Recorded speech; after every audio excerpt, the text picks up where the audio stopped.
have them, assist them, teach them how to go into CSD and update their information required accordingly. Because in terms of the procurement law, it becomes a challenge when you appoint them and their information is not correct. So we do also assist them in terms of dealing with that. But as I said earlier, those companies were paid in January after assisting them dealing with their issues. And that number could have taken us to a fraction of target of 3% in terms of that. The value of that 3% for that year was 1.2 million for the year, based on the 41 million total value of our RFQs in terms of that percent. Next slide. There was a question that asked about the issue of the 50 youth place for expressional learning and training. And I think I did explain earlier in terms of the number of applicants that were received, which was 9,500. And the team and UJ had to follow a transparent process to ensure that they appoint people with merit according to those applications. So that also took some toll and time on them, because they did not want to just decide to dump maybe 8,000 and look at 1,000. They decided to make sure that they follow the process correctly. But at the same time, as I said earlier, we also appointed 25 youth in January. They started in February.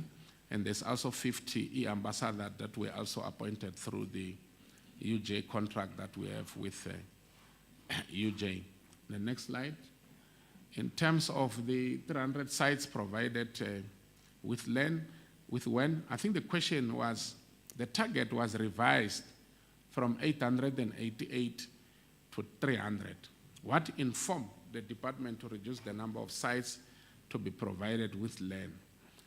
And the biggest challenge that we have with the Gauteng broadband network is the issue of budget. Currently, we've got, if I'm not mistaken, 476 million, which is for maintenance and support of the current environment. So when you receive new sites that needs to be built, the budget that we normally get from a budget speech, it normally moves along the lines of maintenance and support. But at the same time, we've raised that with finance, and they're busy assisting us in ensuring that they give us more money that needs to deal with sites. And one needs to understand that this entire project is run by CoGTA. So what happens is that CoGTA will go into a market space and understand how much is the current requirements to do those functionalities that are required. And then they'll come back to us and give us the required budget. We do go and ask for that budget, but most of the time you come out without getting the budget. But it's something that we also came with an initiative. That's why we started what we call GBN commercialization project, where we are working with DBSA and GIFA for them to be able to get us funding that will be able to assist government in dealing with funding for this project. Next slide.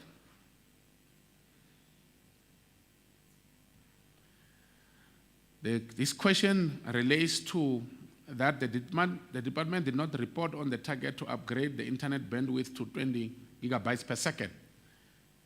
And the reason why we did not report on that, the 20 gigabytes was supposed to be done in the financial year of 22-23.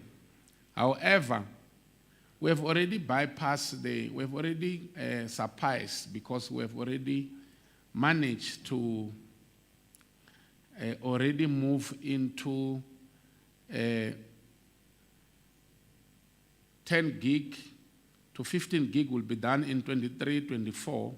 But if you look into the next slide of 5.2.16, in 22-23, we are not doing any internet upgrade because The 20 gig will be done in 24, 25. Currently, in this financial year that is starting in 2 weeks' time, we will do the 15 gigabytes because we're already sitting currently on 10 gigabytes, which were supposed to be done now in 22, 23. We've already did it in 21, 22.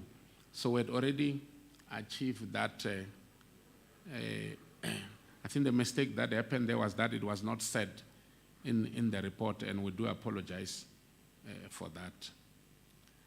The committee should note with concern the downwards revision of numerous targets relating to expansion of the current GBN network and the effect it has on the achievement of modernized ICT infrastructure. I must say that the GBN contract tasking letter from GPG to CoGTA, it went in 2021, 2022 financial year, somewhere around April, if I'm not mistaken.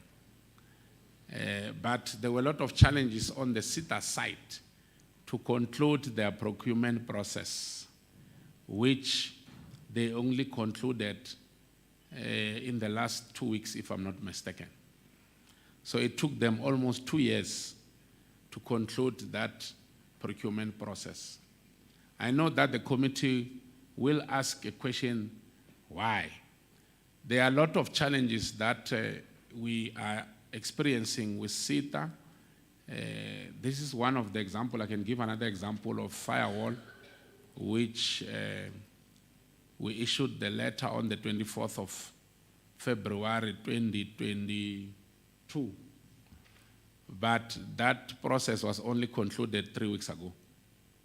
And of a small project, I think it was 14 million, if I'm not mistaken. So it's something that we have raised with the new board of CoGTA. I wrote to the new board of CoGTA. The new board has given us assurance that they are dealing with these issues because it's not a GPG issue alone, it's a national issue. I think it was December sometime, I was in the Public Service Commission where I was presenting in Capton Park. There were a lot of departments that were complaining there. But I must say to the committee that with the new board, I see that things are changing and turning at CoGTA. So we do believe that these issues of procurement hopefully will change. And what we have done since 2022, when we write a tasking letter to CoGTA, we give them 4 months as a maximum for them to do a procurement for us. And we've made that clear to the board that if these 4 months doesn't get exercised accordingly, we will go out on our own and do our own procurement, and we'll meet each other in court. Because by law, we are not supposed to do our own procurement on mandatory services that are sitting with CoGTA as per CoGTA Act. But we have taken that decision that if they continue failing us within the 4 months that we believe it's enough time for them to do the work that they're supposed to do, we'll then have to do it ourselves and we can go to court about it. Because the process of us being given permission to do it ourselves is a very lengthy process that requires permission from the minister. Next slide. I'm left with 3 slides. In terms of the 40 previously disadvantaged, I've already explained that we are sitting on 83 today, and as I said earlier, we are looking at 130 as our target, which it will be more than what we did in the last financial year. And the only challenge that we're having here was the issue of getting these people registered on time based on the applications that they were doing, because sometimes you find that you don't get enough applications in terms of entrepreneurs. It's not the same as when you deal with the youth skills issue. But they're on a program now as we're running, and then when the program closes, then we'll be able to move into 130. The next slide, in terms of details that the committee requires on the support provided to these previously disadvantaged ICT entrepreneurs, the 3 bullets, we try to summarize it to clearly specify to the committee in terms of what kind of programs that we provide to our entrepreneurs. And we are conducting these programs with one of the biggest universities in Africa, which is the Johannesburg School of Business. And this runs for a duration of 3 months per entrepreneurs. This covers a range of business-related topics, especially looking at UJ as an AI school. So we look at things also, not only looking at technology. These entrepreneurs are taught how to run business from scratch in terms of strategic management, looking at compliance in terms of government work when you need to deal with compliance. How can they market their business online, financial management and costing to teach them how to manage their books and all that. We also give them digital skills based on the kind of business that they are working on. Business communication, human resource management, how to write proposals, how to do procurement with public sector on an online process, ethics and self-leadership. So it's not only that the training focuses on IT, it focuses on the entire business management scale, but also seeing how do we assist them to ensure that they adapt into the 5th industrial revolution that's in our midst in terms of doing business, so they can be able to compete globally. I think those are the key factors that I wanted to raise, especially in terms of how do we train these entrepreneurs. In the next slide, please. There was a question in terms of what kind of practice, prudent and neutralized to fund the fund effectively to improve internal efficiencies. So far, Madam Chairperson, we have created a few committees that are dealing with ensuring that there's efficient in using the public funds and ensuring that we create internal controls and efficiencies that will be able to curb the issue of maladministration and corruption. For example, in terms of RFQs, which is a very simple process to do maladministration because you just send an email and get 3 quotations. We have created what we call a bid adjudication committee for RFQs alone.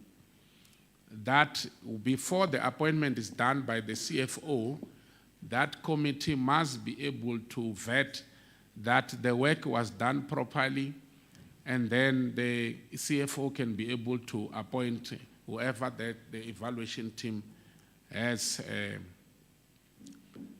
recommended accordingly. We have also, in 2021-2022 year, we created a committee that is called Operation Clean Audit that sits every Thursday to look at all the audit matters that the department and also the risk matters that the department is confronted with and ensure that those issues are addressed accordingly, and there's a clear progress that is done around that, and that report is definitely shared on a weekly basis by the chief risk officer with the HOD accordingly. I think the weekly reports, it's a mandatory thing, a normal process that gets done, so I'm not going to talk about that. There's also an executive management oversight that happens. There's also an ad hoc meetings that happens regularly depending on what are the issues during that time, Chairperson. Thank you very much for your time. Thank you very much, HOD. Acting MEC, is there anything you might want to add? Chair, you realize that some of the, especially in Q3, they are already presenting on the elevated priorities because jointly with CoGTA and community safety, as part and parcel of fighting crime in Gauteng, we are both the departments that have to ensure that the rollout of your CCTV cameras and the rollout of your drones in communities, and it's through them that once the broadband, the GPN, has been laid in various communities, then we'll be able to ensure that in many areas, those CCTV cameras are in existence. Already, like you saw, the challenges that they have in gaining access to property, especially to schools, because we've prioritized schools, we've prioritized clinics and hospitals, and soon we'll also be focusing on rolling out into communities, but that will come in the new financial year. But for now, those hiccups, no sooner other departments are able to assist us, at least with schools, there is sometimes a caretaker that is available, but because pardon me in Zulu, you find when a person goes in to do work at a school, some of them, they turn out, but we've insisted on them vetting most of these companies that actually go into school to go and do work, because we don't want a person going to a school later on, we then hear the very same thing that has just been installed, yeah, English second language to us. I nearly said chala, the next thing, it has been removed, Chair. So it's challenges that are there, but it's teething problems that we think if we work together with communities, will ensure that as and when we roll out technology and infrastructure in those targeted areas, especially in your teach areas, then most of them actually will be, the very same community will own up to them and they protect them. And as a result, they'll actually be able to benefit out of it. So I wanted to emphasize on that, Chair, to say if you check for Q3, already they are also focusing on your elevated priorities. And even in Q4, they'll be finishing off. And then in the new financial year, obviously, we'll have started focusing mainly on other priorities that have been set by Premier. Thank you very much, Chair. We are ready for questions. Don't forget my... Thank you, Acting MEC. Honourable members, that was Q3 from the Department of eGov. Let me start by opening up a round. Let me just see everybody's hands. All right, let's start. Okay, I think everybody pretty much wants to speak. All right, let's start. Honourable Malema, we'll start with you. Member Delanga, Member Atkinson, Member Diaga, Member Msimanga, and we'll conclude with Member Ngube. Thank you. Thank you very much, Honorable Chair, and good morning to you and everyone in the meeting here. Chair, let me start off by welcoming the presentation made by the HOD. You will be aware that I'm relatively new to this committee, and I would graciously want to request you to bear with me. I know it's not your duty to bear with people. I don't know, the questions that were posed to the department, I'm not sure if they are related to Q3.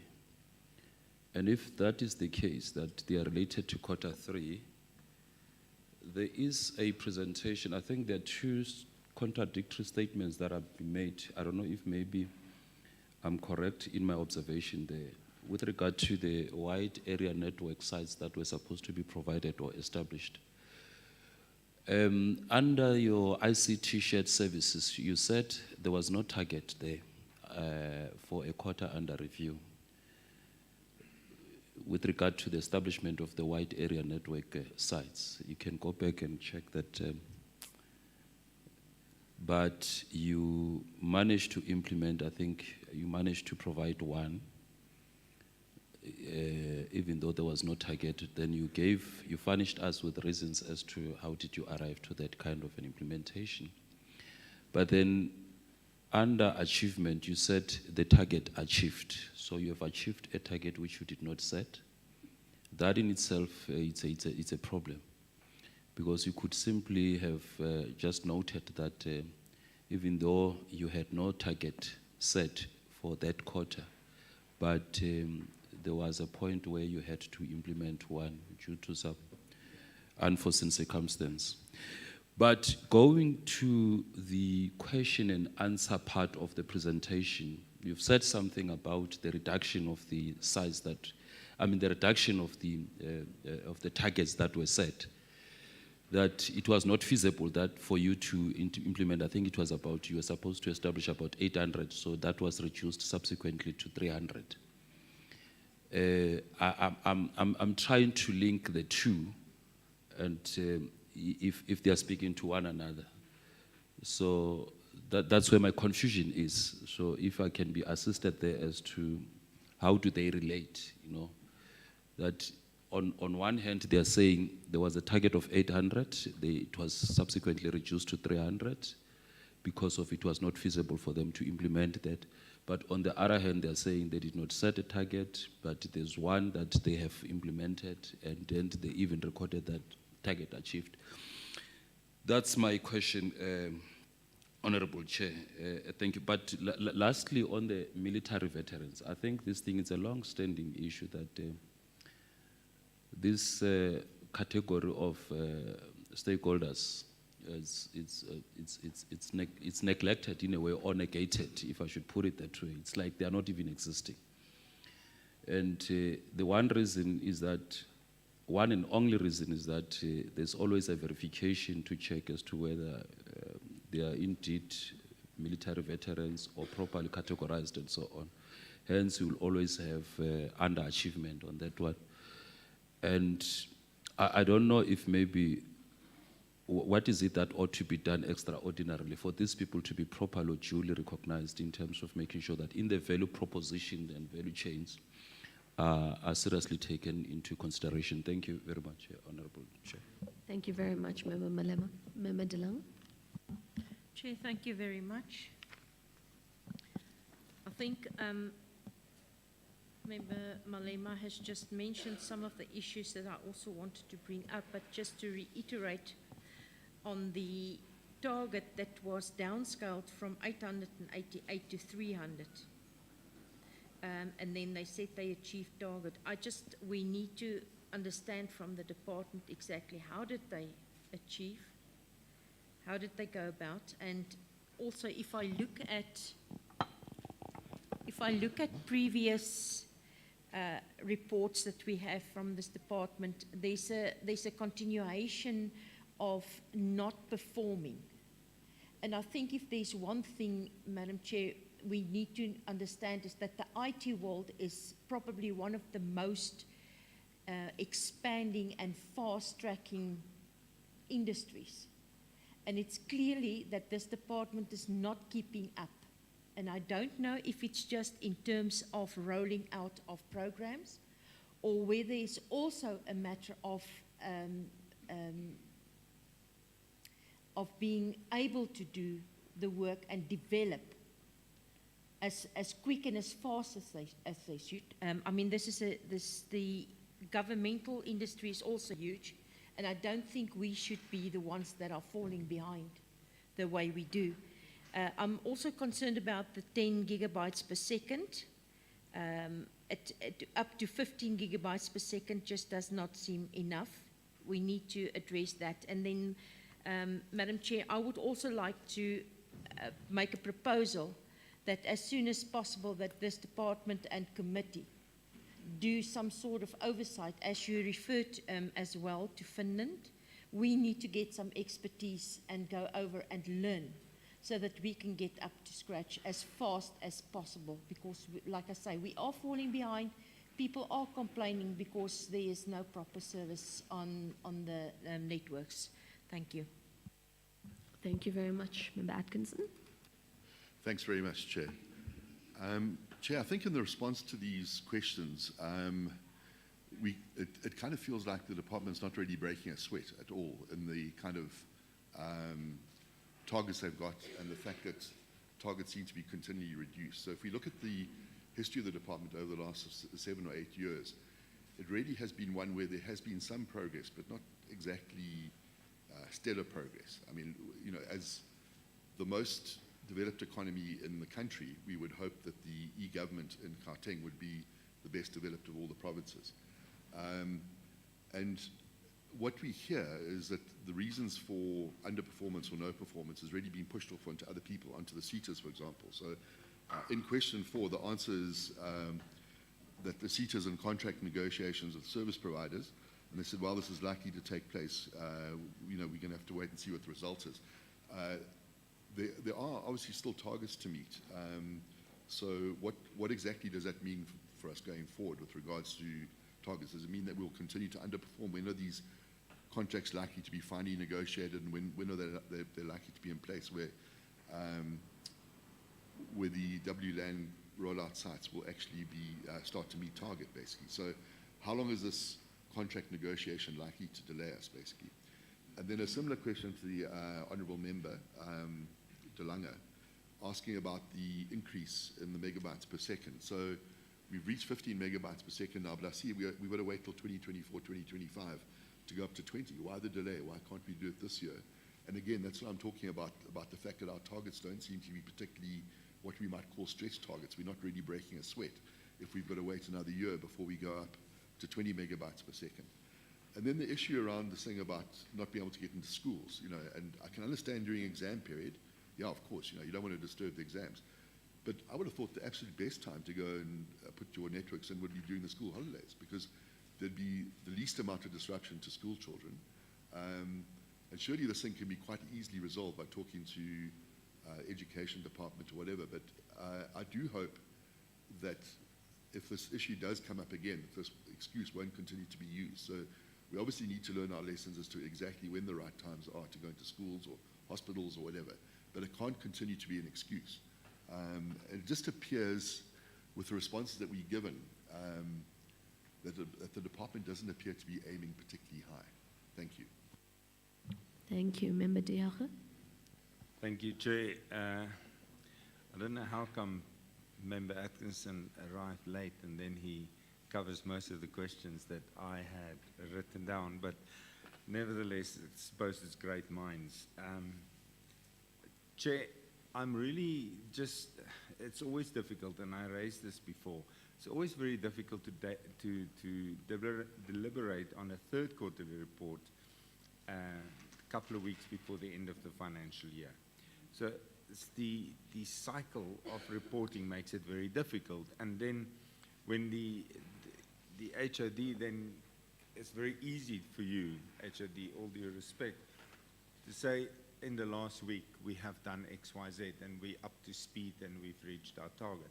But you were not there when you were supposed to be there. So we need to look at that. And at the same time, I'm not fighting with you about it. It's about the cycle of the report. So it's the real time needs to be, we need to do what we need to do. Our commitments must be achieved in real time when it should be achieved. And it is based on that, and I'm only going to touch on programs that's not been achieved. Remember, Atkinson's already spoken. For that, I need my glasses. Where we have not achieved Wi-Fi hotspots, where we have not been able to, or achieved ICT and entrepreneurs to bring on board, entering schools, etc. There must be consequence management where the departments are failing the eGov. There must be some measures that you as a department can do when those other departments are not coming to the party. And that is what I want to know. I want to know which departments were not accessible, which departments did not do or play their part. And then, so it's very difficult, like I said, in retrospect, because we can't exactly do anything 3 months later. We now have to wait for the fourth quarter report, and hopefully that will come a lot quicker. But I just want to give you an example how difficult it is to believe that a department is moving forward. At the moment, as members, we are expected to complete, or we were expected to complete our declaration of interest. I cannot, for the life of me, and neither one of my two colleagues, can access SAP from our laptops. And that's an indication that there is something wrong with the systems that we are using, or that we are not, it's not where it should be. And I'm appealing to you that we not only tick boxes, but that we actually make sure that what we tick is workable solutions. I would rather the department not achieving some of their targets and that what they did achieve, they are excelling in, than achieving all the targets and we're suffering as a result of mediocrity. Thank you. Thank you. Member Msimanga. Thank you. Premier, if you listen to the Premier's State of the Province address and his ambitious targets, you'd realize that a whole lot rests on the ability for IT and for connectivity to be out there. The targets are not talking to that, for me. And perhaps it's because of the previous target while this was to be done. The question I would want to ask is, what are they doing now to fast track it? So that, you know, what the department is doing is actually then talking to what, damn it, can somebody close that door, please? I thought it was just because I have a headache. Please give me close it. So what are we doing to make sure that, you know, the targets that the department has talks to? Chair, also, the very first slide talks about, and I need to read it because for me it doesn't make a whole lot of sense. It says there was a workshop or an expo, and the main aim of the expo was to drive digital transformation within the township. What does that mean?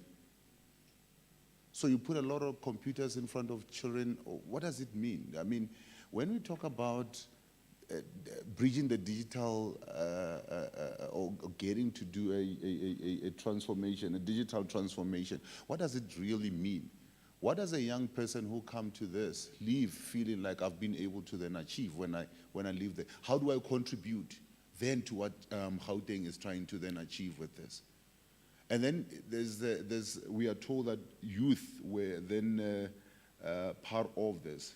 How many of them were there? Chair, I'm raising this because in our other portfolio, you would know that when we had a meeting with the youth, especially from West Rand, they raised an issue about, we are told of workshops on the day, but because it's just a box-ticking exercise, we are put into buses and then we get somewhere, and then we are there, and then it's a box-ticking exercise. No, 100 youth were there, and then we leave, and then there's nothing that happens to it. I'm not saying it. You were all part of that meeting when this was done. So what was the target? What was the target? How many people were there? What is then the follow-up from there? I think that is something that we're also going to need to answer. Dr. Malema asked an important question, and I want to add on to what he's asking. There's always an issue about targeting the military veterans. But what I don't think has to be answered is that in this field, this is a specialized field. It's a technical field. So do we have more military veterans trained in this field before you can then get them to then, you know, apply for work in this particular field? Laying a fiber, you don't just dig and lay. You need to know once you lay how you connect it, how you need to then calibrate it, and how you need to then check for consistency in what you've laid, amongst other things. So what are we doing in that instance? I'm asking this because part of the answer says that we couldn't get, or we only appointed in December. Was that person appointed in December even suited or even accredited to even be able to then do the job? So I think that's, let's start to talk to that. And then maybe drill down and say, are we then in assisting in training these people that we are expecting to do the job at some point? That's the second point that I want to raise, Chair. Then there's an issue about the target that we have set versus the target that we have reached. And I think a colleague have asked about the mismatch in terms of what has been the target and what has been achieved. And perhaps what we also now need to then ask, Chair, is that year in, year out, we find that departments, and not only here, but most departments under target. You know, and this is why I'm asking, are we setting targets that talks to what, you know, the ambitions of the Premier is really getting to? So there's an under target here, an overachievement, and then we're supposed to be celebrating the overachievement of something that was under targeted in the first instance. I think this is something that, you know, we need to then really look at and then ask the question, are we able to go back and look at what has been the targets and why have they been year in, year out overachievement in certain of the targets, and then ask ourselves, are we really doing the justice when we're setting up targets? And Chairperson, the other concern that I'm having is that there seems to be, I don't know which one follows what. The department says they had 860 or 840 something targets, and then they had to reduce it to 300 due to financial constraints. What comes first? So is there money that gets to be set and then you set targets from there, or you set targets and then money gets to be allocated from there? Which one comes first and then why? Then is there such a mismatch? And then what have been done, or what is being done to then address this kind of thing from happening going forward? And Chair, I'm made aware of a presentation and I had the commercialization of this e-gov that we're talking about. There's a presentation that was done to the Finance Department. I think it should have started here. We're the custodian of this thing. But there's a presentation that is done somewhere and we'll get to be informed as a byway kind of a thing. It cannot happen. We should be informed of what is happening, what are the plans, so that we're able to then also play an oversight role.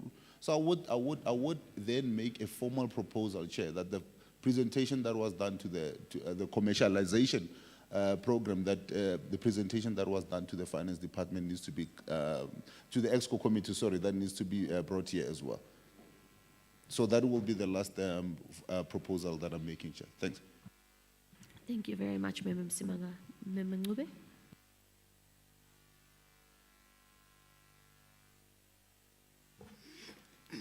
Thank you, Honorable Chairperson. In absentia, thanks, MEC, with the presentation that you've just received. Let me start with the reporting cycle that Honorable Msimang has touched the nerve, at which the legislature must relook into the reporting cycle. For instance, in beginning of February, the portfolio of infrastructure visited KZN on interprovincial purpose. They took us to periphery of KZN, where they were presenting the APPs for 2023-24, consulting with the community. And Tina will be presenting it towards June. Already in April, we started implementing it. So it needs to be relooked,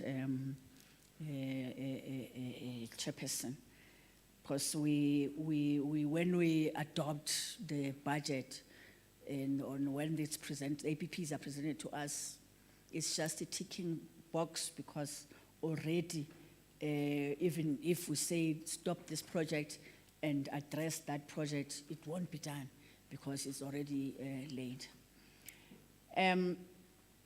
On the, I think also, I haven't, maybe because I'm new, the question of coding, we used to see in the previous, not previous, before the MEC, before this current one, who will see her in vets and all those, and then recruiting youth and whoever, and learners on coding. Where is that process? Have you dumped it because you didn't touch it? Or it was not part of the APPs, it was just by the way issue? I don't know. The other one, we visited eGov last week, and in their presentation, they told us that you are still challenged on the periphery, in the periphery areas, in terms of eGov installing or connectivity there. And they are the most neglected people. You'll go to the Val, from Orange Farm, you find that in terms of network, there is a problem. Also, maybe in terms of your GBN, we have not gone into the periphery of Gauteng, Bomagalisbeek, Bomakalinan, yeah. So that, in terms of better life for all and growing Gauteng together, they must be part of any plan that we say. We must not sing a slogan on growing Gauteng together. They are also part of Gauteng, so they must be looked into. The question of the targets not met for the entrepreneurs, is, to me, it will be the SMMEs. And from where I sit, for instance, India is where it is now in terms of growing, is because of the SMMEs. So if this target is not met with the entrepreneurs, with the SMMEs, who are struggling as we are affected by the rampant load shedding, I have a problem. That's where we need to up our sleeves in terms of addressing their needs too, so that the targets that we set for them, they are met. And even we are supposed to be overachieving in this sector, if really we need to increase and grow this this industry. But what I'm interested in is that which are the services that they are providing to EGAF. In relation to that also, where are they coming from in terms of the corridors? So that you can see that there is a neglected area, West Rand is neglected, the Valley is neglected, or whatever. So we want to know where are they coming from. The previously disadvantaged, you see, when we talked in the Constitution about redress, this is part of what needs to be prioritized, so that we are not also just making a slogan when we talk of equity and redress. It can't be accepted.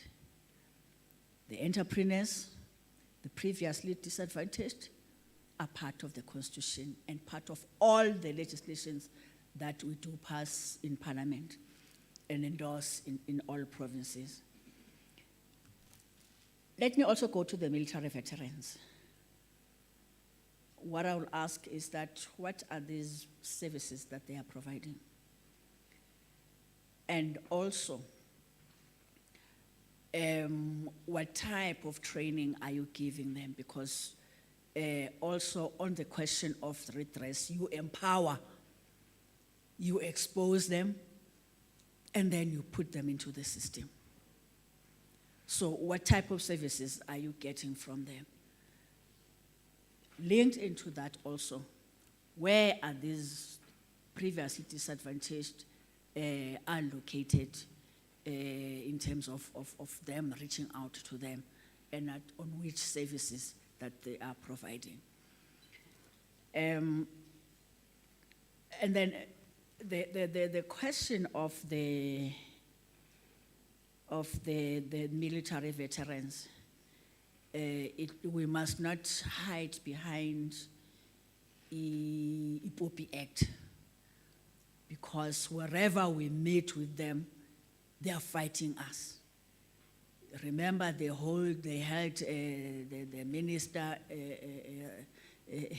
at ransom because they want their needs to be addressed. So who are these people? Where are they? So that we'll be knowing that out of the number of the pool of the military veterans, this pool are on board interest, and all of them will tell you on what, where, how. And they are training. Let me emphasize also on training them, because when we get reports in other departments, they will say, even on agriculture, they'll say, no, they don't provide agriculture. They don't have the skills that we need. So these lucky ones, who are they, and where are they located in the province?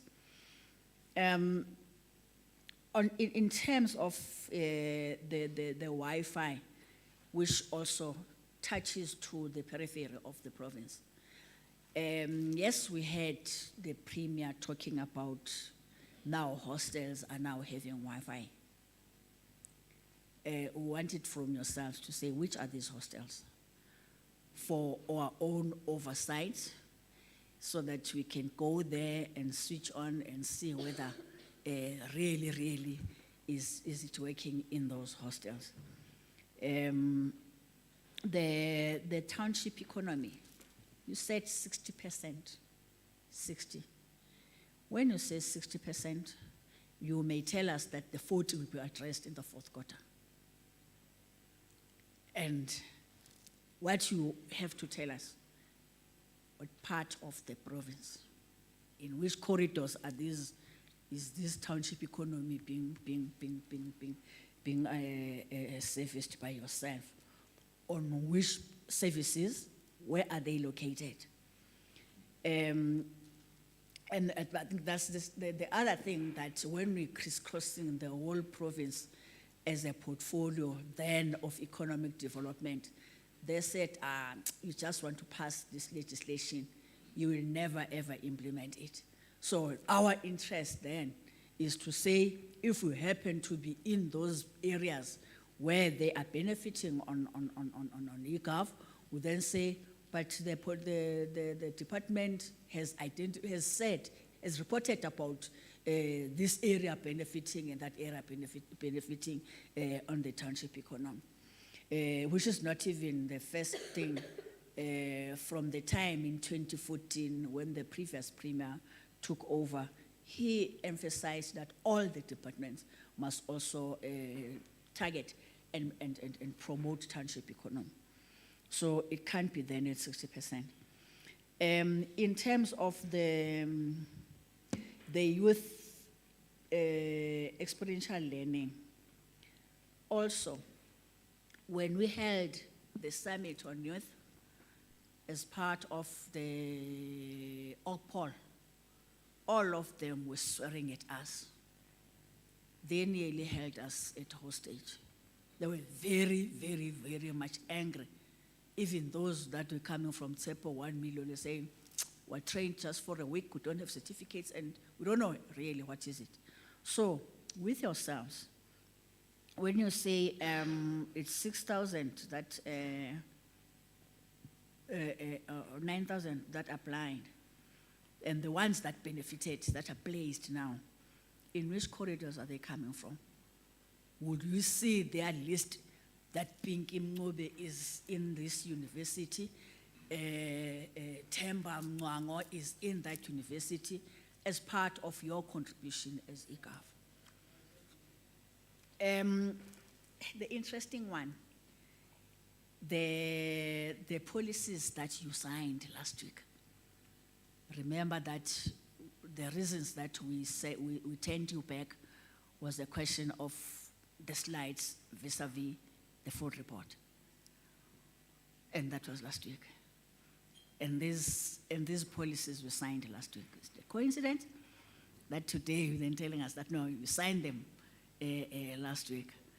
I'm not sure in terms of APPs whether you were supposed to be signing it during the third quarter, or it has been dragging until you signed it last week.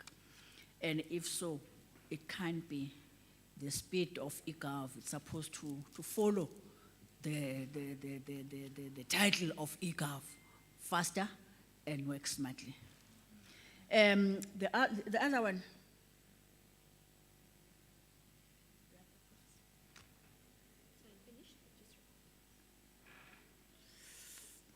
I'm fine. Member Macheka, I saw your hand was also up. No, thank you very much, Chairperson, and good morning, honorable members and HOD and the MSC in absentia.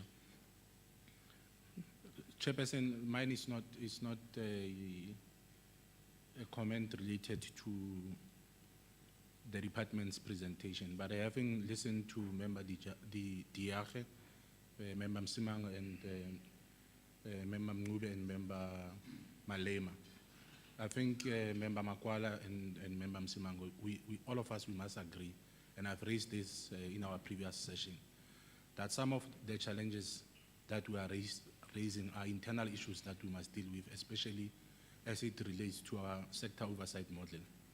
Our reporting cycle, we really need to deal with it, because I don't want a situation where the department is tempted to want to respond to the fourth quarter whilst we are dealing with, the fourth quarter whilst we are dealing with the third quarter. So it's important that internally we need to go back to really zoom into how we get the departments to report to us, because I understand why members will be excited to want to deal with issues that are pertaining to the fourth quarter, because we are now HOD dealing with the fourth quarter, whereas you are presenting the third quarter. So, Chair, I really want to plead with you that when we go back internally as the institution, we really need to look at our reporting cycle. The sector oversight model is not working for us, and all of us, we must accept that.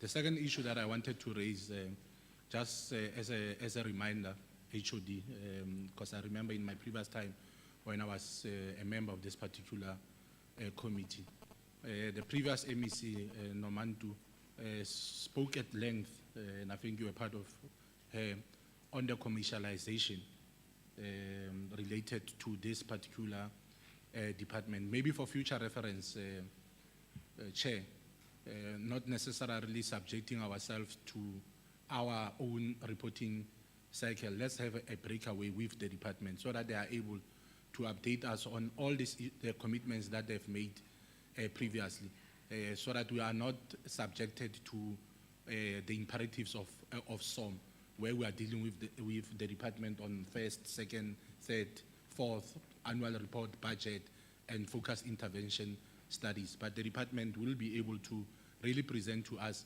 how far they are on the commercialization of this particular department, because what they presented to us in 2020, it was really exciting, and we're looking forward to that commercialization that they will have presented to us. So that's the proposal that I wanted to make, that we maybe look at having a breakaway with the department so that we can then interact with them, related to also what Member Msimango was raising on the commitment that were made by the Premier on SOPA, how far they are in terms of the implementation, looking at their APP and their 5-year strategic plans, if they manage to incorporate the commitments of the Premier. Thanks. Thank you very much, Member Macheke. I'm quickly going to deposit a few things. Let me also start by welcoming the presentation, HOD. I think you were quite thorough in how you responded to some of those questions. Just a few things to maybe add on to what members have said. The first is, when you look at the non-compliance of the Q3 targets, I'm going to be a bit foggy, so hopefully I get everything through. Firstly, I have to agree with Member Macheke. We're dealing with this matter so retrospectively, it's very difficult to do remedial work, both as a committee and as a department. So I think, Team Maina and Jabu, let's also put that in to the chairperson's review session when we submit our reports, that it is a strong recommendation from us that we need to really rework our systems. Even with the PAAB, that was really just a checkbox exercise. That money is long spent. On the non-compliance of some of those targets, the land target, voice of IP, Wi-Fi hotspots, etc., a lot of the reasoning behind a non-achievement is around client departments not providing a number of things, quotations, time, etc. Now, and I say this all the time, especially in public meetings, it's fascinating how we can go and say our own processes are what hinder us, our own bureaucracies. It's like our own houses are not in order. It's like going from one room to another room and saying, well, these are two completely different issues and we're working in silos. The first thing is, let's name and shame some of those client departments, tell us, so that we can then also go to our counterparts in other portfolio committees, and the acting MEC can go to her counterparts or the MEC and say, well, actually, education, you're not doing your job, health, you're not doing your job, etc., etc. Because It can't be that we're failing to comply to our own rules. We're the referee and we're the player. And then we don't create rules that assist us. So that's something I want us to look at, and it seems like a low-hanging fruit that I think we can focus on. On the Tish matter, I know you said 6 hostels. I think that's nice, but 6 hostels is not enough given how many hostels are in the province. And I know Chairperson Dlamini will be very keen on some of those. So I think let's also try and push a bit further and a bit harder, because now that we have a Tish priority, there are big opportunities within provincial government to push on that. If you look at the unfunded posts, I'm talking actual job posts, ICT shared services has the highest number of vacancies, which is a huge cause for concern, given that that was one of the core mandates of the department. Of course, there's HR, there's senior management, of course, I concede all of those are important, but to see ICT shared services posts with the majority of unfunded posts, or just the majority of vacancies, I think that requires a specific intervention. Members have mentioned this on question 6, and it's come up a few times, around access to schools, to hospitals, etc. I think let me just drive the point home a little bit with what members have said already. I don't think it's enough for us to say that we couldn't access one or other location with the Gauteng provincial government. If you think about moving into a new house or a new apartment, what do you do when they come to install the Wi-Fi? You're at home, or you get someone to be there. I mean, this is not rocket science. We do it all the time in our daily lives. It's a matter of saying, right, Department of Education, HOD, we want to install X, Y, Z at these particular schools. They contact the district contacts the principal. Even if it's overtime, there will be someone there. At hospitals, there's not a moment where there's no one in the hospital, etc., etc. So again, it goes back to my first point here, that we're all part of the same Gauteng provincial government, yet you think that we're working completely outside of each other. And again, another low-hanging fruit. This is really a communication matter between client departments and yourselves. So again, tell us where the problems are. You've mentioned schools. Member Macheka and myself sit in education. It means we can go to the education portfolio and say, but what's going on? In fact, the FIS on the education portfolios are on ICT. So that needs to link to this, because they're telling us ICT is not being implemented properly. We now understand why.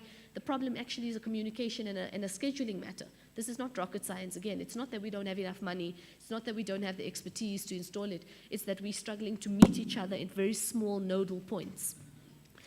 So I just wanted to drive home that point. Same thing on health. We can even have a meeting with Chairperson Dikhabela or with the MEC. Tell us which hospitals you want to go to. They will make sure someone's there. In the same way, you want Wi-Fi in your house, you need something installed, you'll be at home or you'll get someone to be at home. Same story. Let me deal with the military veterans here. 2 things, 3 actually. The first is that, this is generally a comment, the request for quotations that are awarded to military vets, right? E-government, I think, really does need to play a role in assisting other GPG departments in sourcing these military veteran-owned companies who have the expertise, even if it's through a database that can be given to most of these departments, because we're not the only one. Many departments are struggling to meet their target when it comes to vets, and I think there's a big thing that we can really share with each other there. The other thing, as a follow-up question, how did this department, that's eGov, manage to identify and vet, not veteran, vet, our military veteran service providers? That would be quite interesting to know. And then also maybe just a follow-up to that, the requests for quotations, are they done by your department or are they done by the main GBN contractor? Because that also makes us understand a little bit more deeply about whether, if things are done by the department, we'd like to see that report on the request for quotations. And the reason being, whether it's by the main contractor or yourself, actually, we'd like to see those reports. The reason being is that the purchasing of consumables or cleaning items, for example, which is not related to GBN, and in terms of empowering people in ICT, might be where we're saying because it's very easy to get catering or this kind of support or logistics, etc., that isn't ICT related. So I'd be very interested to know that. So if you could provide the committee with the request for quotations issued by the main contractor, or even the details of the subcontractors for GBN. And just finally, the CTA matter, the contract signing. If you look at Q2, This was cited as a non-performance matter or non-performance target. And we were told in quarter 2 that it would be met in quarter 3. Now it's still not met. What's happening with the CETA matter? Members, you'll know last week I already said I want CETA in the meeting here. We want to hear from their side what's going on because, again, missed opportunity. They have the capacity, they have the budget, they have the expertise. We really need to know what's happening about why it's not been signed. What are the delays? Maybe take the committee into confidence. Where are the issues? And more important to all of that is when is it going to be signed? When is it going to start to be implemented? Let me allow response first, and then we can summarize on that matter. Over to you, HOD. Thank you, Chairperson, and thank you to the questions from the honorable members. The team will assist, Mr. Mepari will assist on IT matters because it looks like most of this are on ICT, and then the rest of the team will assist on whatever that will be left behind. Let me start with the Honorable A. Dilange. The current, where we are sitting today, we are sitting on 15 gigabytes per second. That's where we are sitting. And a user is receiving 100 megabytes per second from us. The standard policy globally is 5 megabytes per second. So let me start from there. And I'll give you an example. SA Connect, which is one of the government companies that came to engage with us, that they have 300 million, they want to allocate residents with 5 megabytes per second. We refused. So currently we are sitting on 100 megabytes. They went back, they said they'll come back to us. A few weeks ago, we were with the DPSA on a GTO Council, which is Government ICT Council for the entire government, where this matter was also discussed there. Because no one is agreeing on the 5 megabytes per second. So that matter is going back to Parliament because they need to increase the budget, unfortunately, because they said they only had 300 million for Gauteng. So the speed that we are running in is above the standard speed. The reason why we do not have 20 gigabytes today is just that it was planned that will be done in the following financial year. And we do not really have challenges in terms of the speed currently where we are running, wherever we are. So, and we are far way above the standard. Let me address this at the same time addressing Honorable Malema. It's very much correct what he's saying. But it also comes back to, I think the questions are interconnected. Honorable Diaga is asking about the issue of planning and budget. Now, when we go and do strategic planning, we invite all the departments, which are our clients with municipalities and everyone else. After that, there will be engagement from a finance point of view in terms of funding, which ICT in terms of numbers. And the numbers that came out with the entire GPG was 888. But remember, that is done before you even get into the budget stage. Now, the department comes back to you and say, I did not get the money that I thought I'll get. So I will not have these sites anymore required. Then you need to sit down and say, how do you deal with that? The second issue is some departments will tell you, the buildings that I thought would be ready by this time is not ready. So you need to cut down on all those things. And then we look at ourselves and say, how much money was given to us in terms of the budget that we requested? Because I can tell you, if I remember correctly, and CFO will correct me, the budget that we got is less 700 million that we asked for.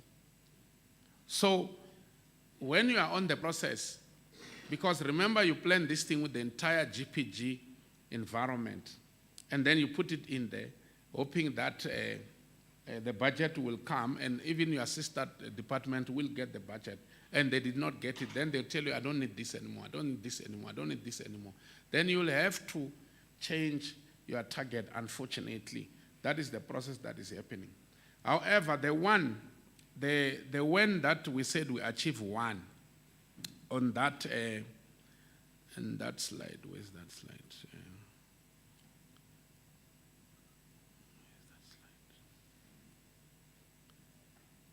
Yes, on slide 14. In Q3, for example, when the GBN contract expired in 2021, it expired in 2021, on November 8, 2021, while we are waiting for CoGTA to do their procurement process, we had to keep on extending the contract. But we got to a point where we could not extend the contract with money for new site.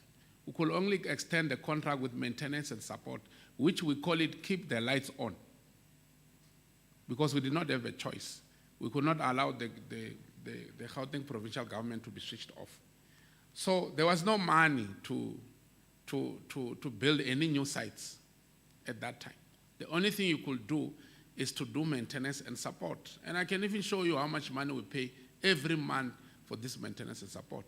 It's there. So, fortunately, there's a department that sent a request, one department, and say, I need a site, here's the money.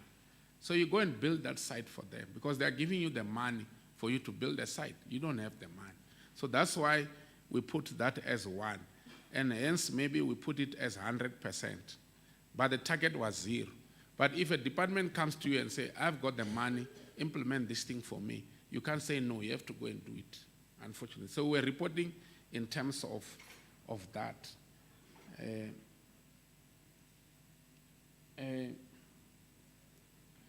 The issue of SEP, Honorable Diakha, the SEP in legislature, the system that you use is not the same system that we use. It's not. That's why maybe you have, I don't know why you have a challenge of connecting from home. We have sent a request to legislature that we can use the same SEP. It was turned down.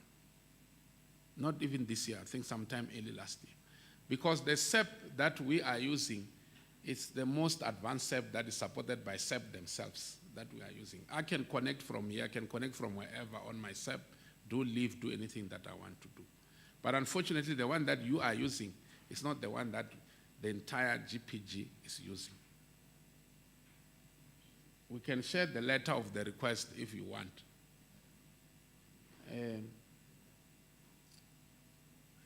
I think the issue that Honorable Malima also raised of the military veteran, there's a unit at the OOP that deals with military veterans. But I think for us or for me, the way the military veteran policy is being done, I don't think it's done correctly, because this is a national issue the way I see it.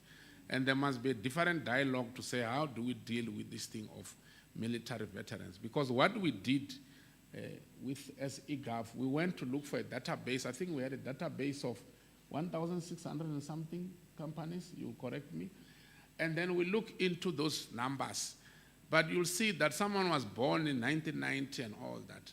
It might be possible that the military veteran decided to register the company with his son or so.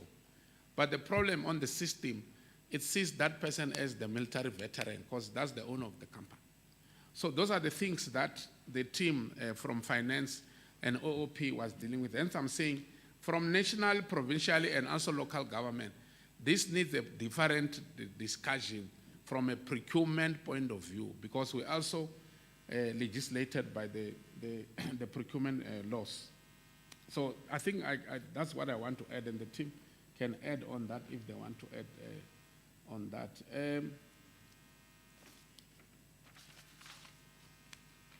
I agree with Honorable Macheke in terms of the breakaway session, so that we can maybe also explain how does this department really work. Because I also want to go back to Honorable Delange. If I want to appoint today a senior engineer on SEP, I can't do that, because I can't be able to afford that person based on the salary scales that we have. And I think it's something that must be looked at, because SARS and CoGTA, they don't use DPSA skills. They don't. they determine their own salaries. So it's something that we must look at, because if CETA can determine their own salaries and they're able to appoint anyone they want and be able to get the work done. But currently, we have lost so many people under Sipokas, the people who used to develop, because they get poached every time. And you can't pay them the salary that these people are getting at the end, so they will leave. So that is the challenge that we have. And it's not a GPG challenge, it's a national challenge, because even at COJ we had that problem of people leaving when they get poached, and they will go and earn sometimes double the salary that you are paying them, or we are paying them. I think the other questions, there's an issue of high vacancies. HR will respond on that with ICT. And I also wanted to say, currently, the only provinces that are running GPN, broadband in this country is Western Cape and us. There's no one else. So I wanted to raise this answer based on that question of saying 10 gigabytes per second is not enough and all that. And I can guarantee you that is enough today. And even if we go to private sector and check, some of them are not even running that today, based on the cost of running that. The issue of people coming from corridors, Honorable Mube, we've got the information we can fully share with you, even on all the youth expos that we have. Even the youth expos that we have, we can share that with you anytime. We'll actually be glad to do that. I'll give you an example. On the 6th of March, the youth expo that we had, that youth expo, okay, this was a progress as of 6th of March, reporting to the Premier in terms of Tish. The 2,838 youth attended our youth expo by then. There was 186 from Ekurhuleni, 180 from West Rand, 1,572 from Tshwane, Sedibeng 600, Johannesburg 300. And we can share, even if you want to look at the register or the pictures, whatever is there. We were at Oliven, and I think that's why Oliven is 1,572. The hall at Oliven was full to capacity. We had to put people in tents outside and move TV screens outside for them to be able to attend that. And in fact, HOD, I was there. It was also in my constituency, Yeah, so I can prove that that was the case, a true reflection I of the remember Youth you came, Expo. Yeah. I'm coming to that one. I'm coming to that one. And on that day, when we left that Oliven, we'll open the numbers here. We had 25 people, if I'm not mistaken, that we appointed for, you don't have the numbers. Yeah. No, it's not on this one. But anyway, on that day, we had, and the colleagues must correct me, we hired people to go and refurbish plastics with a company called Rashida Plastics. You must tell me what was the number there. We also hired 200 people that are going to be trained by EOH, Microsoft, Huawei, into Ink IT or something, Think IT. Out of that, they promised us that they will make sure they hire 100 people. There were 10 youth women which were hired to go and refurbish sanitary pads, and they were starting their work the following day. And that was a permanent job. Even the 25 people that were appointed by Rashida Plastic was a permanent job. The colleagues must just get the numbers for the committee. So the things that we normally do when we go to Youth Expo, firstly, we go with our bank. That's what we do. But I even saw on West Rand last time, even FNB was there. It was not only Standard Bank. Then we get SMME companies that works with all these big organizations such as Microsoft, Huawei, to be there. At the same time, a company like Microsoft will come and have a stand and have people who will teach people how to do coding. These people sit in classrooms and attend these courses for that day. They register themselves and everything, and they are given opportunity to say, from here, where do you go from here? So it's not like we go and then we do speeches and then we leave. The most important thing that we are trying to teach these people is things like principle of IT, dedicated coding programs, basic coding, project management. That's what we do. And there's this one of skills, soft skills, that we also do on those days. And from there, we teach them how to apply to all the other programs that we have that they need to join. The biggest thing that we normally do when CSIR is part of our Youth Expo is what we call 4IR advocacy and awareness. So they can understand what is this 4IR? How does it impact me as a person staying in Wamsang, for example? So all these numbers, we do have them. The issue of military veteran, the teams will respond on that. I just want to conclude something quickly.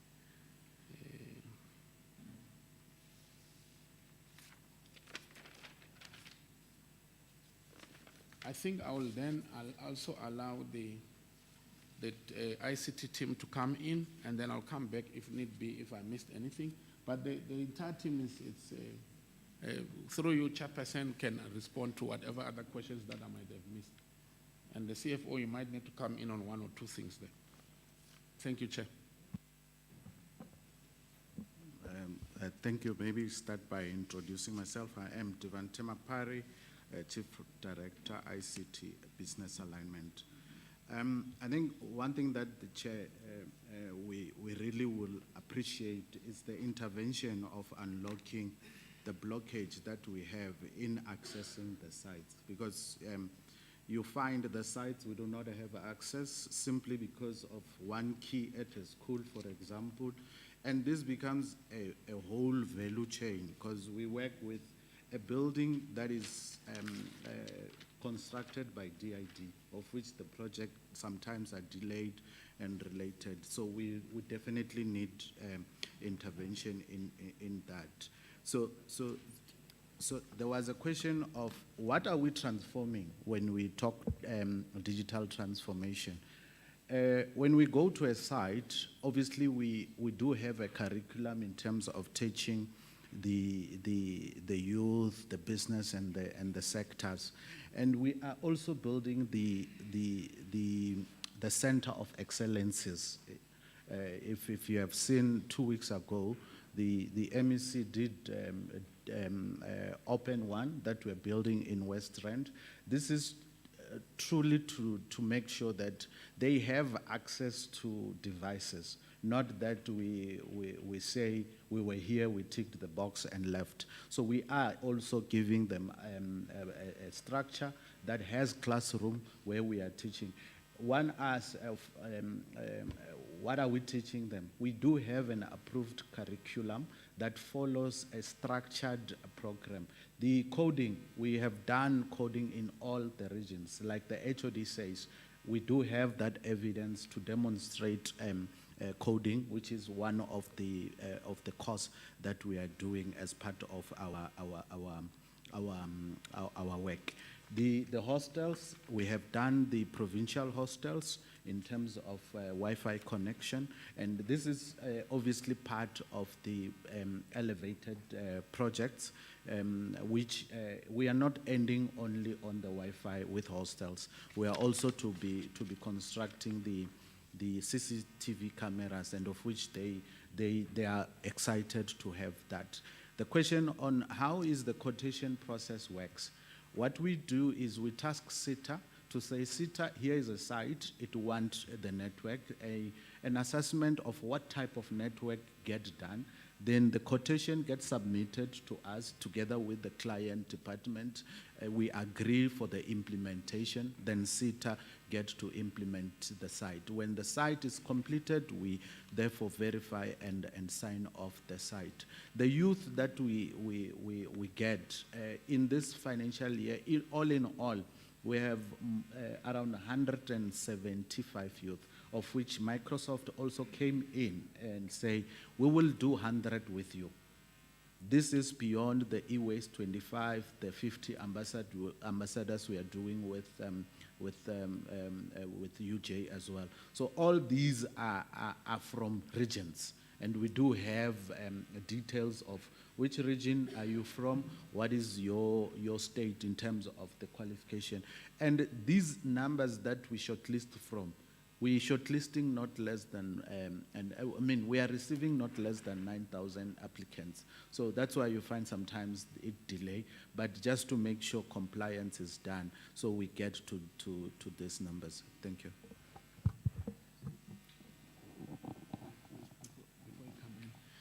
Chair, I think you also raised the issue of CETA. I don't want to forget it. CETA is here. We call them, they are here. They're going to answer some of these questions. But I just want to deal with this issue of CETA. When I look at my papers, I realized that I did not deal with it. In December, when we went to the Public Service Commission, while everyone was complaining about CETA, Dr. Soma Dodafikeni, who is the chair, or CEO, if I'm not mistaken, did say to us that they took a decision as PSC with Minister Tshwane that there must be a bill that must go to Parliament to allow departments as a start that we are able to procure things that are mandatory to CETA today on our own for 0 to 10 million. They said that is a start. So that's one of the things that is done. Chairperson, the budget, CETA does not give us any budget.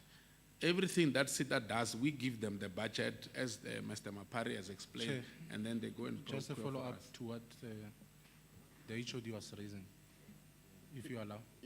What I wanted initially was to get all of the responses. just Is it on- very yeah, burning? on- Okay, let's on allow it this very one, quickly. Because I just needed clarity. Are you saying, HOD, that the minister is looking at amending the current CETA Act, if I hear you correctly? Or is it a new bill completely from the current CETA Act?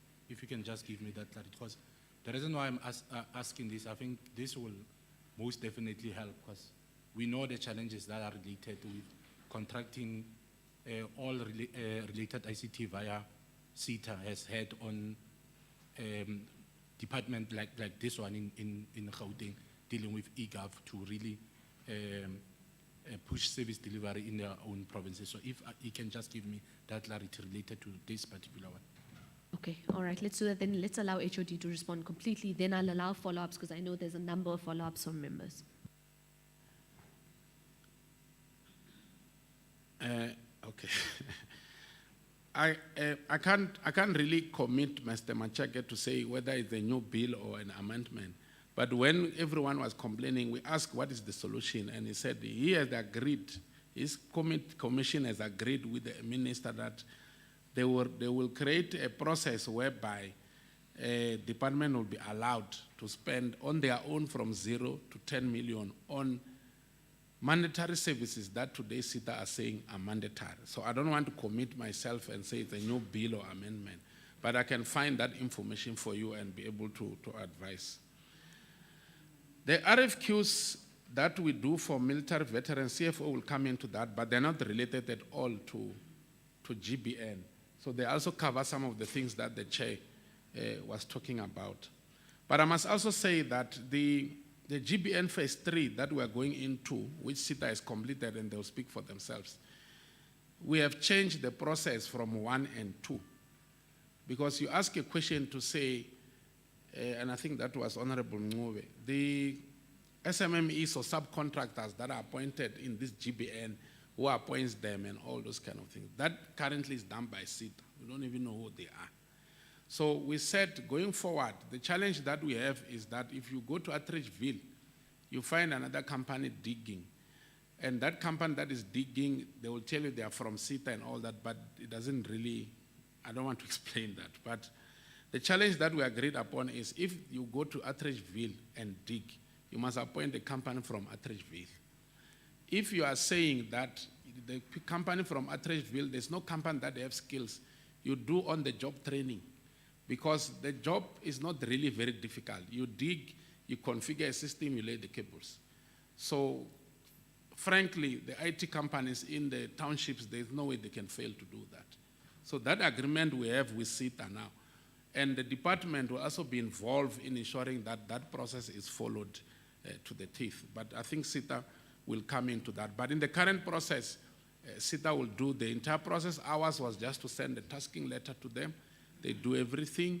Whether the service provider is delivering or not, we were dealing direct with SITA. So we formed something that is called tripartite alliance, so that when SITA comes to us in a monthly meeting, that company that is doing the work must also come and account to us, not only accounting to SITA and SITA accounting to us. I don't want to waste too much time, CFO. Thanks. Yeah, thank you very much. Good morning, Honorable Chair and Honorable Members. I think I will just touch on the township economy, which links up to the benefits that we have provided to military veterans as well. Chair, at the beginning of the year, we did set aside about 41 million. That is specifically would be directed to the township economy. To date, I can report that we have already spent about 37 million of that. And what we do, we spread the spending over the different corridors. The figures that I have is that in the central corridor to date, we have spent about 6.1 million of that 41 million. In the northern corridor, which includes Tshwane and so forth, we have spent 8.9 million. In the east, we have spent 5 million. In the west corridor, we have spent 5.8 million, and in the south, we have spent 5.5 million. Chair, you'll see that we try to make sure that we spread this evenly. You note that we are fastly approaching the end of the financial year, so some of these expenses have not been registered as yet. So linked to that, it then means our performance in terms of the township spend. To date, Chair, we have spent 71% of that allocated budget has been spent on township economy. That then means that out of that, the people that have benefited, female-owned businesses, 60% of those have benefited in the 41 million that we have allocated. In the youth, 27% of youth-owned businesses have benefited in that. And the PWD, to date, about 6% of businesses that are owned by PWD service providers have benefited.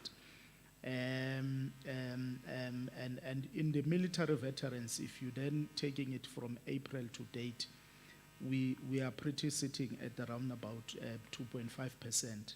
But noting, Chair, is that we have about 3 RFQs that we have evaluated, and we are in a process of appointing. So once those RFQs are then processed and the service providers appointed and payments are realized, still in this current financial year, we're projecting that on military veterans we'll achieve our target of 3%.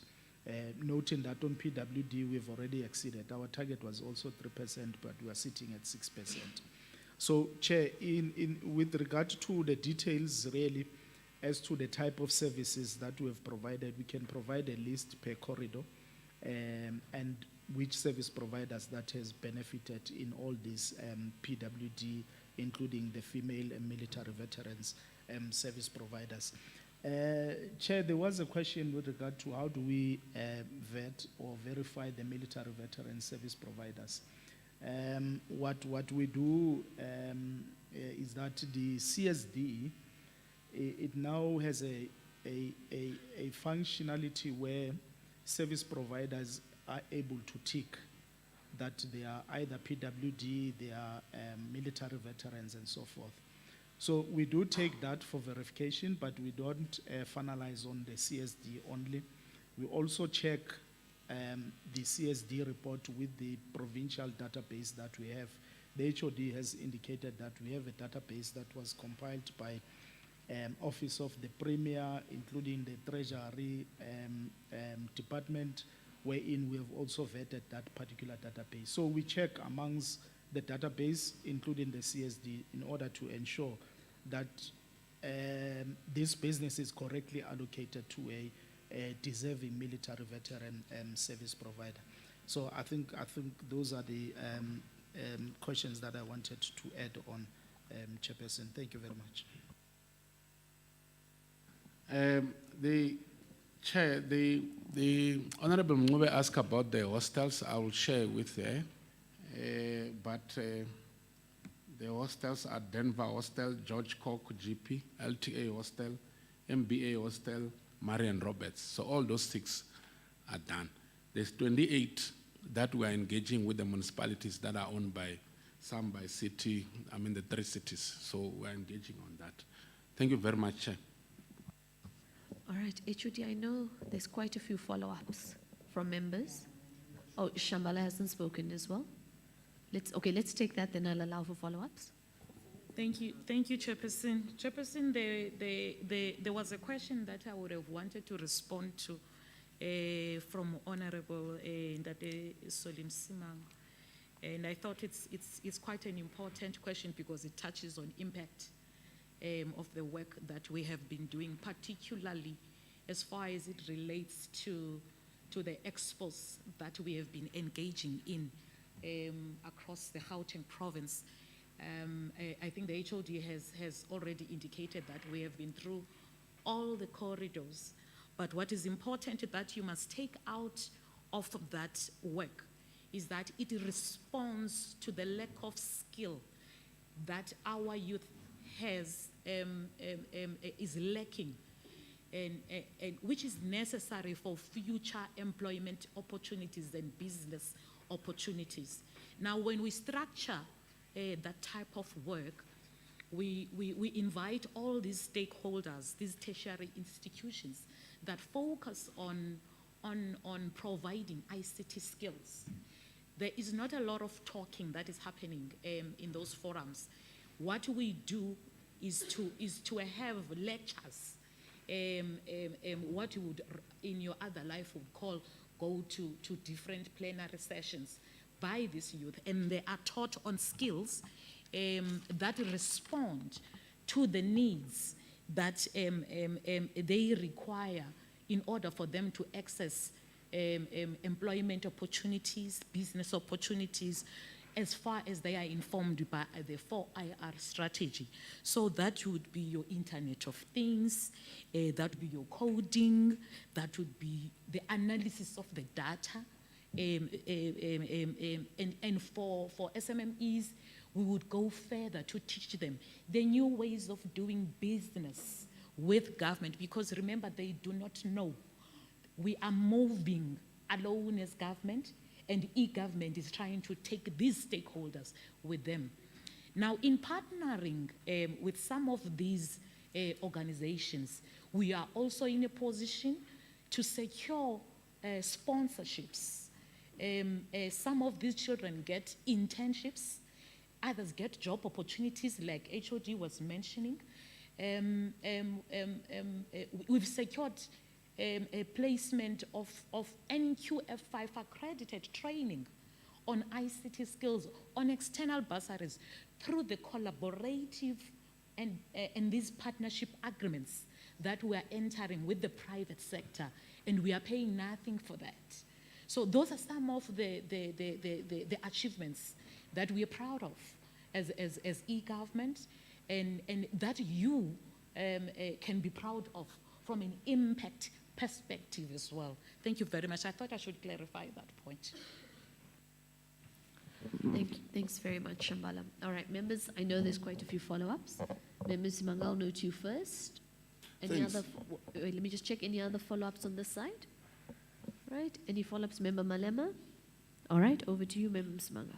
Thanks, Chair, and thanks to for the clarity that came from Mem Shimbala. I think when you take arrogance and ignorance and put it at the door, you're able to then provide more clarity. Thank you for that.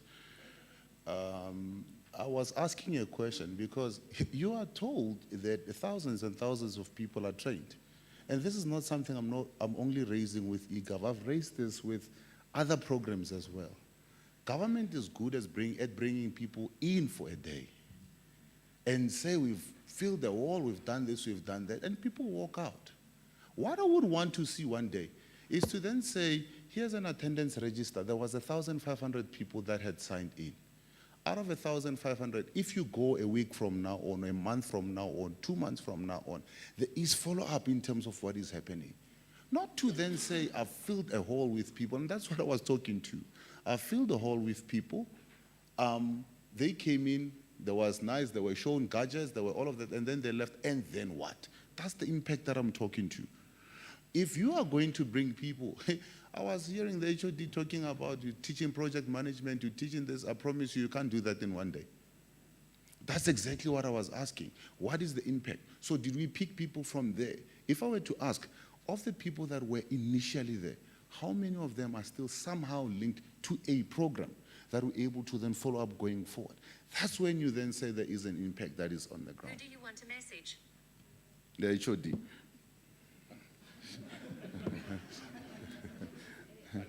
But so that's exactly what I was talking to. And there's an issue that I also raised about the training that is also provided to the military veterans. And I'm told that it's a simple thing, you dig, you lay. No. We cannot subject our people to only that. It's like when we're saying our people are only good for EPWP of picking up papers. So when you're talking about, I'm saying to you, you have an opportunity. So don't say in your response, and I find it very arrogant, HOD, I must say to you, no, it's not, it's a simple thing, you can just dig and then you lay. That's not what I'm asking you. I'm asking you, are you providing training so that these people can somehow be technicians at some point? That is not an issue of just laying a fiber, digging and putting a fiber and then, closing. It's an issue of somebody being able to then say, well, if I've laid this fiber, if there is a fault somehow, I'm able to then log on to a computer, I'm able to then figure out where the fault is. That's what I'm talking about. Thanks, Chair. Thank you, Member Malema.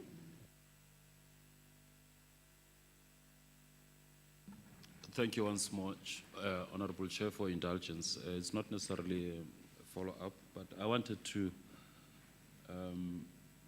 second some proposals that were made earlier in this meeting. Honorable Chair, are we still together? Are you still chairing this meeting? If I can tell you the amount of medications I've taken and the fact that we are still here. Okay. Over to you. No, it's fine. I mean, the first proposal, I think, was made by Honorable Msimanga to the effect that we should allow the presentation that was made at the finance to be... Oh, sorry. The first proposal that I actually want to second is the one that was made earlier by Honorable Msimanga in this meeting, to the effect that we should allow the presentation which was made to Finance Committee to be made here. That's the first proposal that I want to make. The second one is a proposal which was made by Honorable Majeke, to the effect that we should have a breakaway session so that at least we can work out on how do we intend going forward in handling this issue of reporting cycle system. And, well, I'm happy that CoGTA is here. I don't know at what stage are we going to engage with CoGTA with regard to this contracting issue that is taking place or is a concern between them and the department.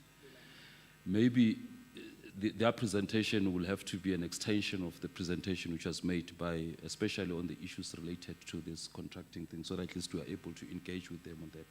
But other than that, Honorable Chair, we are grateful that our questions that were posed to the departments, all of them are answered and properly, so thank you.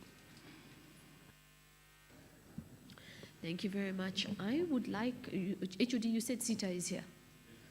Let's get some, even if it's verbal for now, we can always get a formal presentation through a slideshow or a report later, but I'd be very interested to hear from CoGTA, one of the main delaying factors behind the signing of the contract, but also sort of where we're going with it.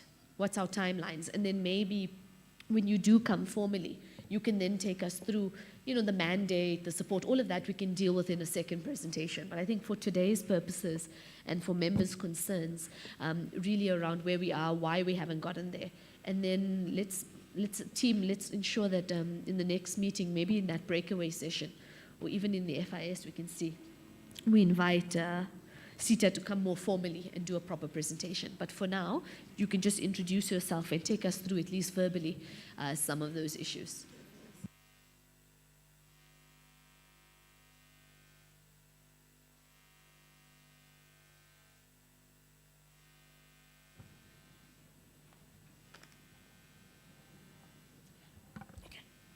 All right, so I'm told by the staff I was not clear.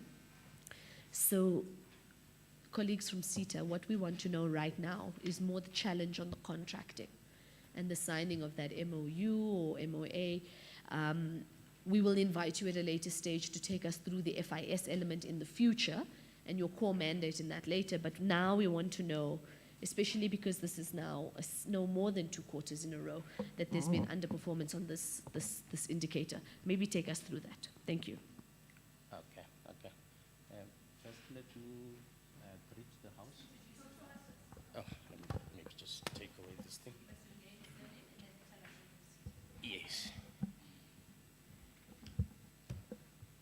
Now, let me greet the House. Good morning, honorable members and all the colleagues in the House. My name is Sianda Bekwa. I am the acting head of department responsible for Gauteng province. So the issue at hand, I'm taking it that the clarification required is in relation to Gauteng broadband phase 3, which we are busy with at the moment. So where we are with that contract, yes, I must first acknowledge the fact that there has been delays, but working in collaboration with the eGov, we have managed to progress to a point right now where we have awarded the new service provider, and we are engaging the service provider right now on transition discussions and also on contracting discussions. And we are doing all of this together with eGov. So in terms of the timelines of when we'll be finishing that, it really depends on the discussions. But what we are looking at this week, we're looking to have the transition discussions with the new service provider. And we are also still this week looking at engaging on the contracting, which then, if everything remains equal or if goes according to plan, as we move to April, we should be able to be starting with the new contract of GBN with the new service provider. So that's currently where we are with GBN 3. I think maybe let me pack it there for now, Chairperson. Yeah, I'm also not too satisfied there. Member Malema, maybe you'll cover me? Chair, I'm not sure if I would be able to cover you, but I will place myself in your capable hands. If, yeah, I think, I don't know where to, okay. We are told that, okay, there is an acceptance that there were delays, but we are not getting an accountability as to what attributed towards those delays. And it will be grossly unfair if we are not to be taken into confidence with regard to factors that have attributed towards that untimely delays. Given the fact that the delays have a direct bearing, have a direct adverse effects on the performance of the department. As a direct ramification of those delays, the department was unable to perform or meet its target in quarter 2 and quarter 3, if not mistaken, Honorable Chair.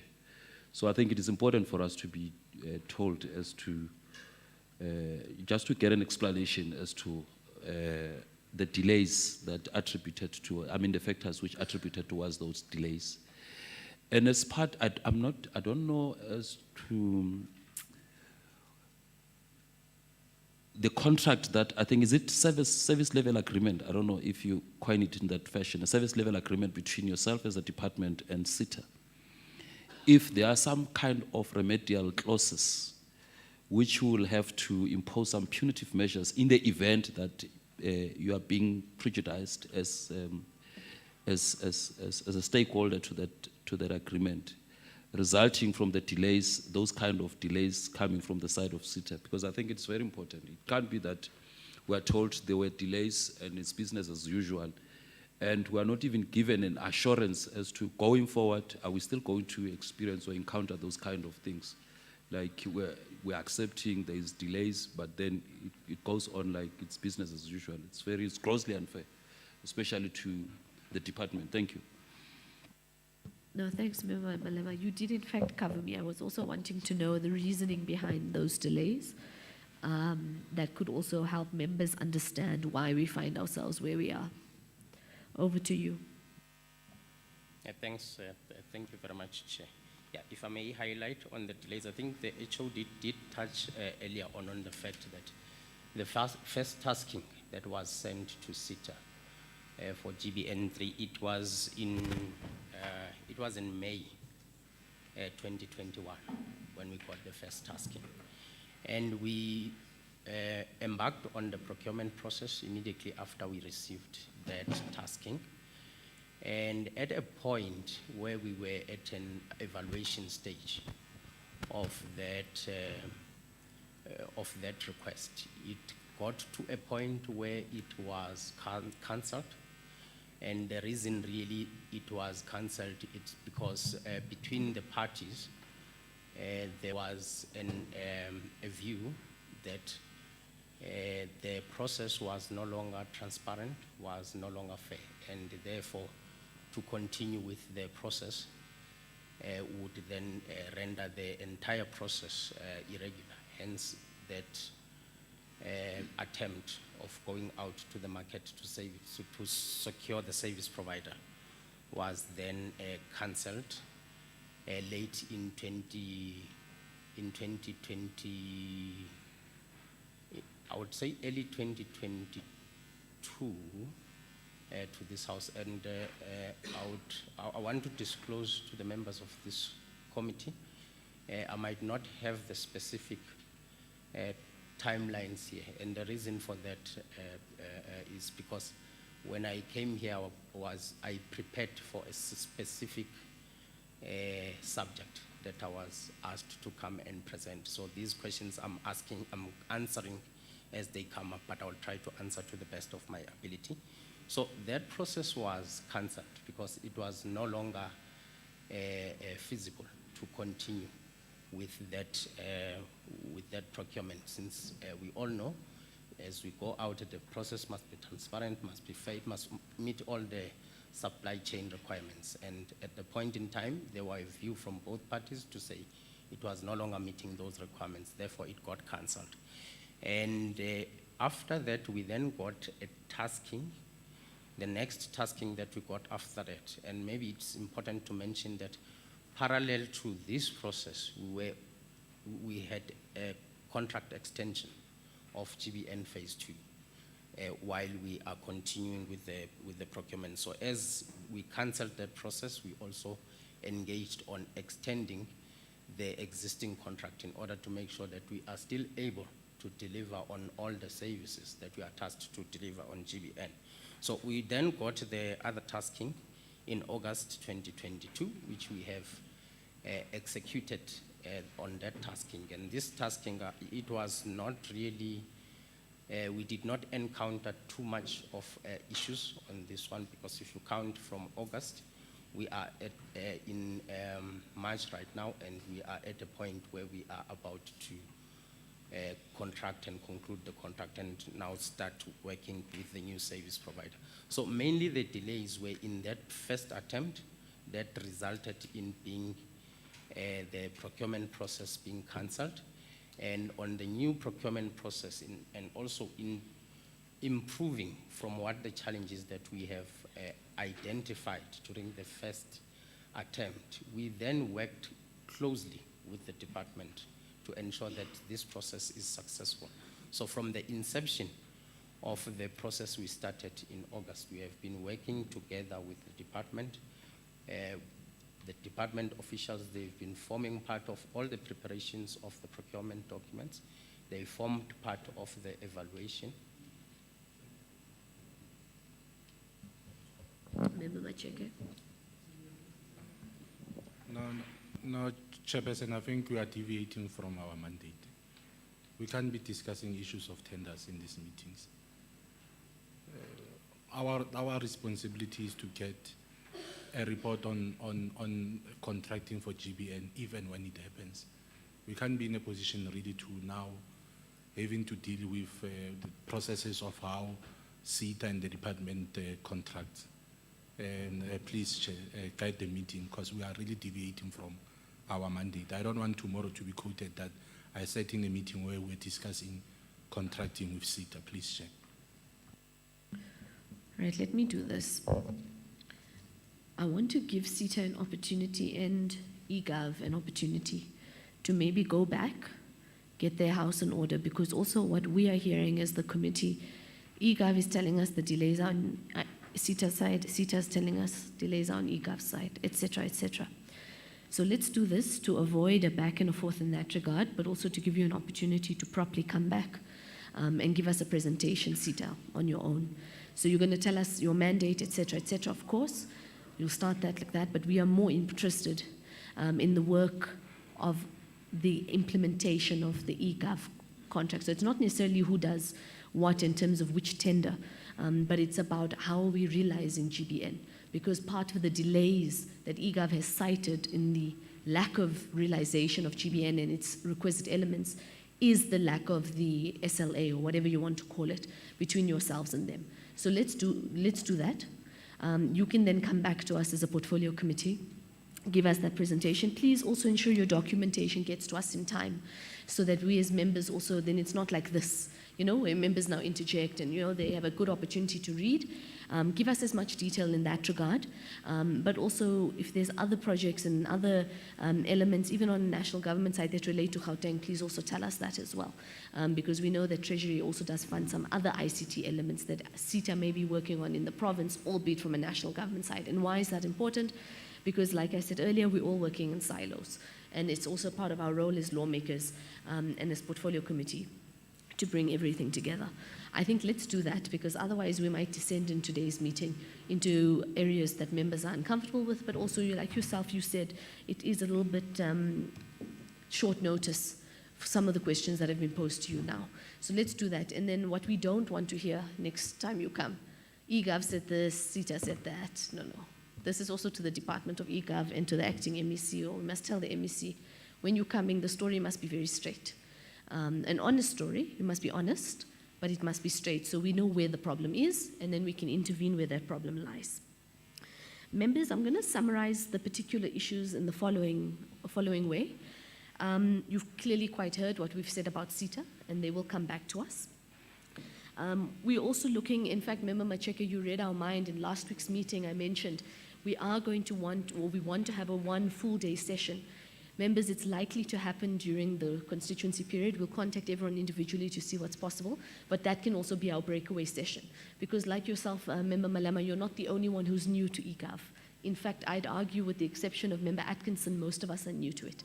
So we want to use that one day as an opportunity for everyone to come up to speed, but also deal with a number of issues that aren't necessarily in Q3 or in any of the financial documents we've come across. So that remains part of the summary, not just from last week, but from weeks before, and I know it will bring members up to speed.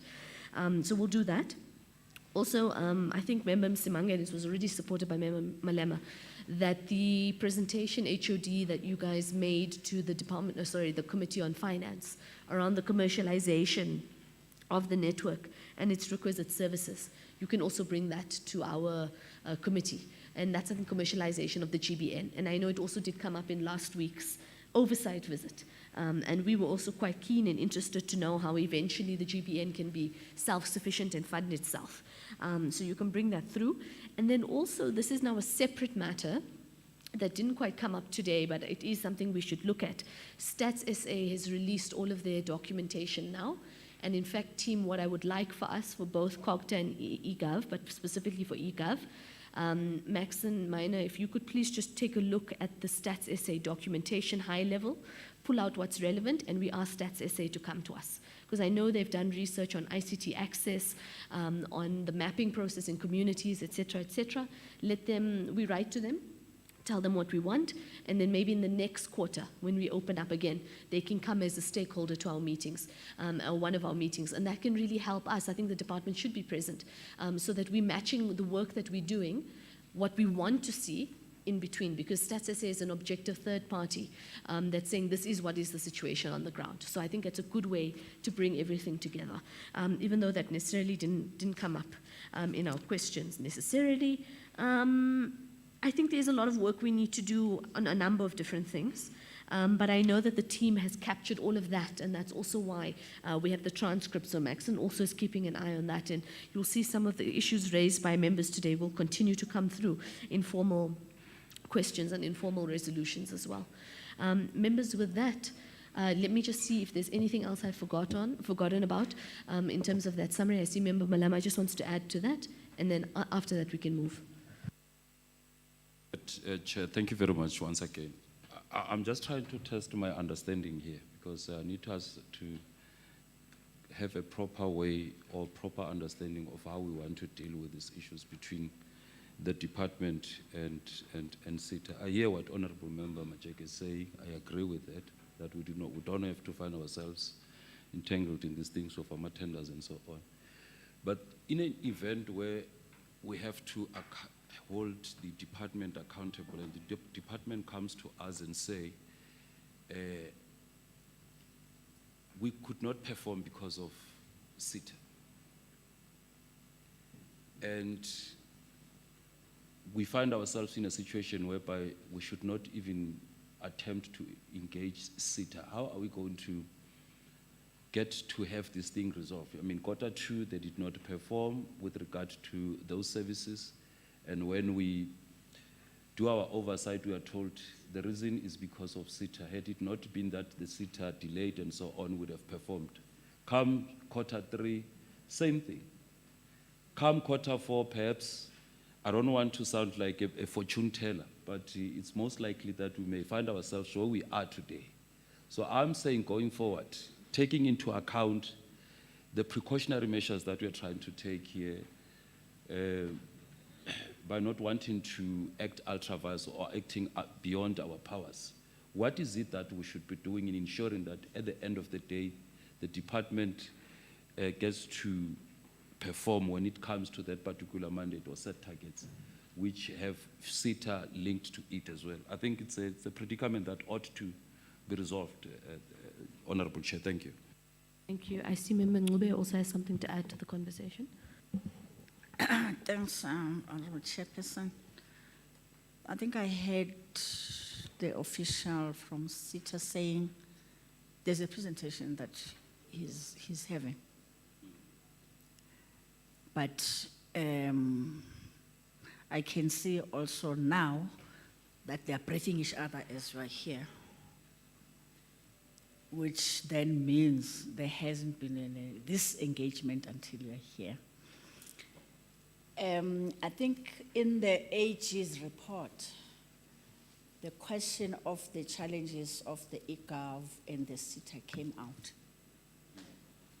When the eGov appeared in the portfolio, they said, we've dealt with it. We no longer have challenges. But today, there is a problem in such a way that eGov is also threatening that if this matter is not resolved on procuring by CoGTA, then eGov will do it. If it needs be, we can meet in court. So that's a major thing. It's a major thing. Where Tina, where we are as an oversight body, we will be blamed that what did we do? Thank you very much. Sure, yeah. I actually do understand members' concerns on all sides. There's a concern that we're going to taper into something that's not necessarily for us. At the same time, those things may be affecting the actual performance of the department, which is, of course, our problem and our mandate. And I think there is a balance that needs to be struck here. Look, I'm still going to resolve in the same way. I still want CoGTA to come. And also, CoGTA, you can have your own presentation. In fact, that's what we want. eGov will also have its presentation. We'll find what's going on there. So when I said get your story straight, it's not to be dishonest, it's not to fabricate, it's just to give you a chance to say, right, these are the different issues, these are the different challenges.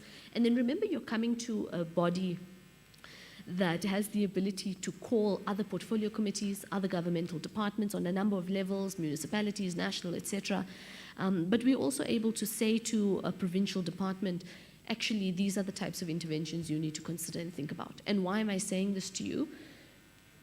It can help you think about what, yes, your challenges, but what role the portfolio could, suggested from yourselves, play to assist that process. In the same way, eGov will say to us, look, portfolio committee, there's a gap in the legislation on GBN, for example. It will really help us if you pass a law or give us the power to pass a regulation around this, for example. So that's what I want us to think about.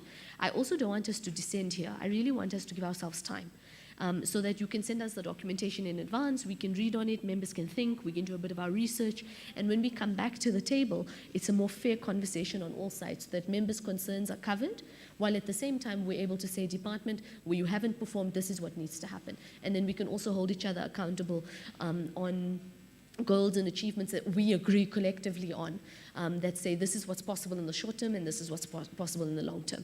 HOD, I am going to allow you because I know there's some new issues here, but ultimately that is going to be the summary regardless, because some of the issues we can't deal with right now, and I also think we might be throwing each other a bit under the bus if we do it right now. But HOD, let's give to you, and then I can close on this matter. Thanks, Chair. We note your summarization, but I just wanted to assist the Honorable Mngube that the AG report was talking about the SLA that did not exist in 2021 report, and that matter has been resolved. Thank you. Thank you. All right. Acting MEC, we will be dealing with our Q3 report on Monday, which we will accept and adopt. So with your permission, it is, but we're going to have a short virtual meeting. It's not even for yourself, it's an internal meeting. It's just to alert you. But Acting MEC, with your permission, we are happy to release eGov and then welcome CoGTA up forward unless you have anything else you need with eGov, but the committee is complete with them. I'm just worried that it seems like I'm going to be here the whole day and I have another department to run. Thank you very much. I'm managing 2 departments and the other one needs me to be in the ground. This one is sitting here speaking English. English. MEC, tell them you are running 3 departments, not even 1, not even 2, 3. Not today is Thursday, it's Ukaimlao Day. And I'm sitting here speaking English. You know, we must actually accompany this I could have arrested Ukaimolao many criminals with an by now. eGov perspective. Thank you very much. And many Nyaupes will be in rehab. English.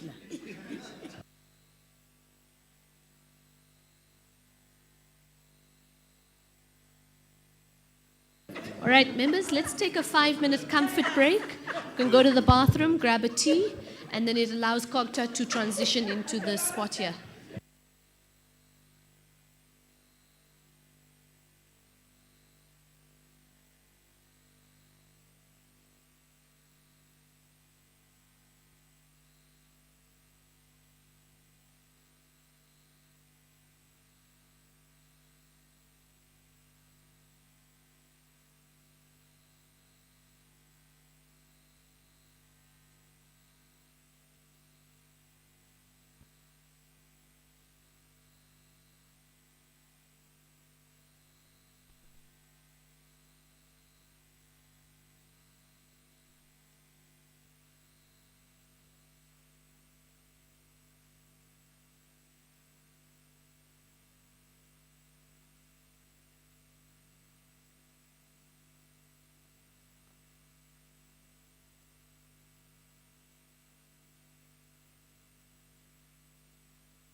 Checking audio. Is it clean? Is your audio clean? Bafo?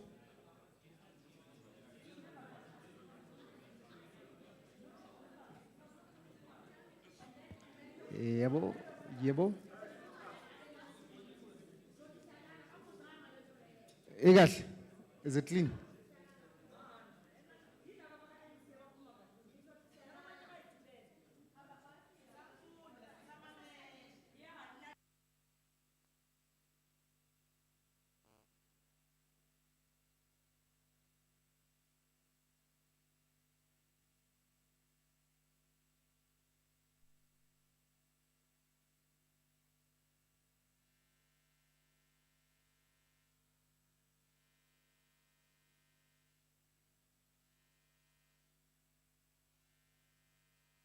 Hey, yeah, two, hey. Yeah, sounds clean, yeah.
I was working perfectly for the first week. Yeah, no, I can't take the whole move, but you know how they always shift blame. It was perfect. I need to learn to do what ta ta ta ta.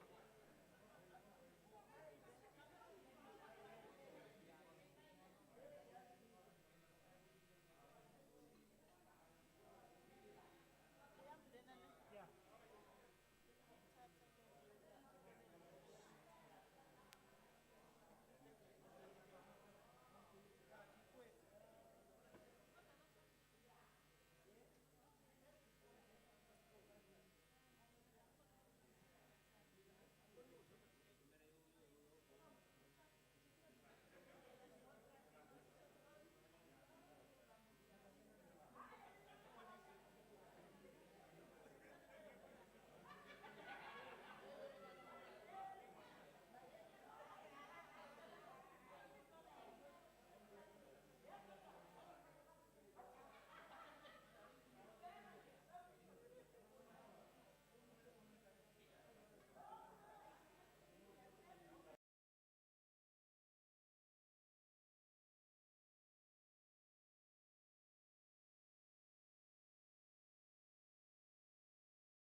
Basically, we did a major focused intervention study into all of our metros and municipalities, focusing on water infrastructure, electricity, and road infrastructure as well. And about 2 weeks ago, it was a marathon meeting. We had everybody under the sun here, including Rand Water and all the municipalities, district, local, and metros. There were a few of them, members will recall, that didn't quite hit the brief on what we wanted to hear from. And so we sent those municipalities and metros back to go and get everything in detail. And now they have returned upon our invitation. And we will be presenting on the same FIS topic, but hopefully closing some of the gaps that we raised from the previous one. So today we're going to be dealing with City of Ekurhuleni, City of Joburg, Merafong, and Sedibeng. That obviously is just those 4 that we felt needed to come back. But I'm going to hand over, I don't know, Acting MEC, if you would like to speak first or you'd like HOD to first speak. But between either of you, we'll hand over to you and then you'll take us through each of those presentations as per the agreement of the order. Acting MEC? Good morning, Chair, and good morning to members. We'll hand over to the HOD of the department. I said they must not talk too much, these members, so I must also lessen my talking.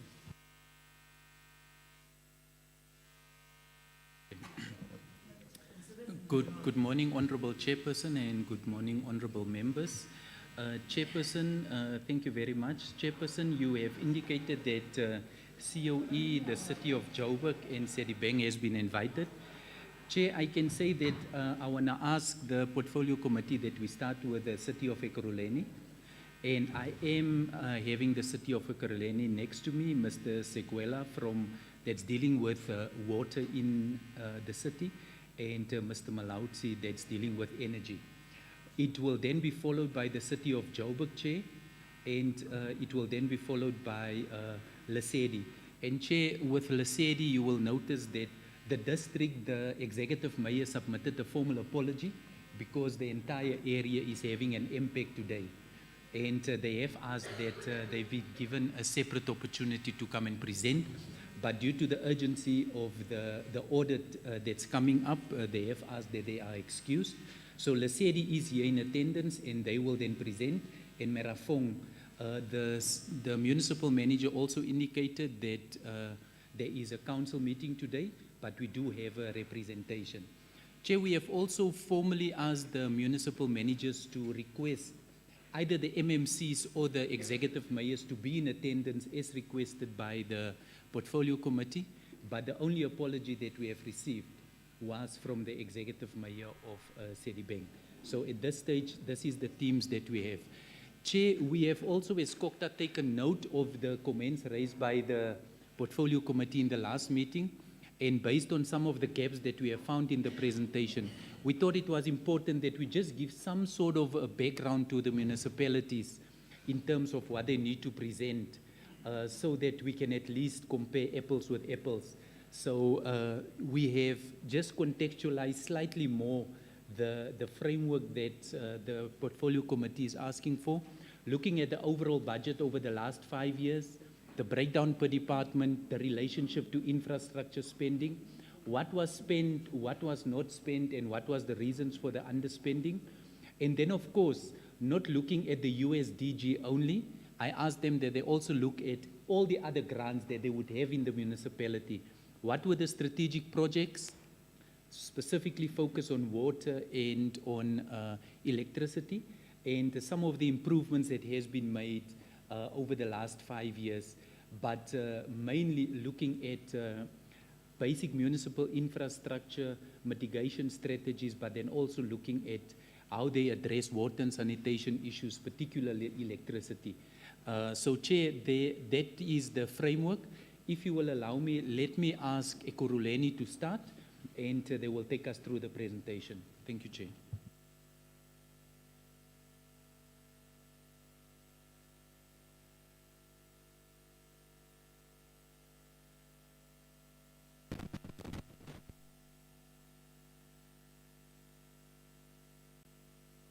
I think just introduce yourself for the record, and then you can tell us you're from Ekurhuleni as well. Okay. Morning, honorable members, OHD, and colleagues. My name is Innocent Mrauzi from the city of Ekurhuleni, the divisional head in the energy department. Chairperson, we did prepare the brief in line with the guidelines that were given to us, and we are now ready to present to this committee in terms of the status core of what's happening in the city. I think to start with, Chairperson, under the problem statement, there we are just highlighting the extent of the city itself. We are saying that... I'm sorry to interrupt you. Do members have this presentation? All right, I don't think we have it, which means two things. The first is we need to make that bigger, and secondly, my poor gentleman here in the front, we won't be able to see the presentation, so we have to figure that out, unless it's sent to us and it comes onto members' laptops immediately. Jabu says she's just shared it with us, so it should be fine. Right, and then if we don't get it in the next 5 to 10 minutes, members just send a message in our WhatsApp group and we'll follow up. Thank you, sorry about that. No, thanks. Thanks, Chair. All right, I think the first slide there, Chairperson, is just to indicate the extent or how big is Ekurhuleni. We are saying there that Ekurhuleni, there's a population of around 3.7 million. That was according to the Corporate Governance and Traditional Affairs statistics. And there are 76,471 businesses and 11,740 institutions. So that's just the background there. And then in terms of the people that are connected to the grid, Chairperson, it's just above 1 million of residents that are connected to the Ekurhuleni grid, which obviously exclude the other businesses that are also in the grid there. The second paragraph there just highlight the, in terms of the different voltages and how many point of deliveries that the city has. We've got 55 point of deliveries, and our voltages varies from anything from 400 to 132 kilovolt voltages. Next slide. So the next slide there, Chairperson, is just a continuation of what I summarized on in terms of the different voltages that we have in the city. Next slide. Chairperson, in terms of the backlog that the city has, it is estimated that the city has an 11 billion backlog, which varies from all those different programs that have been indicated on the table below. For instance, on the substation, for the city to have all its substation upgraded and the new ones brought into the network, will need around 3.2 billion to do that. I think, Chairperson, it will be for us to also indicate that the reason why we have such a huge backlog is actually due to the aging infrastructure, vandalism and theft. I think during load shedding, Chairperson, we have realized that the vandalism and theft has increased, more especially when there's load shedding in a specific area. Most of the time, when that power needs to come back, you find out the cable is either stolen or the equipment has already been vandalized. So the table there, Chairperson, is just to summarize in terms of the different programs that the city has, talking to the 11 billion of backlog that is required there. Next slide. There was a request again, Chairperson, to say how many of the substation has the city done in the past 5 years to date. Chairperson, the city has only managed to build only 2 substations. And I think on the table there, you will realize that, Chairperson, there was a significant decrease in budget allocation post-COVID-19. Hence, some of the substations that were planned couldn't even realize completion in time. So I think the issue there, Chairperson, was around the availability of necessary funding in terms of building the said substation. So the table there, Chairperson, just indicate specifically the budget that was allocated to the Department of Energy within the city over the past 5 years. As you can see, Chairperson, on the table, the budget that was allocated was indeed used and used adequately. The next slide, Chairperson, will just give an overview in terms of the grants that were used within the department. The first table there on top indicates the amount of USDG funds that were allocated to the department and the spending thereof. You can see overall the department managed to spend 99% over the 5 years. And in 2021, 2022, there was an introduction of another grant, the ISUPG, which mostly within the department is used for electrification and also upgrading those networks that are related to the electrification project.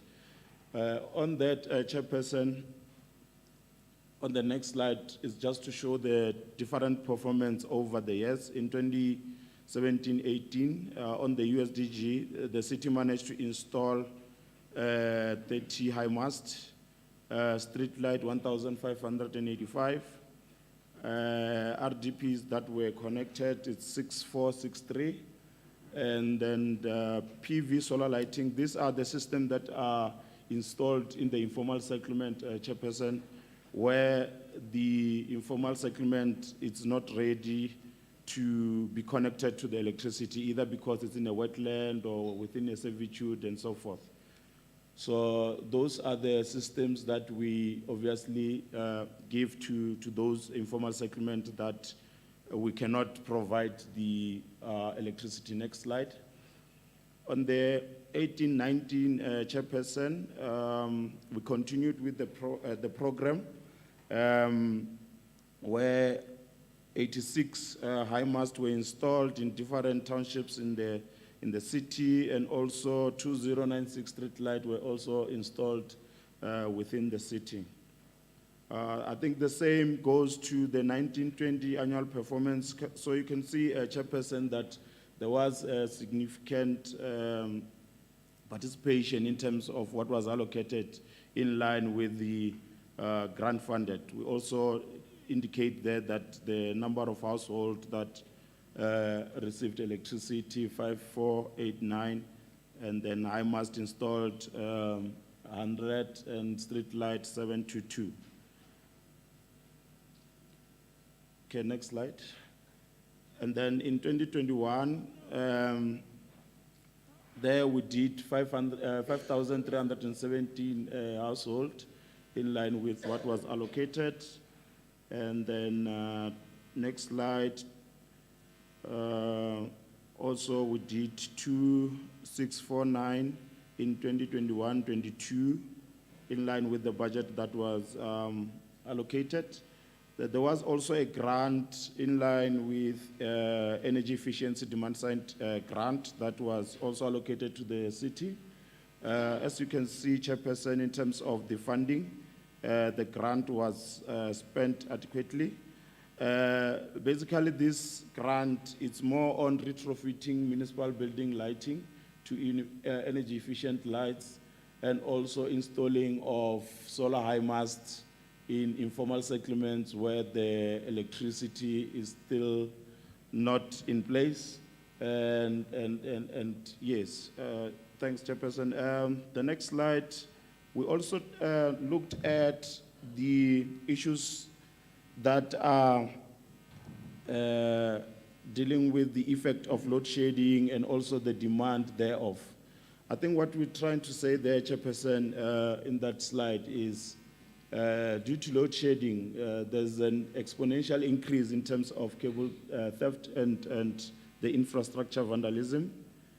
The normal planned maintenance, it's disturbed, Chairperson, because of the switching on and off, and that also affects your lifespan of the equipment. So on a normal case, Chairperson, is an equipment, if it's installed in a network, it usually have to perform till its end of life. But there will be breakages there and there, but with load shedding, there's more on and off, so it disturbs the function of the equipment itself. And then also, what we're doing also is the city, on that same slide, that we did have a private security to assist in terms of theft of equipment, mostly in the hotspot areas, where the private security will install an early detector detection. If somebody is trying to start digging where there's that equipment, immediately that early warning will send a signal to whatever service provider that is responsible for that specific area, and they will respond. I think with that system, Chairperson, we did manage to reduce, although we couldn't cover all the areas. And I think what we realized is once these guys realize that there's something or a detector in a specific area, they sort of change. And then there's another hotspot, and so the battle continues, Chairperson. I think also we are trying to say the effect of load shedding, there's potential losses. The next slide there, in terms of the revenue of the city. The next slide there it's just indicating the different revenue losses that will be experienced between the different stages of the load shedding. For instance, if you look at level 1, we are saying there we are anticipating a potential loss of 6.25% of our revenue and so on. And then if you go then stage 8, there we are saying 50% of our revenue will be lost if we have to go to that stage. Next slide.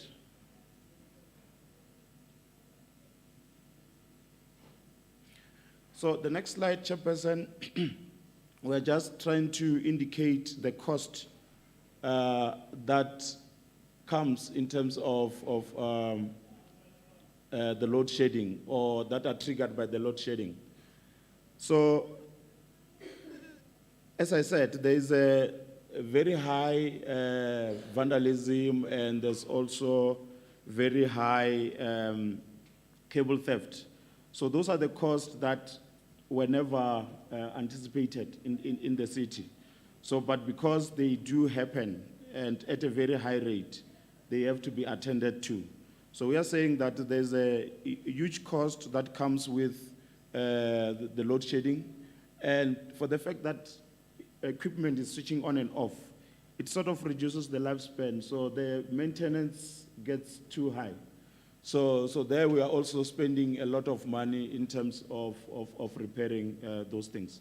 So the next bullet is just to say, in terms of cable fault, we are approximately losing 200,000 a day. And in terms of switch gear failures, we are approximately losing 100,000 a day. Next slide. So the next slide is also just a continuation of the cost involved. Theft and vandalism, 350 per day. Over time, you'll realize, Chairperson, that because of this switching on and off, the overtime then becomes one of the other added costs to the whole operation, because now physical people need to go and switch on and off the different switch gears and whatnot. So there we are saying 75,000 a day due to load shedding is then added as a cost. And there's also cost related to contracted services, obviously because the resource requirements become so high, there's a need to then have contracted services to assist in terms of the load shedding and the repairs and whatnot. So those are the costs that have been that are being incurred a day because of the load shedding. Next slide. So what are we doing as a city in terms of mitigating the load shedding? One bullet or one point or one initiative that we're doing there is we have engaged our industrial customers to assist with load curtailment.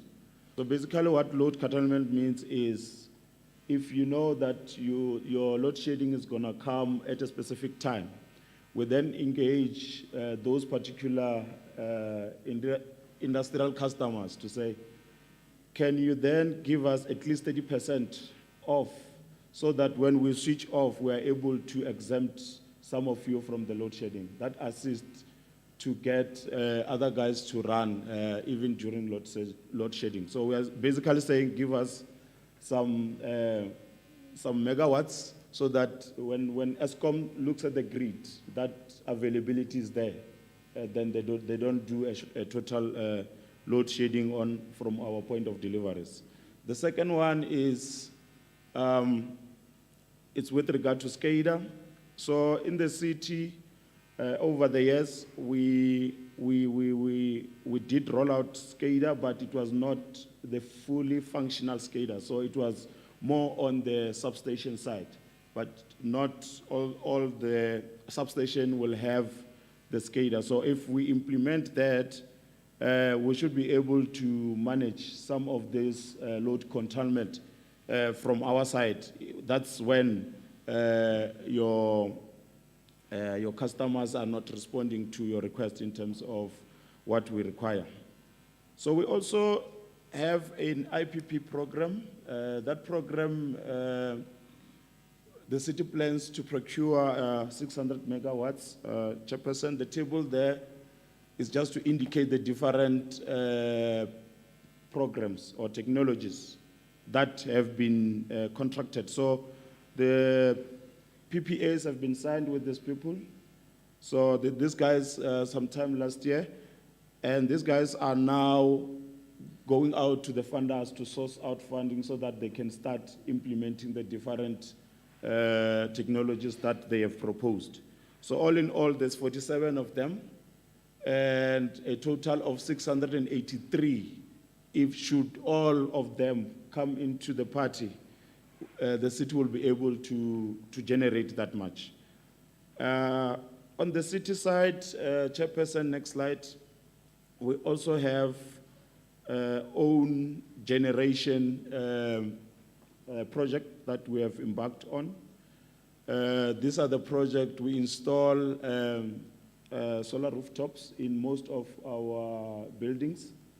We also have a landfill gas in one of our waste sites.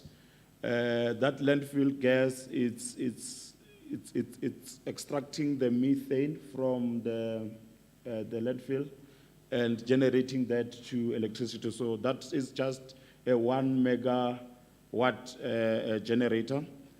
And then we are also, as a city, developing a feasibility on the city trying to implement a CSP solar plant. That one is just still in the planning phase. We haven't went out on that.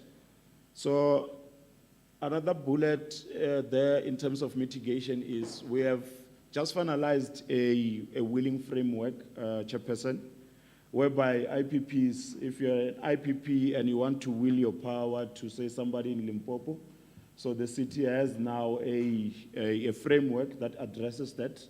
And also, we also have a framework on private embedded generation integration. We also have ripple relays in terms of trying to cap or reduce the consumption on the residential side. Next slide. So that slide there is just the project that we have done as a city, the different solar rooftops in the different civic centers in the city. So the one on your far right there is your Alberton, and then the other one is the Kempton Park Civic Center solar rooftop.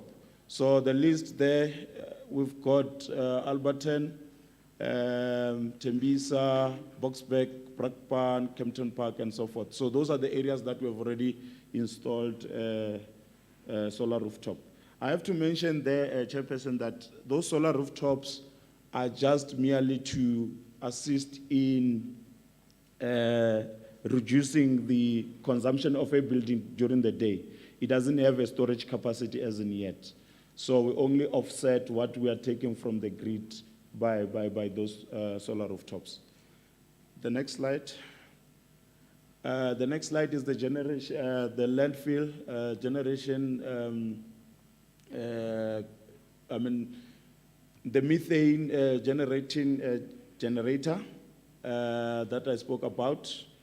Just the picture there. And then the next slide is, so the next slide, Chairperson, these are the, if you remember, Chairperson, when I started, I said the backlog. So these are the SCADA and the smart metering is part of our backlog. We need to roll out in the city the SCADA so that we are able to control our substation from a common point. And also install smart metering so that we are also able to control the consumption on the residential side of things. Next slide. Next slide, we are only, there we are just indicating what we're currently doing in terms of curbing the theft and vandalism. So like I said in the previous slide that we have deployed security service providers in hotspot and installing that detector. And also our collaboration within the Ekurhuleni Metro Police and subs and the private security in trying to assist, and also removal of illegal connection. Those are the things that we are trying to do to then mitigate that. Thanks, Chairperson. I'll hand over to my colleague to continue.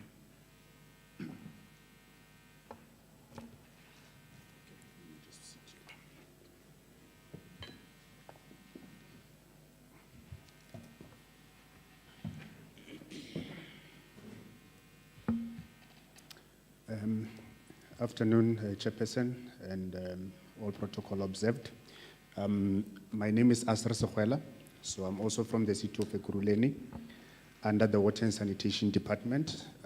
My role, I'm a divisional head, responsible for currently 2 portfolios, one being revenue management, but also responsible for implementation in as far as infrastructure is concerned. So in terms of the presentation, so I'll be looking at the water and sanitation performance. This is based on the brief that was given to us. So in terms of the problem statement, the city of Ekurhuleni currently, in terms of the asset base that we have, we've got about 10,000 kilometers in terms of the water pipelines, and we also have about 9,400 in terms of the sewer infrastructure. Obviously, in terms of the infrastructure that we have, there's issues of capacity constraints due to obviously the city that is developing. You would also know that the city of Ekurhuleni is actually a a city that, is built around production. So we've got a lot of factories that are there. So in terms of the demand. Just a moment. I just want to confirm to members, our presentation that we got, ends at electricity. I've just raised it to the team. They're trying to sort it out. So we're just making sure that we have the most updated version, because our version ended just where your colleague also finished. Yeah, so we don't have the one on water. So just keep that in mind. Okay. Earlier we didn't have it before us. Member Delanga? Chair, thank you very much. May I just ask, these are extremely important questions and we need to follow up on that. But if we get the presentations while we sit here, and we have to listen, and I need to make notes and process all the information. This is to a point where I actually want to request from my side. This is a useful exercise, a useless exercise. I cannot sit here and make notes and pay attention and sit and get the information while I sit here. It's not acceptable. We have spoken about this many times, many times. I mean, I cannot ask the questions that I need to because I haven't had time to sit and work through it. Why is this? It's not the first time these municipalities come to see us. They know how the processes work. Right. But Delanga, you're quite right. I'm just going to get Jabu to check if the problem is on our side or where in the pipeline it gets stuck. Because it looks like our mailing list wasn't working. But it's fine. Jabu's going to check. And if it's our mistake from a portfolio committee side, we will also request an apology from ourselves to you. And if it's on the other side, we'll also then deal with it. But I'll just allow the team to quickly check, because I agree with you, Member Delanga. That's why one email and trying to write and trying to check. And that is quite difficult to do. So I think, so when you speak, just keep in mind we don't have it in front of us. So maybe go through it a little bit more slowly or a little bit more in depth, either one. Thank you. All right, thank you, Chair. All right, I was on bullet point number 2 now, in terms of the reservoirs that we currently have. So I will dwell in depth as the presentation proceeds in terms of what we are currently doing. So the current problems that we have, obviously, we are currently sitting at a 24-hour storage capacity. And in terms of the programs that we are running, we're trying to get to 36, so that in instances of outages, then we are still able to serve, obviously, the communities, that we have. In terms of the geographic, configuration of Ekurhuleni, you would know Ekurhuleni previously had, 9 councils that were actually amalgamated into one to form the current city that we call Ekurhuleni now. So previously, these towns had, various, they had their own councils and they had their own infrastructure. So as part of what we are doing is to try and integrate, obviously, the infrastructure, so that you are able to balance that in instances where, you've got operational problems, then you can be able to, supplement, obviously, from the other areas. In terms of the security water supply, it is a concern. We've been experiencing recently a lot of water outages. As you know, most of the municipalities within Gauteng actually depend on the supply from rainwater. And it just means that obviously if rainwater experience any problem, we would know with the problems of load shedding that have been happening, then it means that it then affects us. Hence, part of it was to also develop some of these reservoirs to try and mitigate on that basis. So, in terms of obviously operationally, we do have challenges that are there. As the city is growing, the demand also grows, and obviously then you need to be able to cater for that. The next slide, please. All right. On this slide is basically just the infrastructure summary in terms of the infrastructure that we have in Ekurhuleni. So average annual daily demand, it's sitting at 967. megaliters. So that is, in terms of we are guided obviously by the integrated Val River system, in terms of the license that we have. Then in terms of the total number of reservoirs that we have, we've got 79, and we also have 34 towers, and then with a current storage of 951.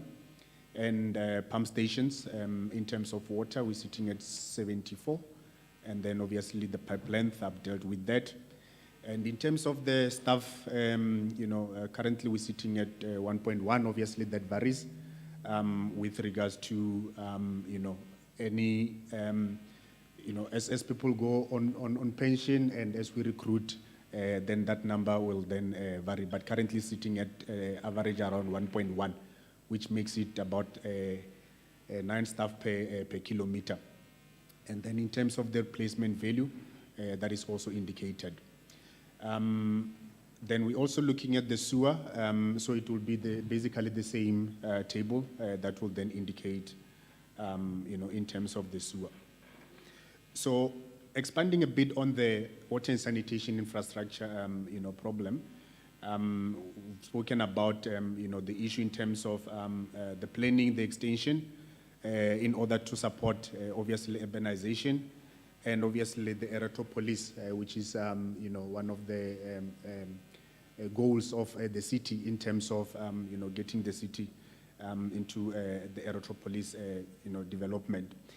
That the maintenance of infrastructure, that is also obviously a problem. Ekurhuleni was formed in terms of the various towns. They were developed many years ago, and obviously some of the infrastructure, it's reaching its useful life, and then creating more in terms of maintenance. Then obviously we're developing medium and long-term informal settlement infrastructure. It's known that with any development and the growth of the city, you will always have migration and people moving into the city. That then will then put strain on your infrastructure, and then forces you to look into different ways in terms of making sure that you provide the necessary service that is required. And one of those interventions that we are looking at is reduction in terms of non-revenue water, which is currently a focus. I'll dwell much on it in terms of the interventions that we are doing. But non-revenue water, we would know that, in terms of water, in as much as important it is, there is scarcity of water. So part of it, we need to make sure that, from the demand that is currently there, on average, municipalities around South Africa are losing around, between 30 and 40, some as high as 40% and above in terms of, water losses, which are non-revenue. So the focus is also to try and deal with that and reduce, on that. We are also looking at alternatives in terms of, acid mine water reclamation. We also looking at, other sources, with a couple of companies that have also approached us to try and look at, other alternatives such as, rainwater harvesting, trying and having on-site storages, to try and balance, obviously, on the demand. We are very big on water conservation and water demand management, and obviously it is a challenge, but we are trying, obviously, to try and put in measures to try and cap on that. Then in terms of the infrastructure backlog, as I've indicated, I think it's just a summary of what I was saying. So it just indicate in terms of each asset, the sewer upgrade to treatment works, and then obviously the sewer refurbishment, the water refurbishment. And obviously we have programs that we are running in as far as meters are concerned, because then that becomes our cash register to be able to assist us in funding projects that we have, and also to be able to keep us operational. Then on the next slide is just basically the performance in terms of the infrastructure that we have. So in terms of the outfall sewer, so that will be, we are looking at about 313, kilometers. And then in terms of the cost for replacement, we are looking at obviously 759 in terms of meters. I mean, in terms of millions, rather. And, in terms of the reticulation, we are looking at 9,000, kilometers. And the pump stations, we've got 133. And in terms of the replacement, that's the 15. And then in terms of the portfolio health, you'll actually see that our outfall sewer, they are not bad. They are sitting at around 65%, with our pump station being, the actual pain point in a way. So a lot of our pump stations, need upgrade, in order to be able to deal with, the current challenges that we have and also the future demand. And then in terms of the bulk mains, we've got 1,200, kilometers of that. And then in terms of the current replacement cost, we are looking at 3.4 billion. And then in terms of the depreciation replacement cost, then it's sitting at, for example, 1.7 when you're looking at the bulk mains. And then the list indicates the distribution lines that we have at 11,000 kilometers, and then with 9 PRVs and 52 pump stations, and then obviously 68 reservoirs. Then in terms of the asset status quo in as far as water and sanitation is concerned, so we normally rank it in terms of the number of age. On top there you'll see the age ranging from 2015 to 20, 10 to 15, 5 to 10, and then 0 to 5. And then on the conditional assessment, then that just indicates in terms of the condition, it's rated as either very poor, fair, good, or very good. So you'll actually see that the ones which are very poor, in terms of the remaining useful life, they are between 0 and 5%, and which is the area that we are actually focusing on to try and make sure that we bring them to extend either their current lifespan, or you now look at replacement, total replacement of those assets. Then in terms of what I've just said, or what I've just indicated in terms of pipe replacement, so there is programs that we are running. The focus currently, we are looking at asbestos pipe replacement, the AC pipe replacement. Most of our frequent pipe bursts are actually on the AC pipes. So the focus is on that, to try and have those replaced and upgrade them obviously to a more useful material that we can be able to use in order to extend the life of the infrastructure. So in terms of obviously the desired outcome, we are looking at eliminating of about 27,000 meters of this asbestos cement, and we are looking at a cost estimation of about 500 million. There is provision that has been made obviously in the MTREF. In terms of the current financial, we're looking at 54.5 million, and then 40 and 62 in the 2 outer years. Then one other area that we are focusing on also as part of our strategy to reduce non-revenue water, we are looking at steel pipe replacement to try and replace the steel pipes with more suitable material in the form of UPVC, and obviously looking at other materials such as HDPE. And in terms of the The revenue enhancement realization, so this will contribute towards the reduction of non-revenue water, and we are also looking at a cost estimation of around 500 million. And there is also provision. It's the same figures with the asbestos, because it's basically the same infrastructure, just different projects that we are currently looking into.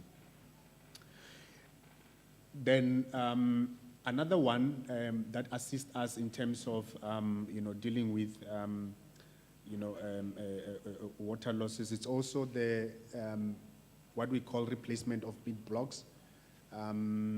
This is an old design that used to happen where you'll have your pipelines and your meters running at the backyard of the houses, which eventually over time becomes almost impossible for maintenance, one, because of lack of access to the properties, but also in terms of revenue collection, then you're unable to access the water meters, which either increases your interims in terms of billing, or you're just unable to bill at all. So this project is important for us, and we've currently identified a couple of areas that we've already completed designs, and we are currently in an implementation phase.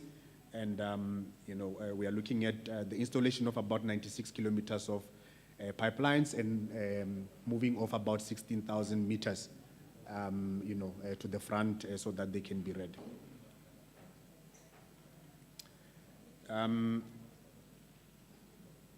In terms of the sanitation pipeline, it's just basically the same slide that we've done in terms of the water.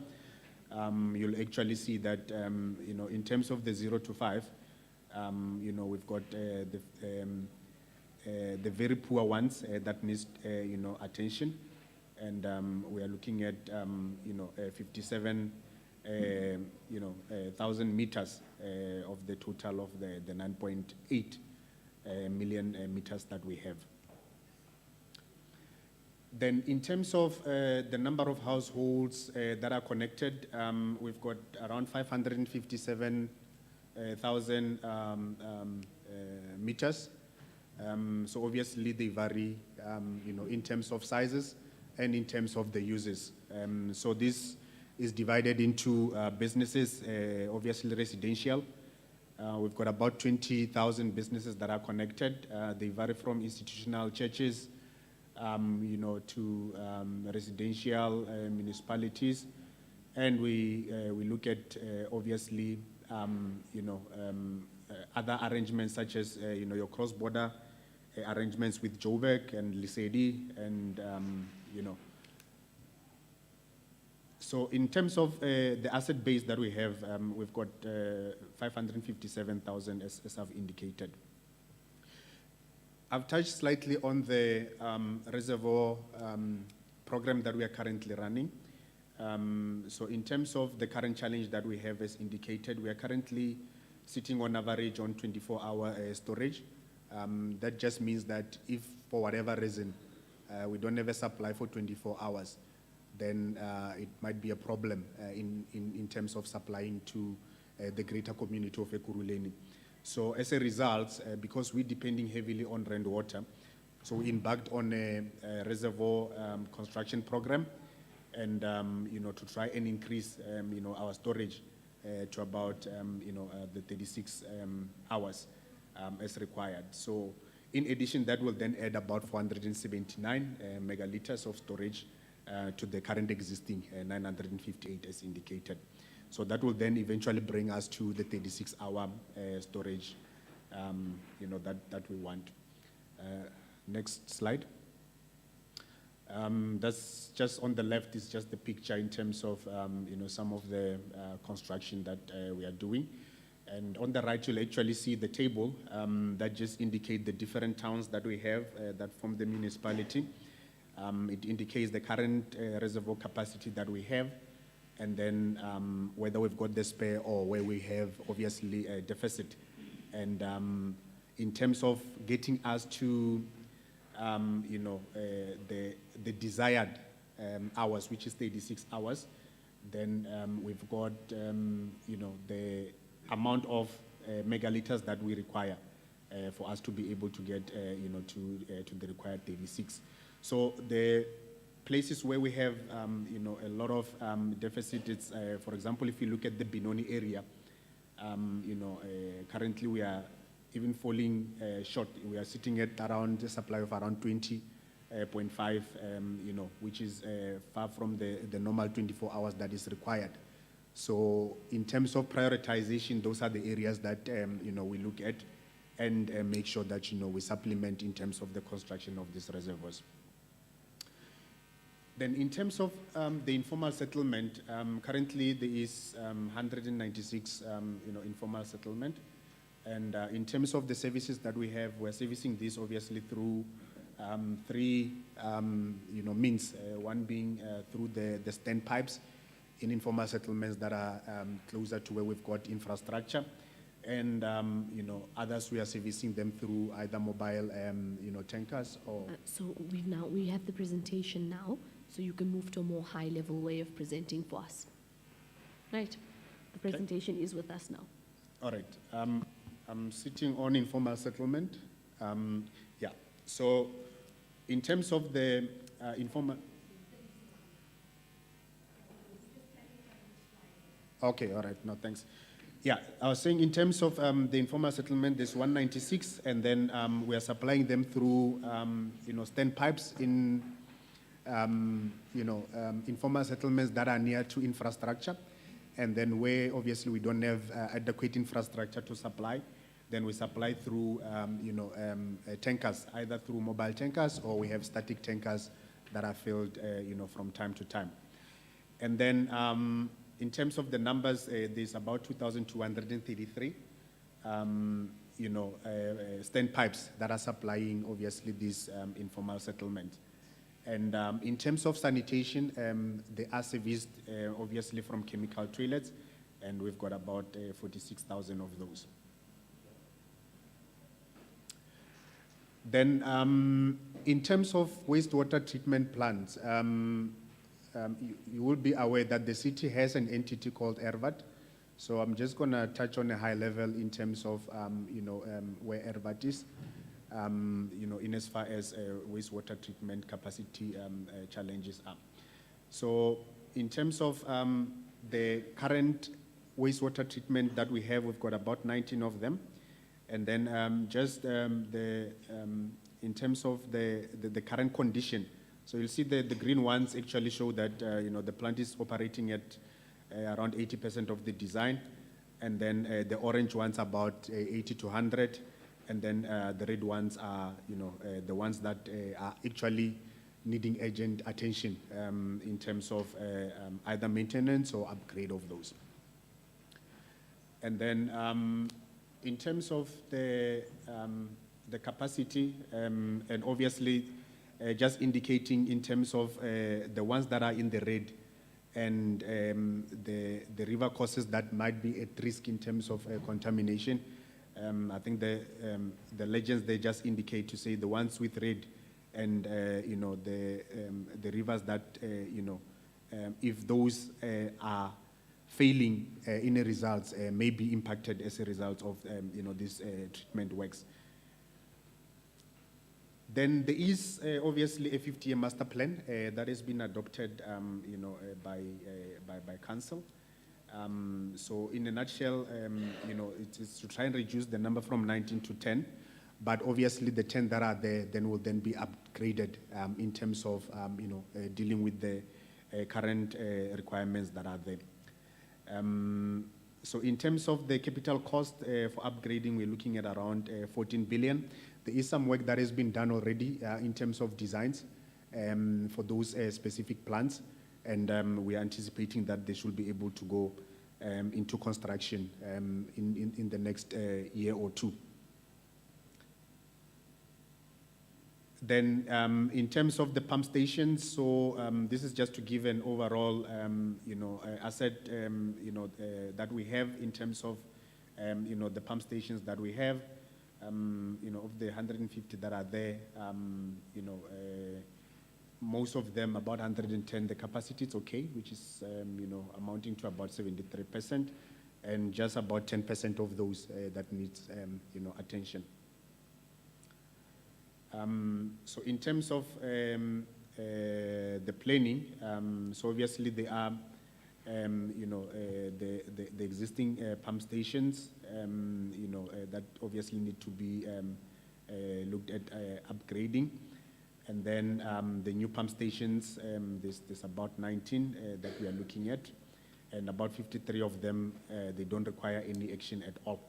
And then, there's also 20 that also needs upgrading. Then in terms of the water pump stations, so in terms of the project costs of the pump stations that we have, we need about 184 in order to construct new pump station to deal with the current demand. And then we need to upgrade, a few of those pump stations also to a value of about 75 million. And then there's few that are under investigation, where we are still doing a preliminary investigation with a value of about 19 million in terms of those investigations. And there is obviously those that needs to be abandoned to the value of about 7.4.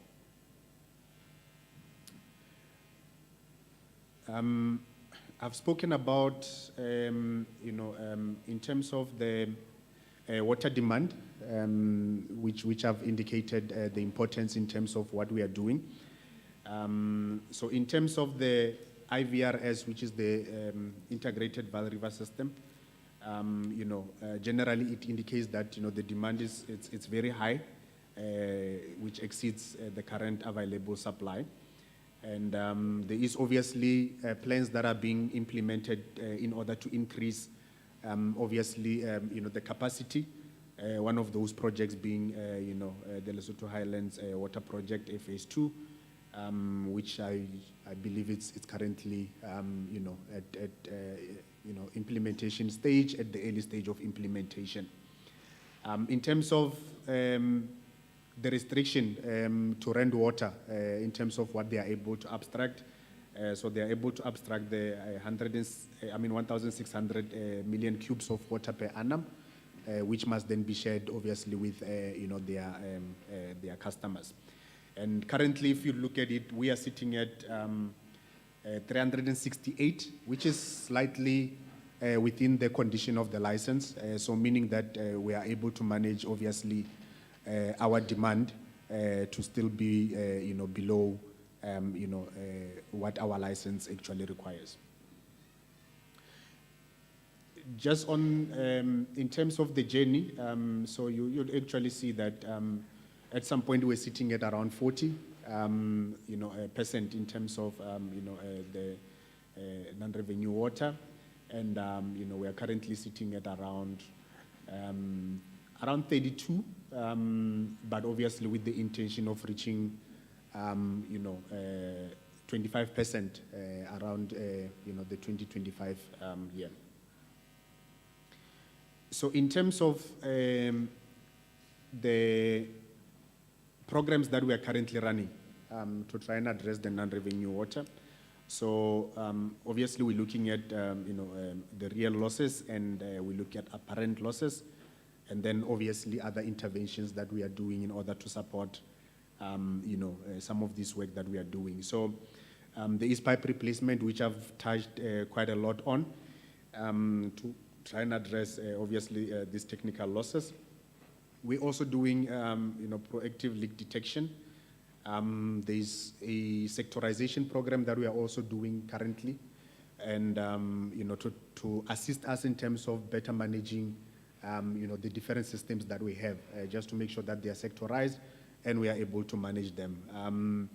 One of the, critical projects that we're also doing is the installation of telemetry system, to try and assist us in terms of monitoring, the infrastructure, so that you are able to react quicker, and you are able to, to save, in terms of, water losses. The other interesting one that we are doing is indigent property leak fixing. So this focuses on indigent households, where you actually find that, we do monitoring on those indigent households. because most of them also are not paying for the services. So, and some of them cannot really afford, to be able to fix the fixtures within the households. You find that their consumptions are very high, and then that resulting in obviously high losses for us. So we are assisting those households in terms of going into the households, and sometimes all it requires is just a replacement of a washer, just so that you are able to save water. So we've got those initiatives, and they are yielding quite good results for us, and we are continuing with that. Metering of informal settlements also to assist us in terms of balancing water balance, and also to try and account in terms of the water. Then in terms of the apparent water losses, we are metering all the unmetered households. These are all houses that are done through human settlements. We're metering those households to make sure that each household has got a meter, and we are able to actually account for the consumption for those households. And we are looking at another interesting project, which is the replacement of aged meters. This assists us in terms of efficiency and also transparency in terms of the bills that we are sending to our consumers. As the infrastructure ages, then in terms of the accuracy, it tends to lose a bit of accuracy. So we are targeting those meters, try and upgrade them to the newer meters that are more accurate, so that we are able to to bill the consumers. In terms of the supporting systems and other initiatives, we are currently looking at communication, awareness, and education programs to try and educate the community, because sometimes all it requires is that you just need to educate the people in terms of the importance of saving water, the importance of reporting water leakages, and obviously to a certain extent, like I said, with indigent households, just try and show them that if a washer is out, how do you then replace a washer? And we are actually seeing that that goes a long way, in terms of making sure that we preserve the water. Then I've just spoken about the challenges that we are currently having, and obviously the initiatives that we are doing, in order to address the non-revenue. So currently we are sitting at around, we are ranging around 32-33%. So we do a water balance on a monthly basis, looking at the system input volume and obviously other inputs to try and get to these figures. Then in terms of the water and sanitation, performance in the past 5 years, you'll actually see that we've been performing pretty well. Obviously in the 2021, 22, we're at around 71. This will be around the COVID, with the effect that it had in terms of some of the projects that had to be halted, to be able to contain and deal with the pandemic that was there. I didn't show the 2022-2023, which is the current financial year that we are currently on.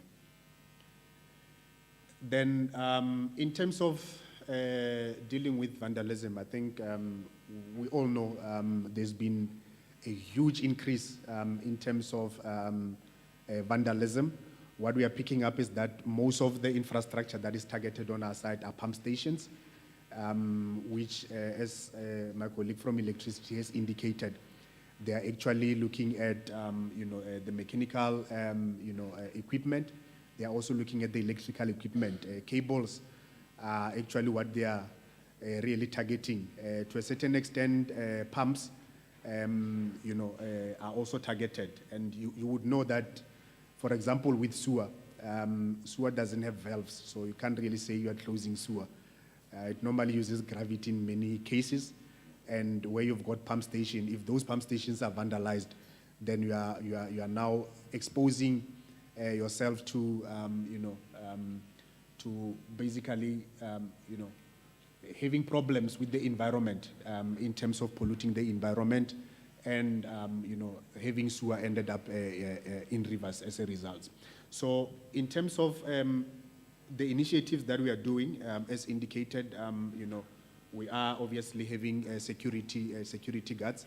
But what we are picking up is that most of these guys, when they go to this pump station, they know exactly what they want. So they come heavily armed, such that, even your securities that are there, there isn't really much that they can be able to do. So it's quite a huge challenge, and to an extent that you are even engaging, SAPS and obviously service providers in terms of, beefing up the security that we have. And then in terms of the removal of illegal connections also from water, we are doing one project called consolidation of bulk meters. This is focusing on businesses. What we are picking up is that some businesses were actually using, fire hydrants. They connect underneath and then actually use them for production. So we go from time to time and actually do, a couple of tests, such as drop tests, to try and make sure that, they are actually getting their water from one connection. And those projects are yielding results, and we are able to increase and obviously maximize in terms of, our revenue. And then in terms of additional work that we are doing is education and awareness, with the communities, just to sensitize them, and also just to make sure that they are aware that the infrastructure is there to serve them, and obviously they can play a part in terms of making sure that they safeguard this infrastructure from vandalism. And then obviously then there is deployment of mobile generators and pumps, where obviously either we've got load shedding and we need to pump, or those pumps are vandalized. The only challenge is also that once some of this infrastructure is vandalized, it actually requires a lot of capital investment, which could have been used elsewhere to expand the infrastructure, because then it means that the existing infrastructure is no longer operational. You need to now go and buy additional pumps. You need to go and fix, to a certain extent, where you find that the replacement of the vandalism that has happened, it's actually almost the same as really constructing a new pump station. So those are the challenges that we are experiencing. Chairperson, I'll end here. Thank you. All right, thank you very much. I think it's too much for us to take another presentation. Let's ask some questions, and then we can engage and close, especially with the metros. It's usually quite a lot. Honourable members, let me now open up for a round of discussions, also clarity-seeking points as well. You'll remember this is now obviously a little bit, not a little, much more detailed from what I requested. I know members were making a lot of eyes at me to stop you, but one of the reasons why we sent Ekurhuleni back is because we wanted the level of detail that's been provided. So that's also why we said it's best to do that. All right, members, let me see here. I've seen Member Atkinson, Member De Lange, Member Diache, Member Msimanga. When these ones come back, I'll note them. All right, Member Atkinson, you can start us off. Thanks very much, Chair. Just two quite simple questions. Firstly, on electricity, you mentioned a number of projects that you're doing to try and mitigate load shedding. So you spoke about solar, about energy to waste, and a number of others. And you mentioned the fact, I think, that you had large solar panels on top of government buildings and things like that. Are you looking to do something similar to what the City of Cape Town's doing by allowing residents to push electricity back, unused electricity back into the grid? I know it's quite a complex thing to be able to arrange, but is there any plan in Ekurhuleni to have part of the mitigation of load shedding being the pushing back of electricity from consumers into the grid via their solar panels? And then the second thing was, as far as the water infrastructure is concerned, we spoke a lot about replacing asbestos pipes and steel pipes and various others. What is the, and you gave the amount, I think it was 500 million you needed to spend to replace the steel pipes. How many kilometers of piping per year are you going to be replacing? So what is your plan over the next 3 or 4 years? How many kilometers of pipe per year will you replace? Thank you. Thank you. Member De Lange. Chair, thank you very much. I just want to firstly refer back to the first presentation, slide 9. If we look at the annual target versus the annual performance, in all these cases, the annual performance were way higher or significantly higher than the annual target. If we look at the target, that is probably what you budgeted for. Am I correct? Does this then mean that the annual performance, which is way higher, means that you overspent? Right, that's the first one that I want to ask. And then, like I say, you know, it's difficult to prepare and to listen at once. And it was quite a mouthful, and we appreciate that in the presentation. I'm just concerned about the wastewater treatment. And all throughout the reports we hear, and I think we're going to hear it in the rest of the presentations as well, as COVID, load shedding, vandalism and theft.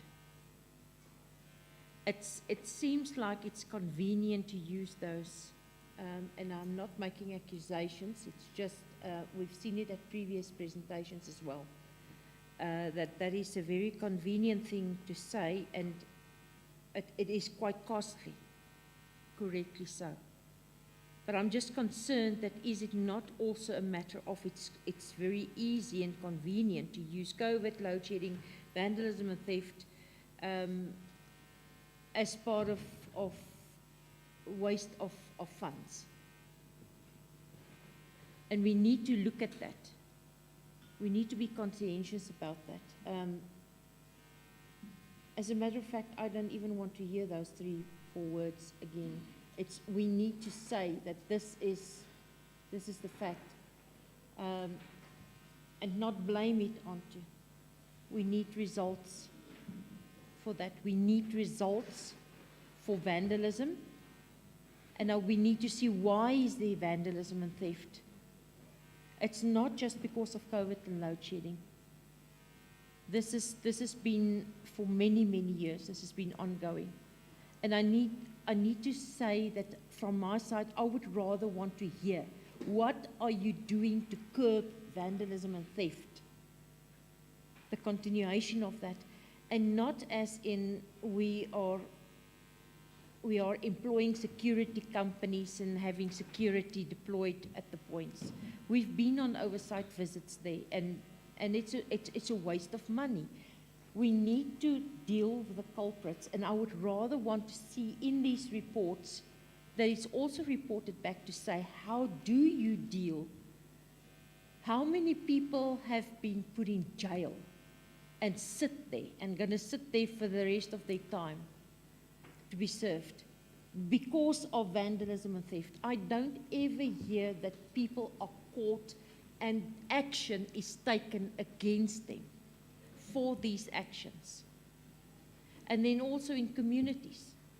We cannot allow people to grow up with the idea that it is okay to go and vandalize something, to steal something that is of absolute essence for service delivery to communities.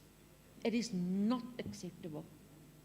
And it seems that we have fallen back in a sort of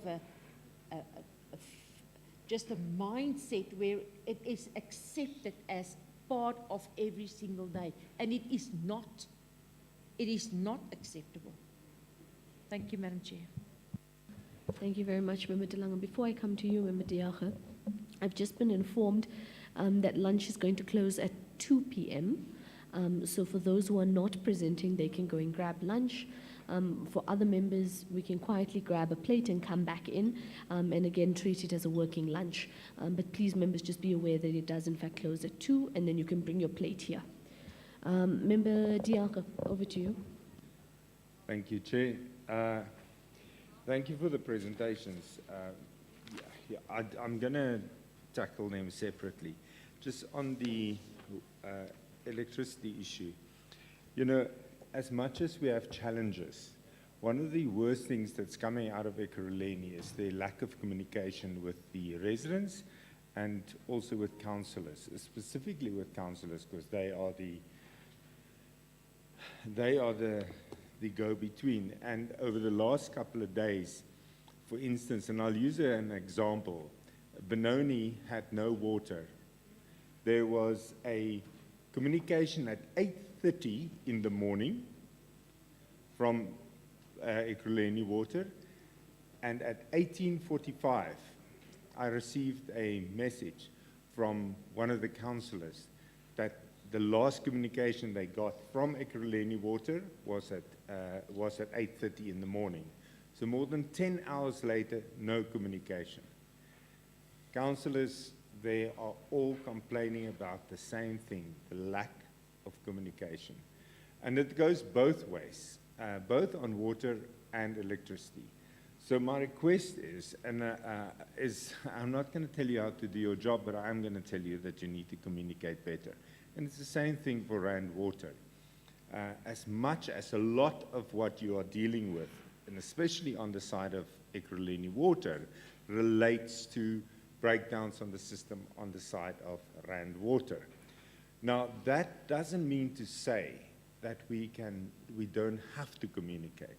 That only means that you need to intensify your communication, even if it is just, now, the amazing thing about a resident, believe me, all of us suffer as a result of it. Residents will call you all sorts of names, but it's because they don't have anybody else that they can fight with.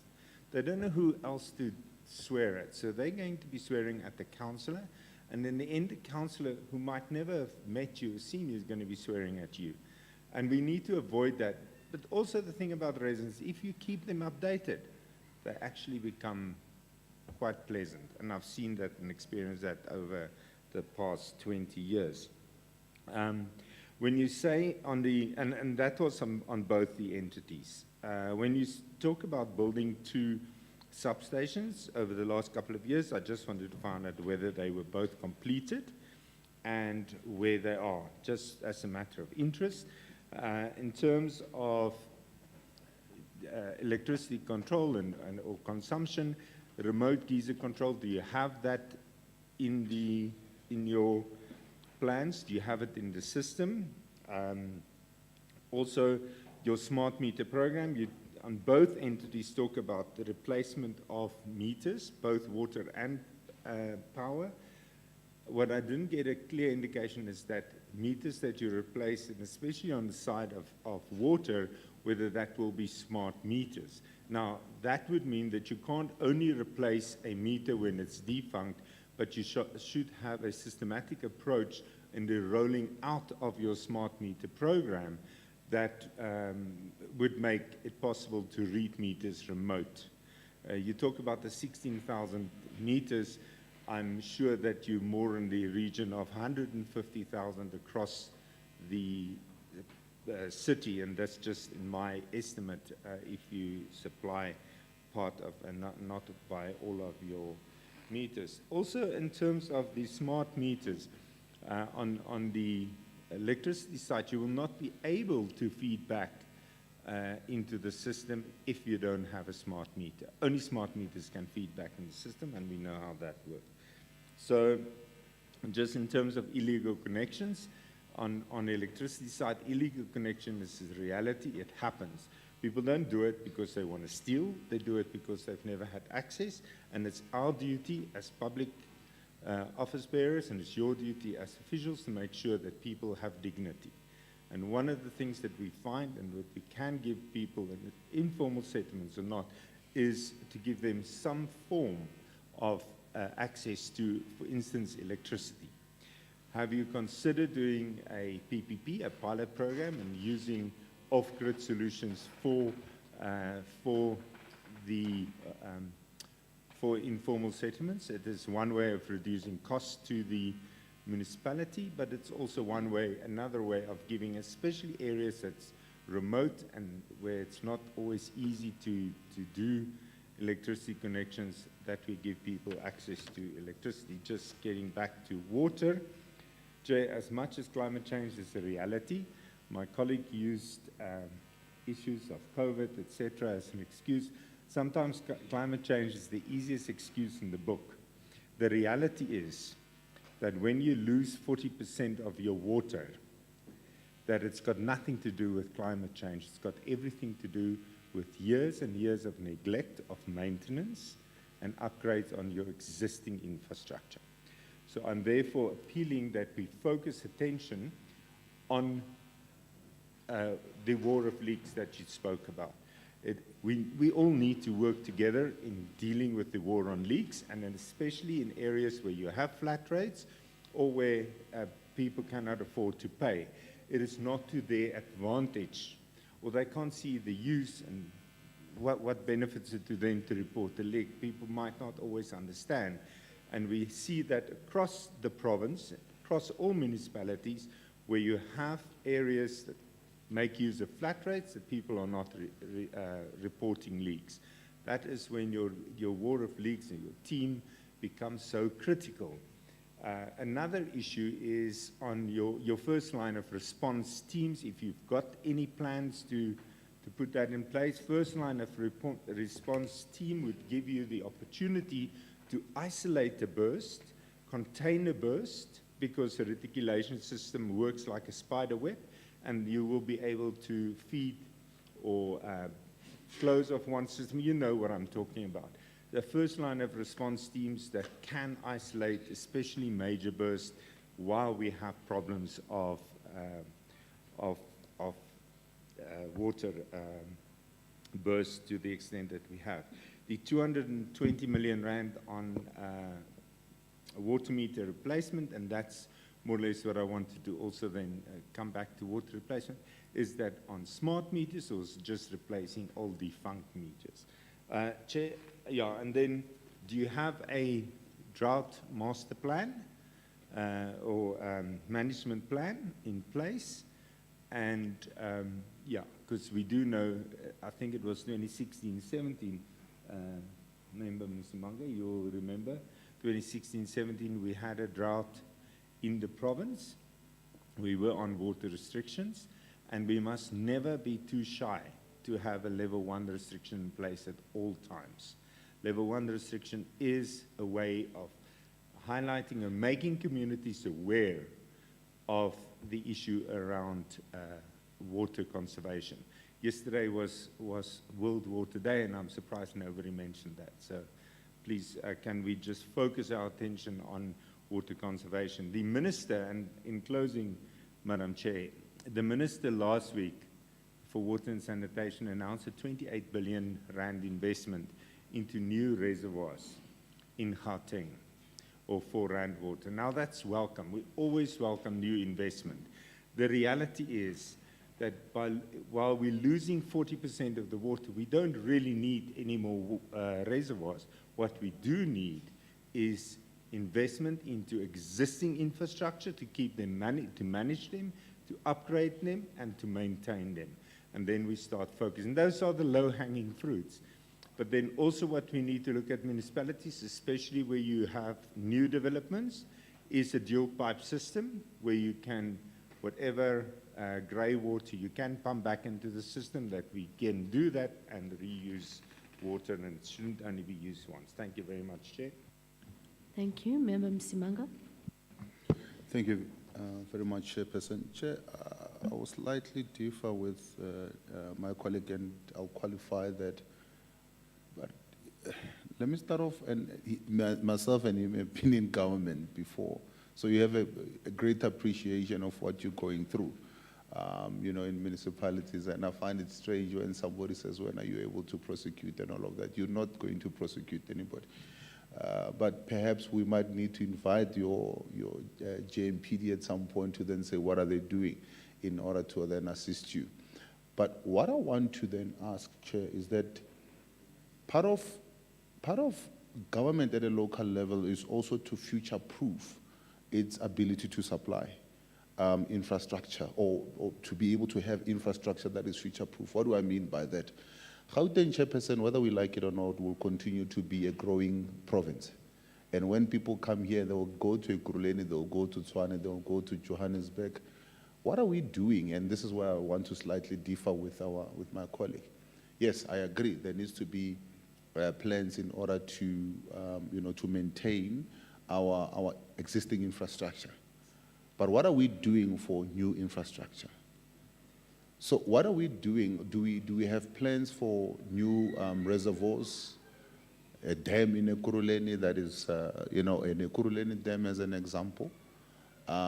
Because, we will not be able to rely 100% on the supply of Lesotho Highlands water or the VAL into our municipalities. What happens when the people of Lesotho one day wake up and say, we're cutting? And this is something that I've asked in Tshwane as well. I'm going to ask the same in Johannesburg. What do we do?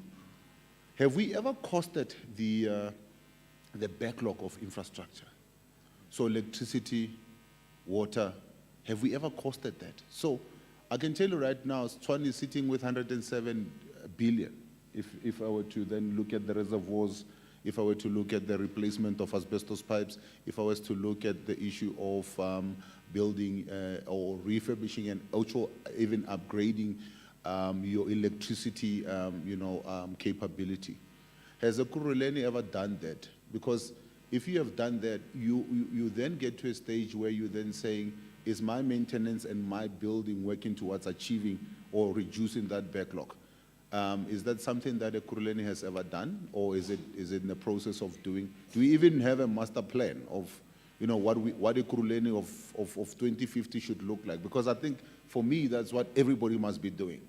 What does a city 30 years from now on look like, and what are we doing in terms of building that infrastructure, maintaining that infrastructure? Do we even know how old is the oldest pipe that need to be replaced? Because again, when you talk about preventative maintenance plan, you need to then say, these are the pipes that we need to be replacing first, not replace those that are newer and then forgetting those that are older. So do we have that? I don't know. I know it's a little bit of, too many things that I'm asking, but I think it all talks to issue of maintenance. It also talks to issue of, future planning. Thanks. Thank you, Member Msimanga. I wasn't able to note hands on this side. Are there any hands from members here? All right. I'm going to ask just a handful of questions for Ekurhuleni.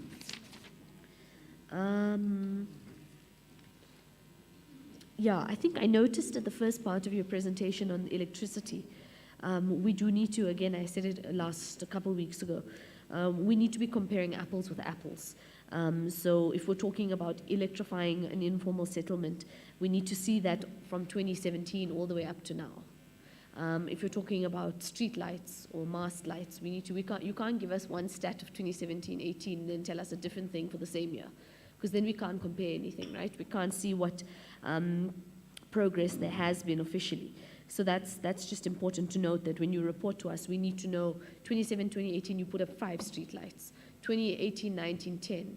Then it went down, et cetera, et cetera. So you can't tell us you've only put up 5 and then you tell me you electrified an informal settlement the next year. That's great, but I mean, there's no baseline from which we're working on, so we don't know if it is in fact great or not. I think it's good to see those different ideas on electricity generation, very creative, new ideas, it's perfect. But we do need some timelines also on what those things look like.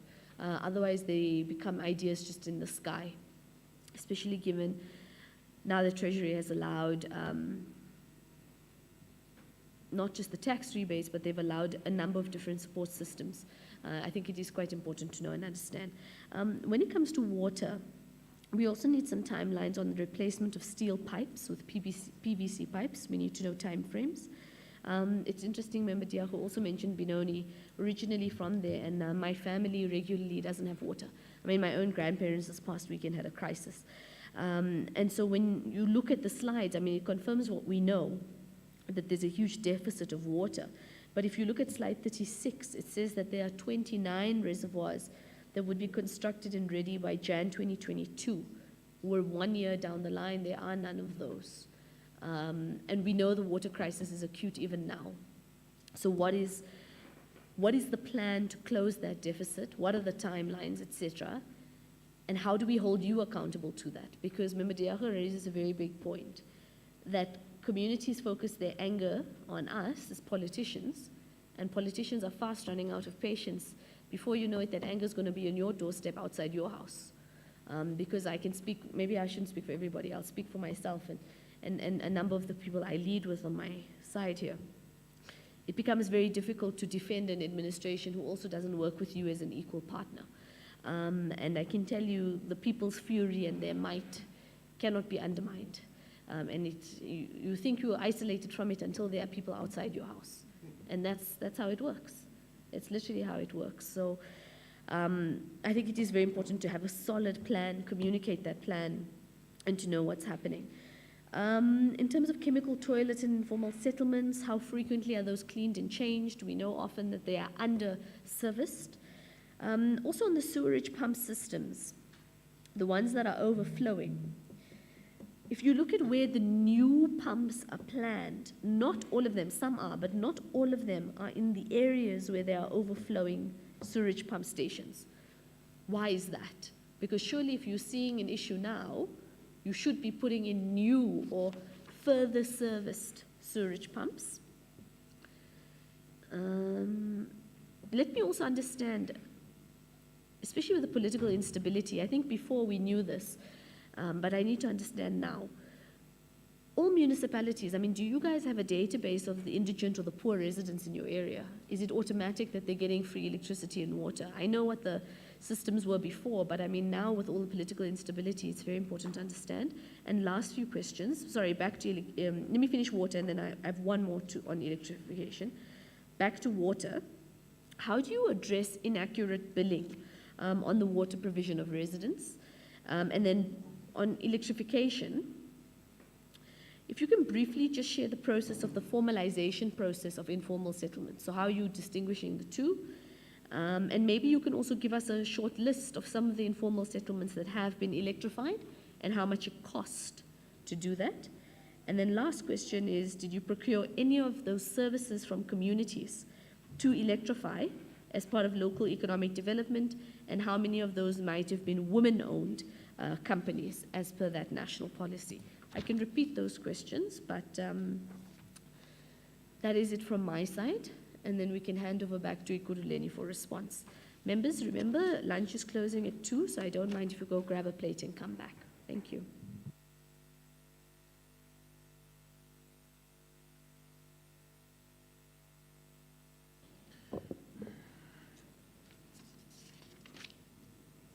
All right, I'm gonna start from water in terms of addressing some of the, the questions that were asked.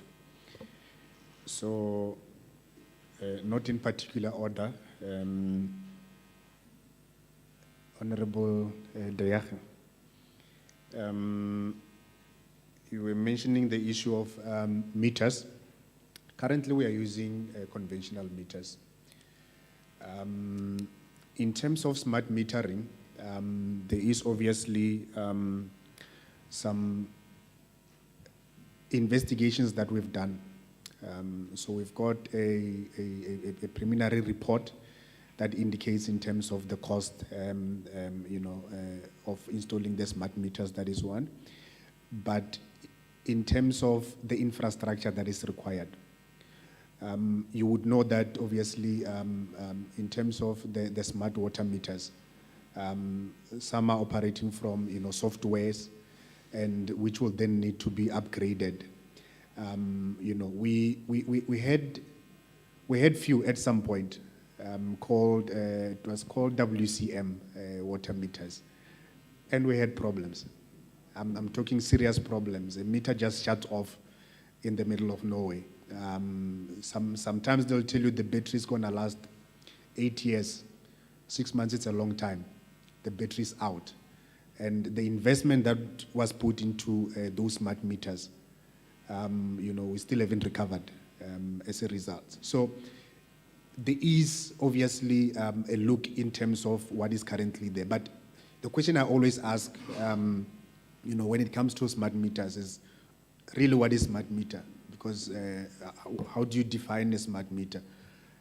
The reason why I'm asking that question is even the conventional meters now, if my smart is to get the readings remotely, for example, there's a device that you can get far cheaper that you can plug onto. It's got that capability that you can plug onto the meter. You do a drive-by, you get your readings, and you are able to monitor. And you get extreme smart meters, which they give you all this fancy stuff. And in terms of what we look at, it's the replacement parts, one. People that are able to service those smart meters, number two. The vending in terms of buying those. So there's quite a lot of things that you need to really look into. And comparing to what we are currently doing in terms of conventional, it's actually working better now in terms of conventional. I'm not ruling out the issue of smart meters. It's something we are looking at, especially on businesses, where you find that you are able to remotely monitor the high consumers. You are able to monitor and make sure that you are able to pick up the spikes and be able to address those ones. Then the second issue was in terms of monitoring, the infrastructure in terms of pipe burst and stuff like that. I've mentioned the project that we are doing, which is sectorization. So sectorization basically just involves sectorizing, different areas into manageable zones, so that you are able to monitor those zones, the performance of those zones, and we are therefore able to, put in boundary meters and be able to manage the zones effectively, dealing specifically with the issue of pipe bursts and water meters. Over and above that, then there is obviously the telemetry that I've mentioned that we are doing now. We are resuscitating the telemetry, that has always been there, but we are just upgrading it to make sure that we are able to, monitor the pipe bursts, overflows on the reservoirs, and so forth. So there's already work that is being done on the ground to be able to address that. Then the issue of the drought master plan, I know there is one that is being drafted currently. Obviously, it still needs to follow, the processes in terms of council approval. It hasn't reached that. It's currently circulating within the department to try and obviously, get everybody's comments in consultation with our environment, department, to be able to deal with that. There is a general one from an environmental perspective that touches a bit on water, but the one that we are developing now is specifically talking to water and sanitation in terms of addressing the drought. I think there is an anticipated drought that's going to come. Maybe that's where your question is coming from. So we are proactive in terms of making sure that we are preparing for that. Water restrictions do happen from time to time, as and when we get restricted from rainwater. We also do try and pass those restrictions to consumers. I think I've addressed your questions in as far as communication. Yes, communication is very important. I agree with you. And there was a time where communication was really lacking. And I think we've had discussions between ourselves and our supplier, in this case, rainwater. There was even a ministerial intervention in terms of understanding. So ever since that has happened, we've got tracking. I can even show you in terms of all the systems that we are getting on a regularly basis during the day. We get the levels of the reservoirs. They are shared with the councillors now. They are shared in different service delivery groups. So it is there. I'm not saying it's perfect, but it has improved from where it was, to where it is now. A lot can still be done, and I think our communications department are trying to work hard to try and make sure that they communicate as much as possible. Yeah. Then I'm gonna answer Atkinson, Honorable Atkinson. Yes. In terms of the pipes, as I've indicated, we've got about 10,000. kilometers of pipes. But in terms of what we are planning to do, there's a slide here. I'll just refer you to that slide quickly. It will also touch on the question that was asked by Honorable Msimanga with regards to the pipes. So that will be slide, I'll tell you now.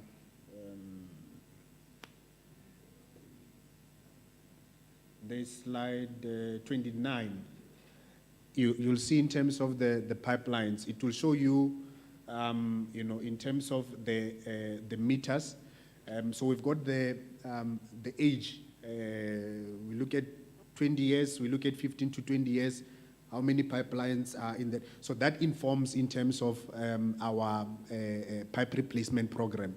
So the critical ones are the ones which are very poor and are between 0 and 5 years, because that's where we are getting a lot of pipe bursts. So that's where the focus is. And in this case, there's about 96, which is what we are currently addressing now. And then, but in the next, you asked to say in the next 5 years or so. So in terms of water, we are looking at around 400. That's just on replacement. And obviously, in terms of new infrastructure, that is dependent on the current developments that are happening within the city, basically. So then in sewer, we are looking at the same. That will be slide number. I'll quickly tell you. That will be slide 33. So you'll actually see we are looking at immediate, which is 57, and we are looking at around 200 that we need to upgrade. In terms of the capital investment that we have, so this is new pipelines that we are doing. There's quite a number of kilometers that we are doing. We are looking at about another 150 on the outfall that we are currently constructing to service a couple of these new developments that have happened. These mega projects that are done by human settlements, and that's where we are actually trying and servicing those ones. Then I'll go to Honorable Delange. Yeah, you said quite a mouthful, and I'm scared now to mention the load shedding issue and so forth. But the fact of the matter is that it's a reality. Most of these pumps are operating from electricity. We're not anticipating this, type of load shedding, but I don't want to dwell into that. I think in terms of what we are doing from an infrastructure perspective, and I think as Honorable Msimanga has indicated, I think JMPD maybe will be, because we report these cases as and when they happen. I can share reports that we are compiling daily as and when this vandalism are happening, the extent of the vandalism, the cost, and we are forwarding that to JMPD, and obviously to investigate and look into that. But in terms of the prosecution, I don't want to say how many, because I don't have those stats with me. But from an infrastructure perspective, we are reporting on those. We've got the stats, just that I don't have the exact to say in a month how many, in a year how many, but we can easily make those available. Then we are also doing security upgrades, to some of these, infrastructure. But like I'm mentioning, these guys are heavily armed. You'll want, I don't know what kind of security, because they know exactly what they want and why they are coming there. So it's a challenge with limited funds that are there, limited manpower that is there. I've mentioned the issue of community engagement in terms of awareness, to try and get the community buy-in to say this infrastructure is not only for the municipality, but that infrastructure is there to service the entire community. So there is a role that the communities can play in terms of making sure that they safeguard, obviously, the infrastructure. Then in terms of, we spoke about vandalism, and then wastewater treatment, I think you were asking about, the wastewater treatment. Look, currently, there is few that, are performing above their capacity. But that doesn't necessarily mean that, they are polluting. It just means that this was a design capacity.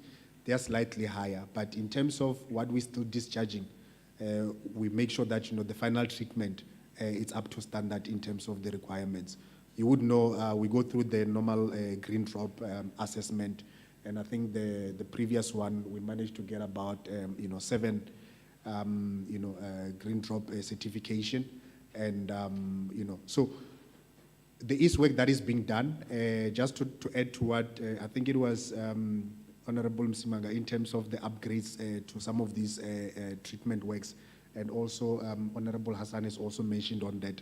So I've spoken about a 50-year regionalization master plan, which has just been adopted by council. So that looks into the upgrade specifically of these wastewater treatment plants, and obviously getting rid of those that are no longer serving the purpose.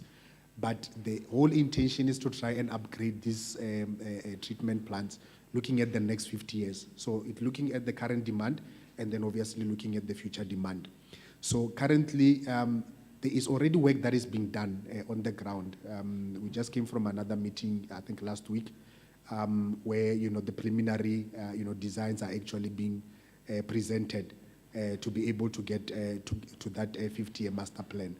So we are looking into that, and we are currently addressing that. Then, Honorable Msimanga, there were a few questions that you've asked around the infrastructure upgrade.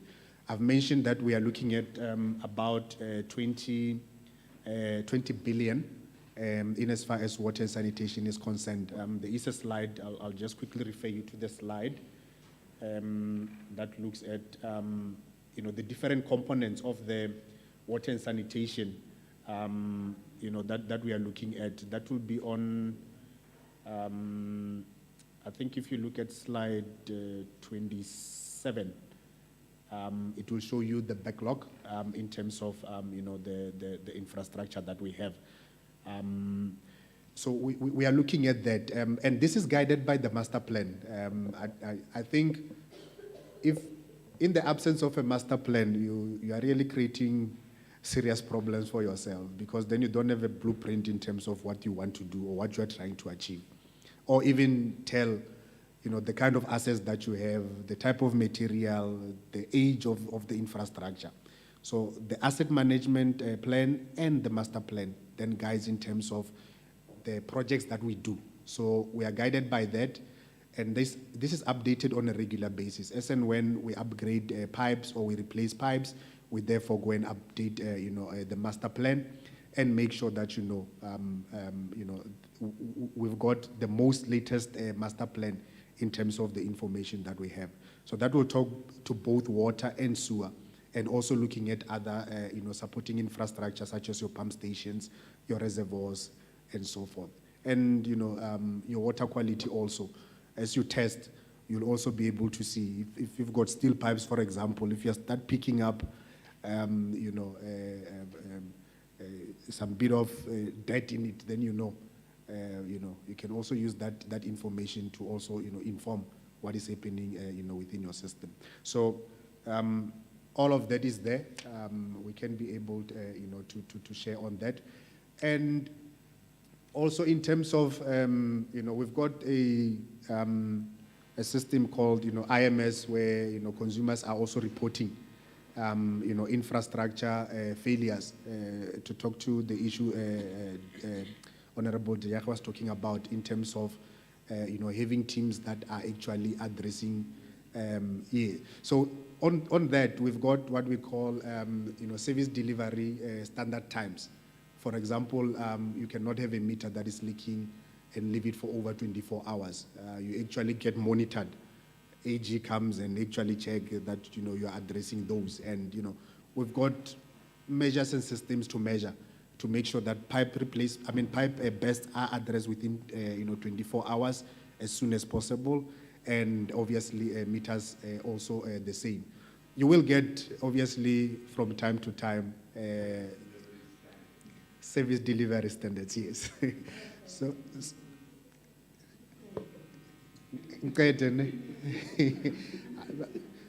they were asking questions. All right, but yeah, so yeah, I think that is that. All right, the session must finish, so I'll stop there. All right, thank you. All right, yeah, let's just pick up the pace. Remember, we still have other municipalities and metros to engage. All right. No, thanks, Chairperson. I'll try to be as straight to the point as possible. The first question that I have was from Honorable Atkinson with regard to the feed-in tariff, if the city is really doing something around that. The short answer is yes. We're actually piloting a few of the businesses that are already that already have the system. So once we are done with that piloting, we'll then do a proper sign-off and do necessary application to NERSA. All right. The second question was from Honorable Dilange on the slide 19, where the target vis-a-vis the annual performance differs.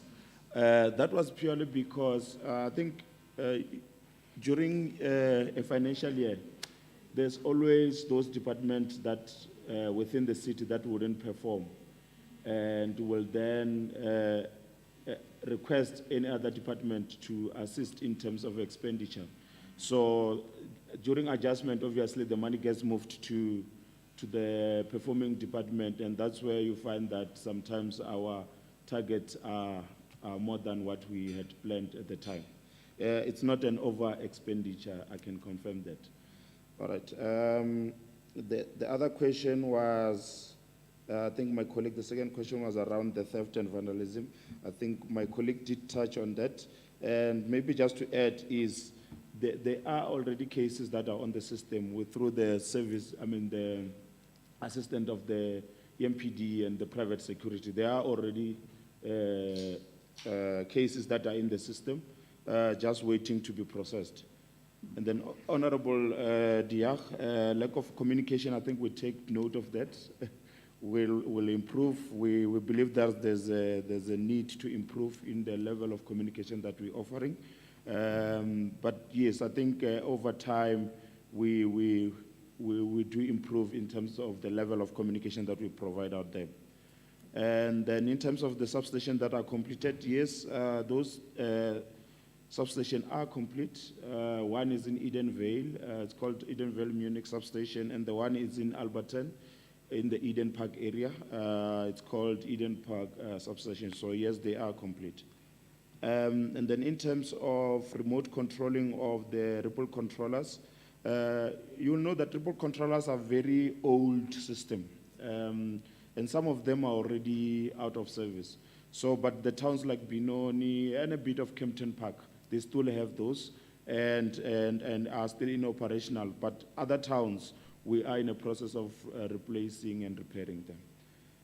All right, and then in terms of smart metering vis-a-vis the feed-in tariff, we have a meter, like my colleague said, which is smart but not that smart. It's called an automated meter reading. So we are able to see that the electricity that is coming in and the electricity that is going out. So those are the meters, I think, that will be employing into the system. In terms of a triple P pilot in the informal for the provision of electricity, we haven't done that, but it's something that the city will start looking at and see how best we can get out of it. And then Honorable Msimang, in terms of future-proof infrastructure investment, the department, I think even the city, there's a GDS 2050. document that was prepared by the city, which sort of becomes the overarching master plan of the city. And we also have departmental master plans. Our latest one was done in 2019, but there's constant improvement on that. I think every 5 years in terms of the license condition, we have to review and see if the project that were planned are still relevant and whatnot. I think the last one was from Honorable Hassan in terms of progress on achievement of the USD spending. I think, Honorable, we did try to highlight that, I think on slide 7 all the way to slide 11. But if there's a room for improvement, we'll take that and then we'll work on that. And then the process of formalizing informal settlement. Basically, through our sister department, human settlement, there's categories of different informal settlement. Those that are ready to be allocated to the newly development, and those that are still not in a process to be allocated to either your low-cost housing or whatever development that needs to take through.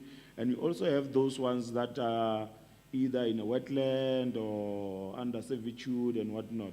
So the ones that are under wetlands and under servitude, those ones, first they need to be relocated to an area which is suitable, and then they need to be reblocked so that access to the emergency vehicles, maintenance vehicle is then provided. So once the area is reblocked and it's ready, our vehicles in terms of maintaining are able to go in and out.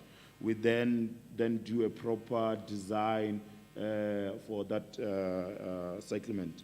I think, if I didn't miss anything, I think those were the questions that were posed.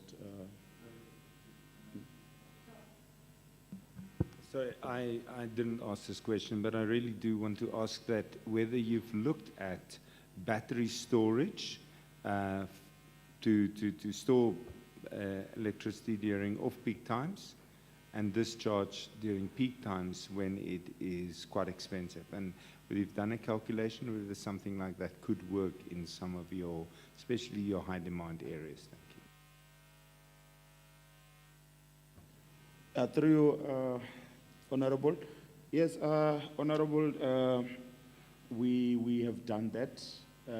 We did a study, I think that was 2019, 2020, somewhere there, where we looked at our point of delivery, meaning the connection from ESCOM, where we can store some of the energy during a normal time and then reuse that energy on off-peak time, peak time, sorry.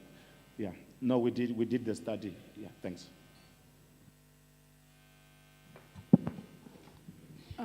Thank you very much. What is the next municipality?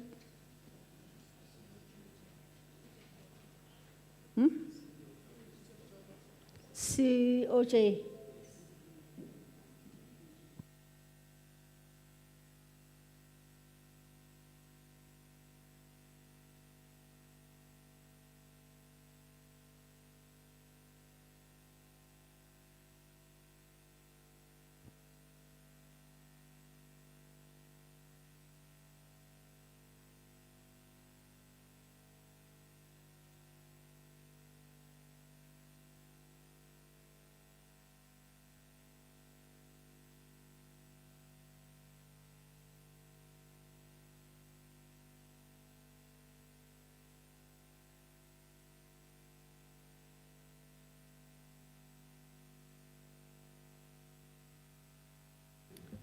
Chairperson, once again, good afternoon, Chairperson. This is the team from the city of Joburg, led by the acting COO, Mr. Tsepo Makola.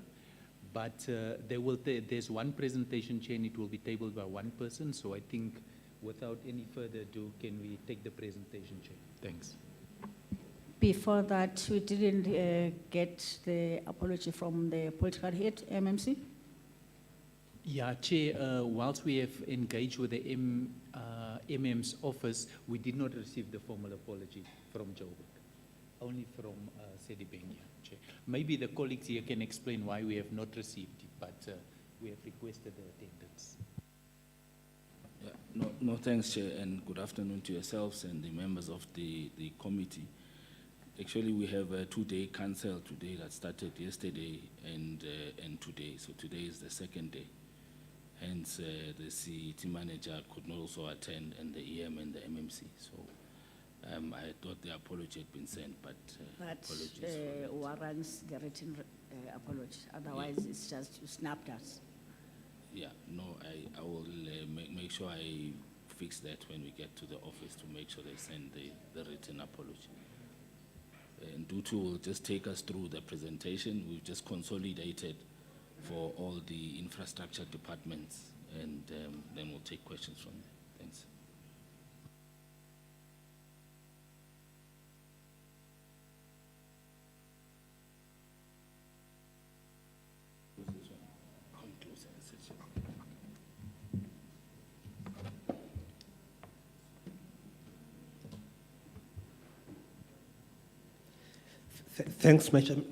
Thanks, Madam Chairperson, on the opportunity that we are given as COJ,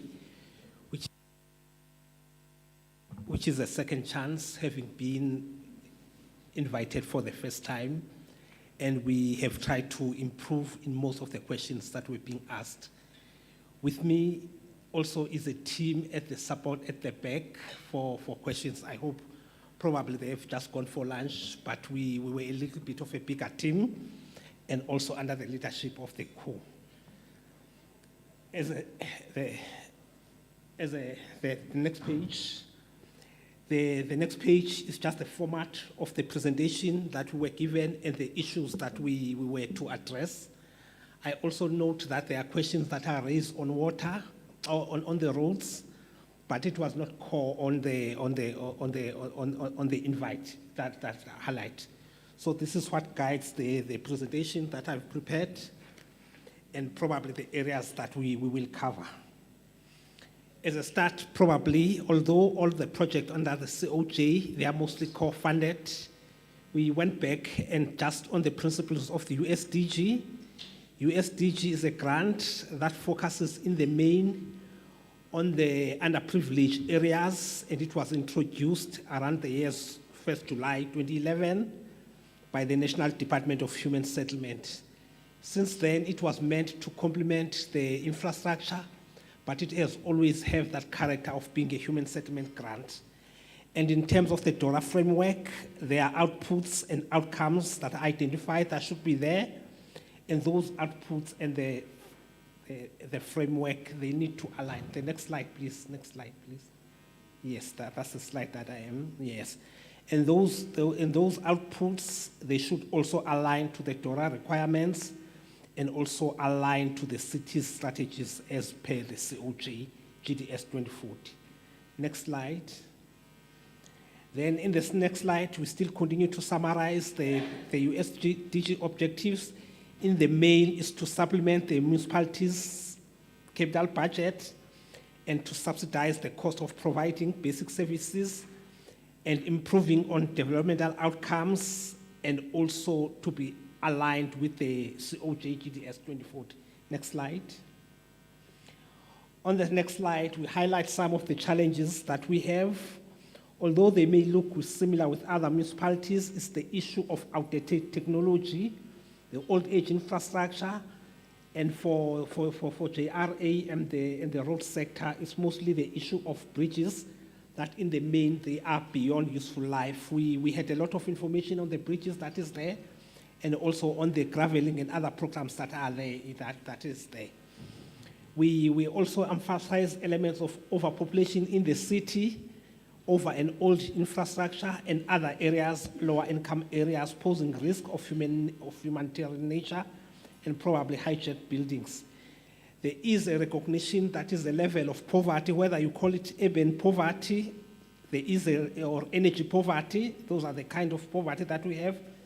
Inequalities and also unemployment, particularly on the youth. Now, those that they put pressure on the overconsumption of services per square meter. Now, probably the argument would be, are we offering free basic services? Are we aligned to the indigent?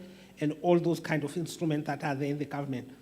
But notable, there tends to be overconsumption, which in a way result in criminal elements.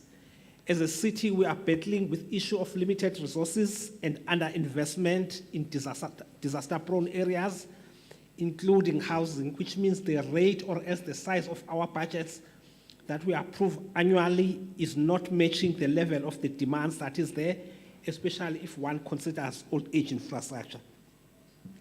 Now, we have an issue of outdated technologies that need to be modernized to cope with modern demands and probably with the effects of load shedding, for example. Most of the water infrastructure was centered around electricity, and with a kind of load shedding, you need those things that are mechanized or else that can operate on other sources other than electricity. Lack of ownership, vandalism, illegal dumping, and theft. Now, for example, if you can go to North probably over a weekend and probably on Sunday, you will see the rank is clean. But suddenly on Monday, you will see everything like hair, food, leftovers, and all that stuff. Then you ask those kind of questions that do people own their city? Those are the kind of things that we are dealing with. We have cases of selective urban decay, encountering economic decline in crime-prone areas. For example, if you go to areas like probably the inner city, just after 4, everybody tends to run towards the taxi rank. So you have those kind of areas that are there for which people they see risky. Homelessness, substance abuse, resulting in occupations of the parks. Our parks are not normally used for the kind of experience that they were meant to be. Then next slide, please.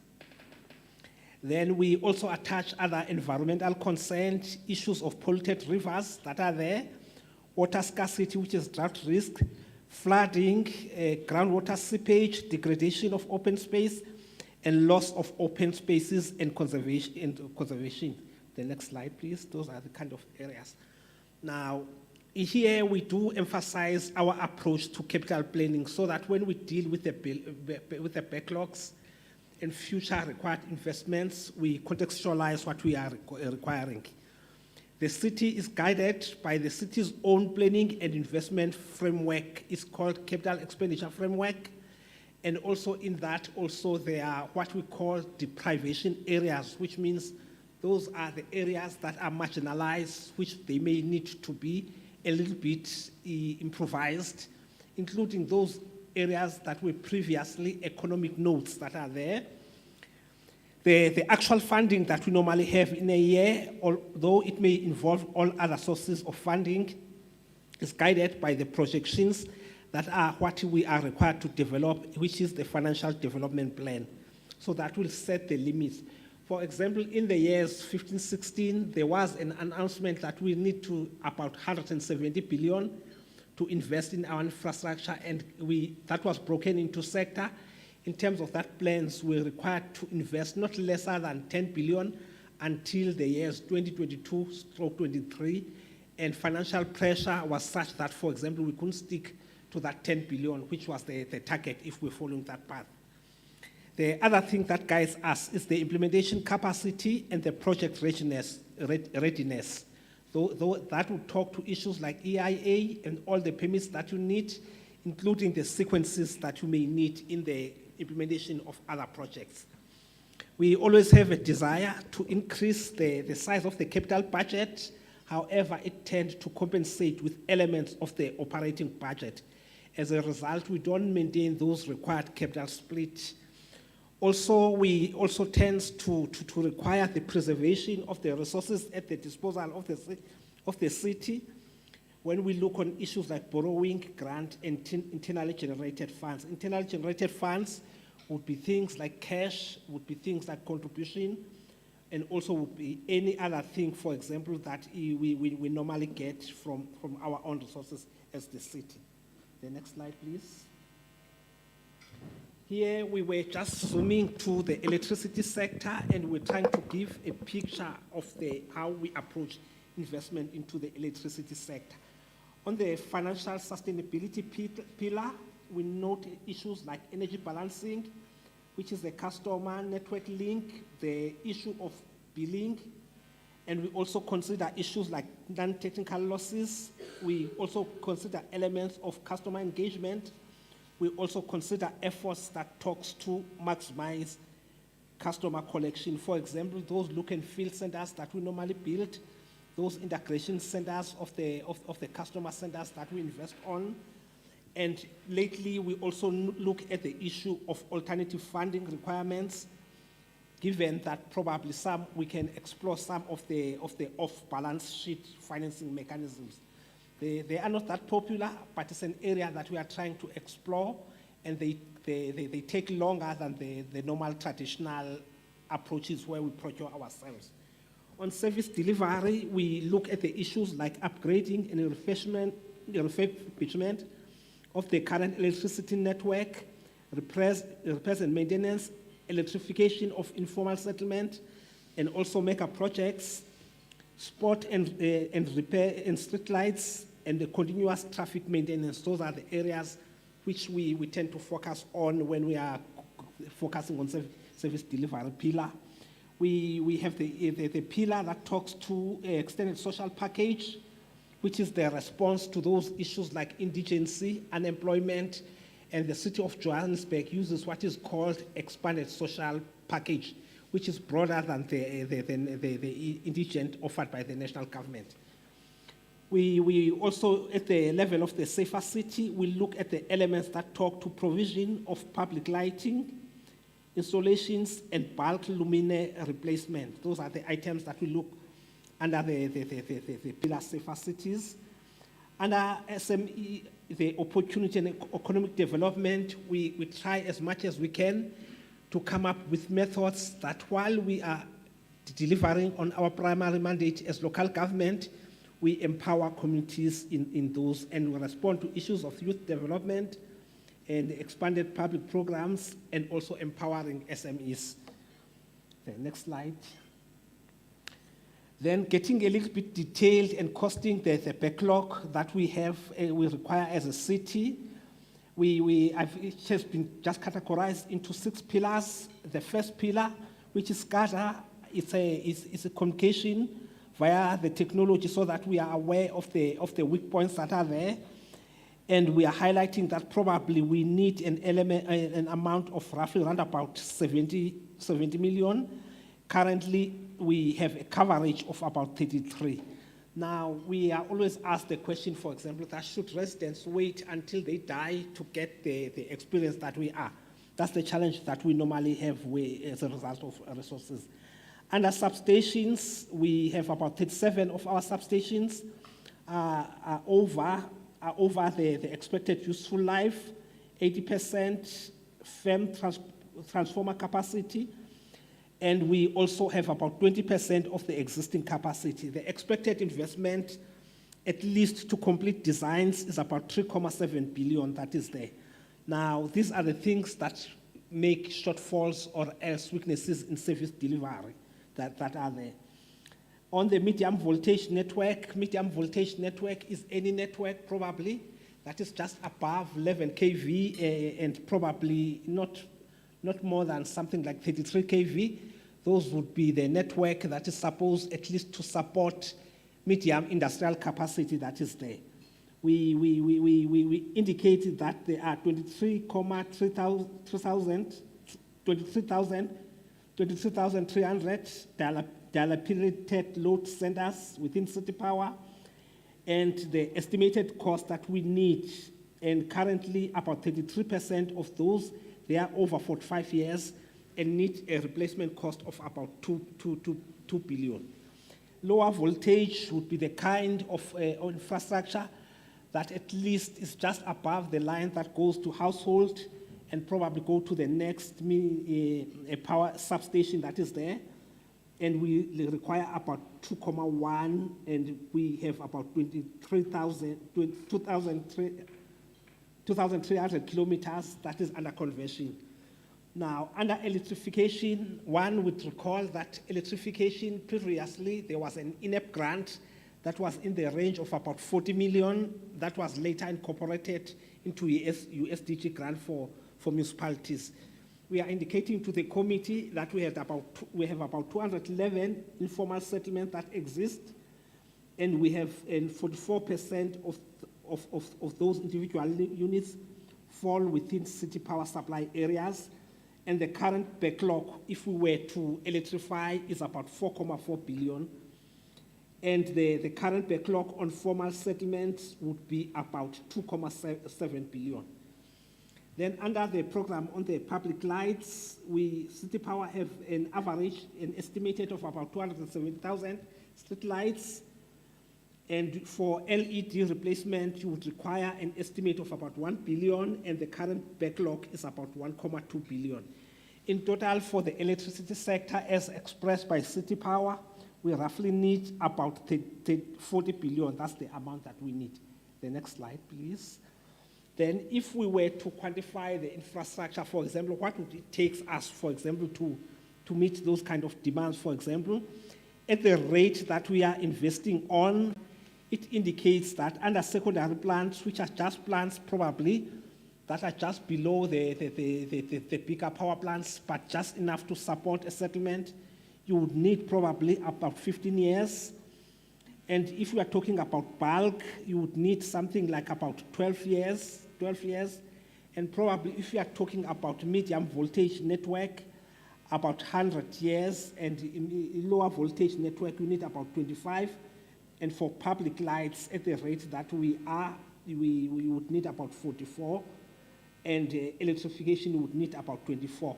The actual amounts per backlog, they are put next to the red block, is the actual amounts that are there.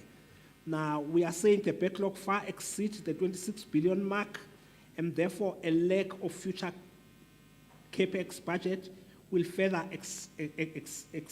exacerbate the network challenges, meaning that although we are caught in an area where we are not also investing our future, it means in the future years, we'll still be in the same area that we are. The next slide. Then we indicate just some sort of the snapshot of 2022/23 financial year, and we just indicate the challenges that we are having on our capex. We have uncontrollable capex, which means just the amount that we need to spend, and we have a little bit of a controllable capex. That's the amount that we can maneuver it within our budget. Now, if one note at the city of Johannesburg, probably, City Power, Johannesburg Water, JRA, and probably housing in the main, those are the departments that tend to take a bigger share.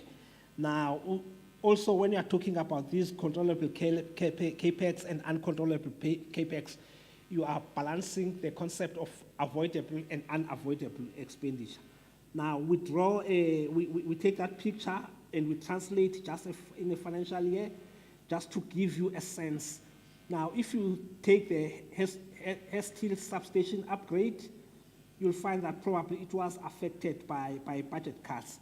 Now, in most cases, because probably we are talking about network infrastructure industries here, for example, it won't sit probably directly on a deprived area sometimes.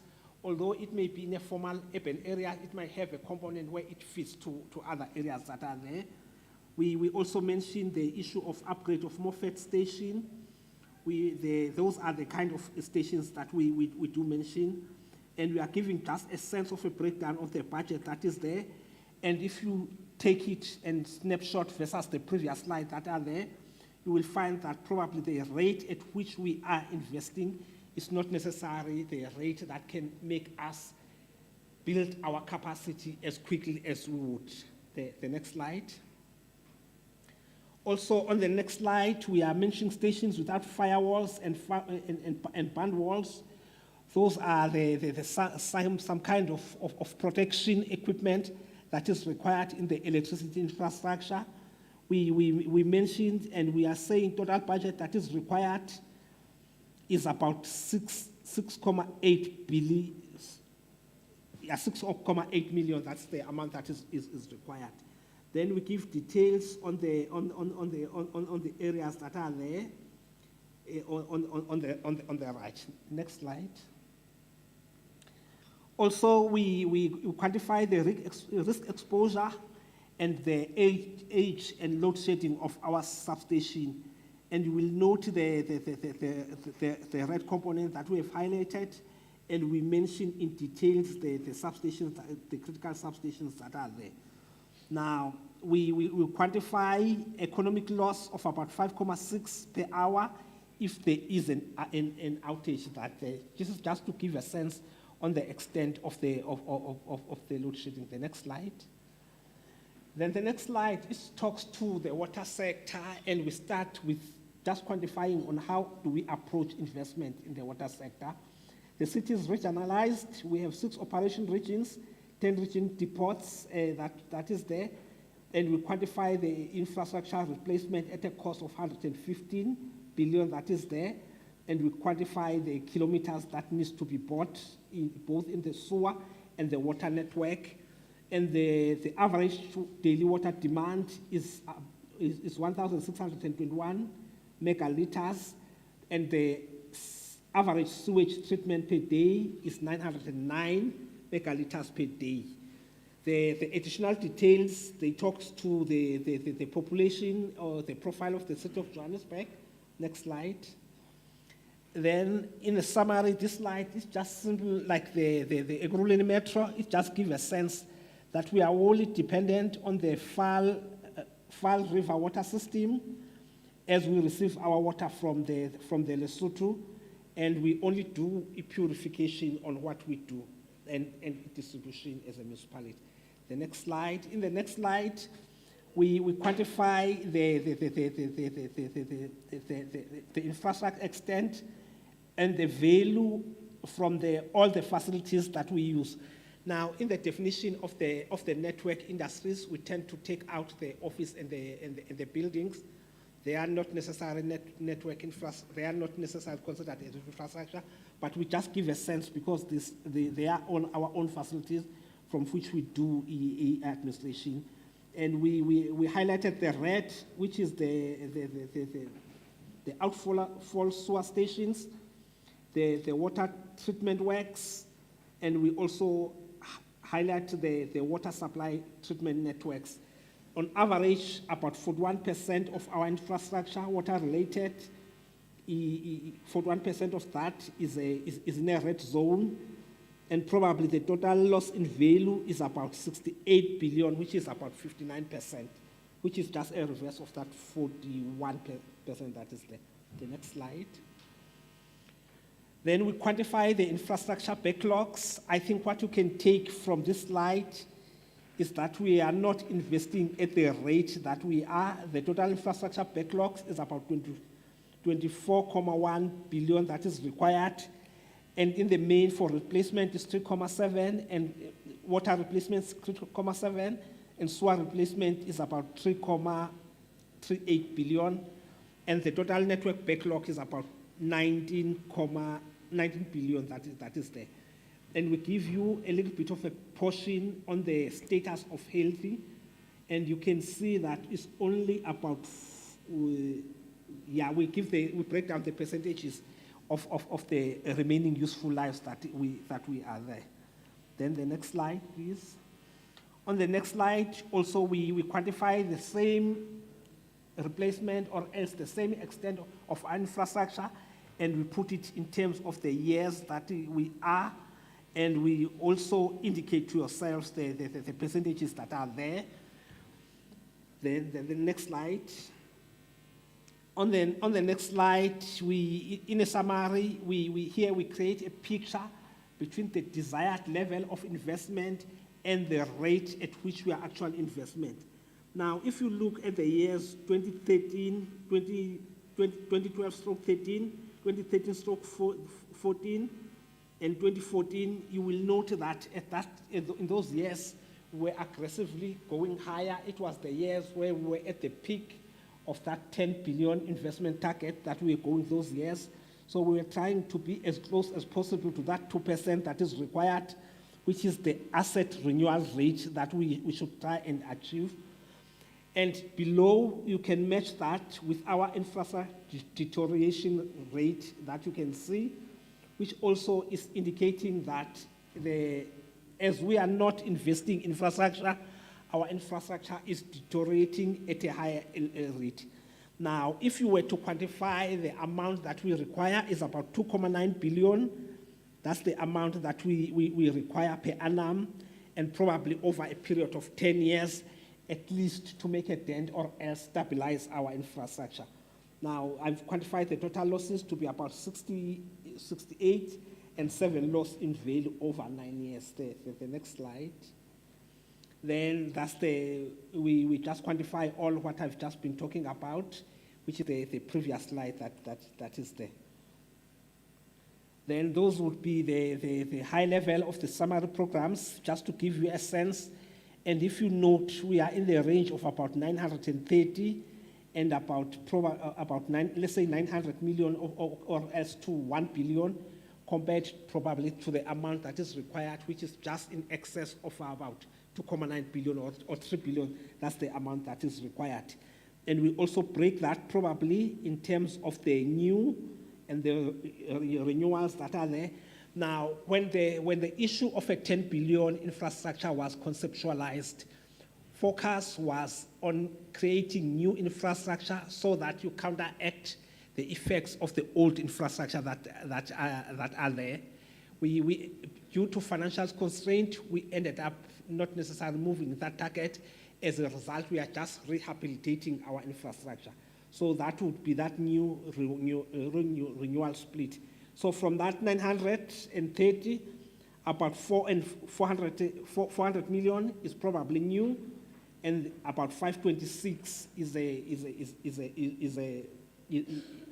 renewals.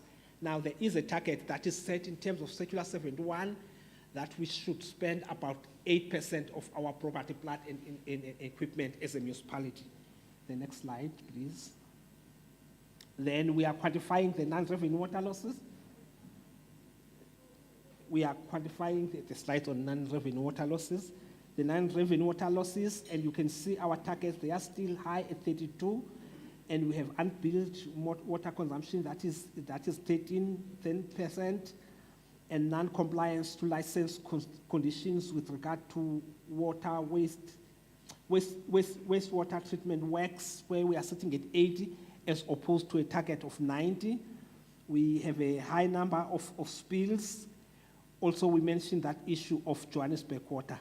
Now, I think when the issue of solutions when it comes probably to vandalism and theft of assets, while it's much more probably easy for intervention of JMPD, I normally say the easiest way is just to take a walk along Smith Street. You just start below and probably you move as far as the top.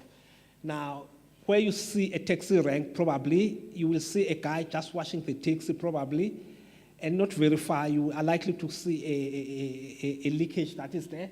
Those are the kind of experience that we have with municipalities.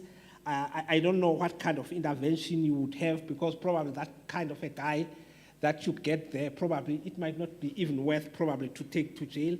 But those are the kind of the things that we are. We have an issue of migration that is still there. Now, migration, we are not necessarily opposed to migration, but remember, if a flat is meant to be inhabited by 2 persons, and there is a subdivision within a flat, and there are about 12 persons that are staying there, there's pressure on that infrastructure that is ended up going to cause a little bit of a blockage on the street. So are there. We are highlighting the issue of payment levels, which is 75 against a target of 81% that is required. And therefore, it means the kind of cash that we require to replace that kind of infrastructure, we are not getting it as a city of Johannesburg. And as a result, we are forced to do things like borrowing that are there. We do try to be innovative in our approach that are there, but those are some of the realities that we are there. The next slide. Okay. Then we give details on the revenue storage that are there. And we highlight the reservoir that we have and also that storage capacity, slide number 25.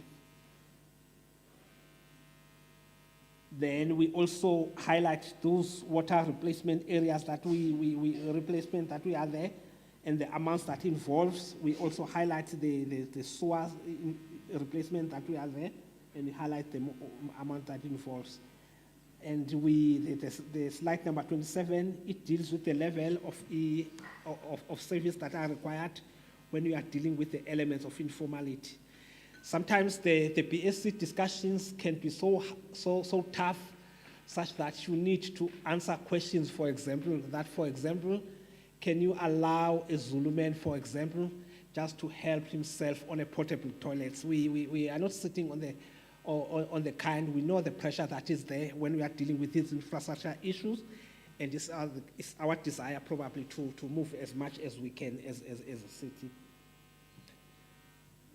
Then we highlight the backlog at the level of one services is now 278,000, and the level of basic sanitation is about 377,000, and the current backlog figures, they are about 459 households, and those are the numbers that were given by group strategy as at the December 2022.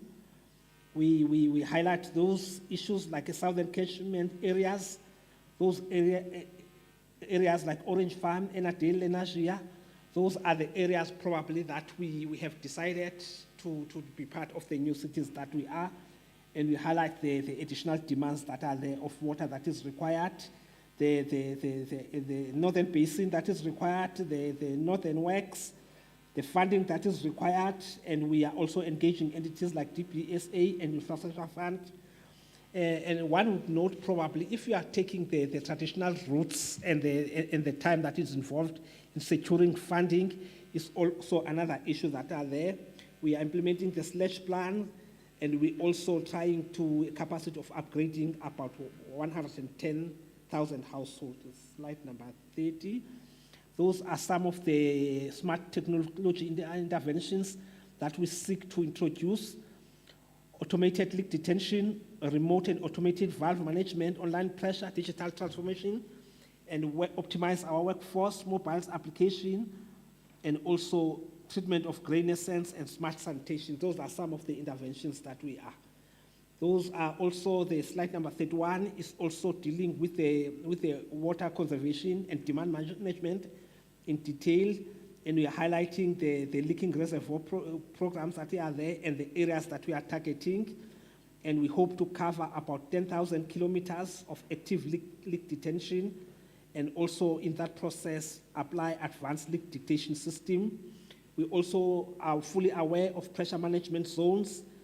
We also continue retrofitting and waste removal devices in Orange Farm, Soweto, Alexander, and Ivory. These are the areas that indirectly contribute to our technical losses, and probably those are the areas for which we need at least to implement a culture of payment, or else a culture of at least a responsible consumption, probably. We try to enforce bylaws with punishments that we are, and also investing in water resources. Slide number 31. Slide number 31 is what we normally share in the forums that we normally, slide number 32. Slide number 32 is what we normally share in the forums where we normally engage, facilitated by the province and sometimes facilitated by Rainwater, where they give us a picture of our consumption, and we match that according to the national interest, and probably see our interventions to what extent they can reduce consumption. On average, the number of liters that are consumed by household in the city of Johannesburg, they remain high to a certain level, and that needs to be managed. especially if one talks about those future interventions and those programs like investment in the Lesotho Highland Water Scheme. Those are. Slide number 33. Under slide number 34, we cover the areas that talk to the elements of human settlement. You will forgive me when you see the word housing. The department is now human settlement. It's no longer housing. We talk about things like upgrading informal settlements, construction, development of service site title deeds, issuing title deeds beneficiaries, the flats, the number of alternatives, and management of informal section, and the issue of collection of rentals on the rental housing stock. Those are the programs that we have there, under there, and we are still mentioning them on a day-to-day and the element of construction that is there. And we capture the number of informal settlement depending on which document that you use. For example, City Power, they would say the informal settlement, they are about 211. And probably if you go to documented group strategy, they would say about 213. But in terms of the Department of Human Settlements, they would quantify them to about 312. For example, some of the settlements, they subdivide into another informal settlement, and because we cannot do a catch-up, they lead the infrastructure requirements, thereby putting pressure on the current infrastructure. But in a nutshell, if you look at that column of the new infrastructure, you can notice that the rate at which they are going is relatively very high, and the most affected region is region A in the main, and the other regions is only region B, probably, that is not at the rate that is there. Now, those are the kind of programs that we have: hostel refurbishment, the flats, the rentals, and others. Now, those are the details on the title deeds, the pre-stock in Soweto, the unproclaimed townships that are there. I do have with me the team from housing just to finish details if there are questions in that area that are there. This is a summary. Slide number 39 deals with a summary on title deeds. And then slide number 40 deals with unproclaimed townships that are there.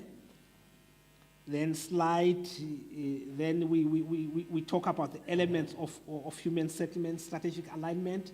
It's mainly the upgrading of informal settlement, and currently they have what we called the informal settlement upgrading grant. That was separated from USDG. The new spatial development and refurbishment of human settlement, and also the concept of inclusive mega housing development projects, where we want to build a holistic concept of a family, and we mention those elements as they appear on the business plan. We talk about the upgrading of informal settlement, the enumeration of informal settlement, the formalization, and site and services and title deeds that are there. Now, we mentioned the infrastructure and the areas probably that we need to target. Orange Farm, Enadale, and Kanana Park, those are some of the areas that we are going to apply funding on. And we also have to inner city. Problem with the inner city in the main is just to put life in the inner city as one of the prime areas that we once have, and also in that area to match the level of infrastructure that is there, that is underground, that is relatively old. It's the old Johannesburg that need to be put in life. You have Alex. The problem of Alex, it tends to call elements of humanitarian or else the end of disaster. For example, in one stand, if you go in Alex, for example, you find that probably it's more than 6 households that are there. In certain stands, they hardly even know each other, and that's not a problem for us. But I think the major problem is that the supply points, they were meant for one household, and they tend to be under pressure in that environment. As a result, people, they live in conditions that are not that good. You have North Rapi Ridge, those are the areas that are there, Deep Sloot that is there, and you have also the reimagining the hostel, just to remove that concept of that is associated with a hostel. Then the next slide, we also have to put life in areas like old age, and we have also the issue of land. Then just on solid waste challenges, I won't touch much, which is slide number 47. But I just want to highlight the challenges that we are getting with issue of the waste that are coming to the fore. And we are trying issues like partnership. We are trying issues like realization of value through waste value chain. And in the main, we are exploring other avenues to just reduce the kind of waste or else the waste that we normally have within the COJ boundaries. Slide number 48. The problem is depletion of landfill space that is there, and pick it up will run out of landfill site, and that period probably is not more than 4 years, if my understanding is correctly. And it's not necessary to say it has always been more than 4 years, but I think it's very near, although we try to postpone. The use of privately owned landfills is likely to come at a cost to the municipality, and this is another problem that we have. And we have new landfill sales in Enidale, Maria Louise, and Robin Deep landfill sites. Those are the areas that we are exploring. And also we have projects that we are piloting, which is the waste to energy plant via public-private partnerships. Now, this kind of model of implementing project, although it's normally pronounced as one of the movable tools that we have in local government, it tends to be a little bit rigid due to the over-regulation of local government that is there. For example, there are things like probably you cannot pay in advance without receiving the services. Those are the kind of things that are there. You cannot put a bond, which is the normally traditional private finance method that we normally there. Those are the mechanisms that are there, and we are trying to explore within that. The issue of construction of new landfill sites, landfill cells, we've mentioned, and some of the landfill non-compliance by the Gauteng Department of Agriculture and Rural Development. Then we mentioned those Enadale, those are the pictures on slide number 51. Those are some of the other additional interventions that we have forecast in the main, which is just to put life in the inner city, where sometimes we increase some of the domestic refuse round collections, but our limit tends mainly to be the expenditure that is required at least to maintain fleet, and the mechanism, which is the maintenance of there, and also cleaning informal settlement is a priority. Now, there was once a suggestion which is being explored with the National Human Settlement, where they said at one stage they would be willing to, as part of the grant framework, to allow, for example, for that kind of a grant to be used under extreme conditions to deal with issues like domestic waste removal, solid waste removal. That's some of the things. Legal dumping remains one of the major problems that we have, and the fact that you cannot deal with it decisively, it also means the communities, they take advantage on that. We rely on JMPD, on enforcement of bylaw, that is there, but they will always not be just there. Under slide number 54, we highlight the issues that talk to the pick it up business, and in the main illegal dumping, and probably some of the things that the initiatives they have. Then under slide number 55, the challenges of JMPD, I think in the main we are saying, although it tends to make sense to say you can catch as much persons as you are, that also it means you are stretching your JMPD personnel. I think what can work is just enforcing the culture in the main. That's a major problem in the main, for which is still not there. Then also the issue of uncoordinated bylaw enforcement that is there. Now, some of these issues, they will talk also to those infrastructure challenges that we normally have by diverting resources from the primary functions of local government to non-core areas that are. Then concept of visible policing, then that would be slide number 56. Then I think the next slide that deals with a summary of USDG expenditure, that would just move forward a little bit. Slide, next one. Yeah, that one. On this one, it's just a high-level summary on what, over the past 5 years, we have received as USDG. It's a previous slide that I came up with to this forum. In the main, we have just received more than 8 billion, if I were to add those numbers, from the USDG, and probably those are the targets, the way that we have spent. And the financial year that was problematic is the 2019/20, where we spent about 79% of our funding. And from the 21/22 financial year, you will note that it's not a reduction of the grant, it's just a separation of the informal settlement component to be a standalone grant that is there. So that would be the slide. The next slide, we just break it, the split under the 17/18 financial year. That's the split that is there. And the next slide, this slide, it answers the question of what did we buy in those financial years that are there. And you will note that probably there was an element of underspending on water, basic water and sewer, that was sitting at 62%. That's the next. Then the next slide, it deals with the 2018/19 financial year. We almost spent the grant. There was a little bit of underspending on the Department of Community Development that are there. The next slide, it will detail exactly what did we bought there. And in terms of the National Human Settlement Business Plan, we would quantify this in terms of the kilometers, if it's kilometers, and also the percentage that have been achieved. Then the next slide is the 2019 financial year, is the same logic that are there.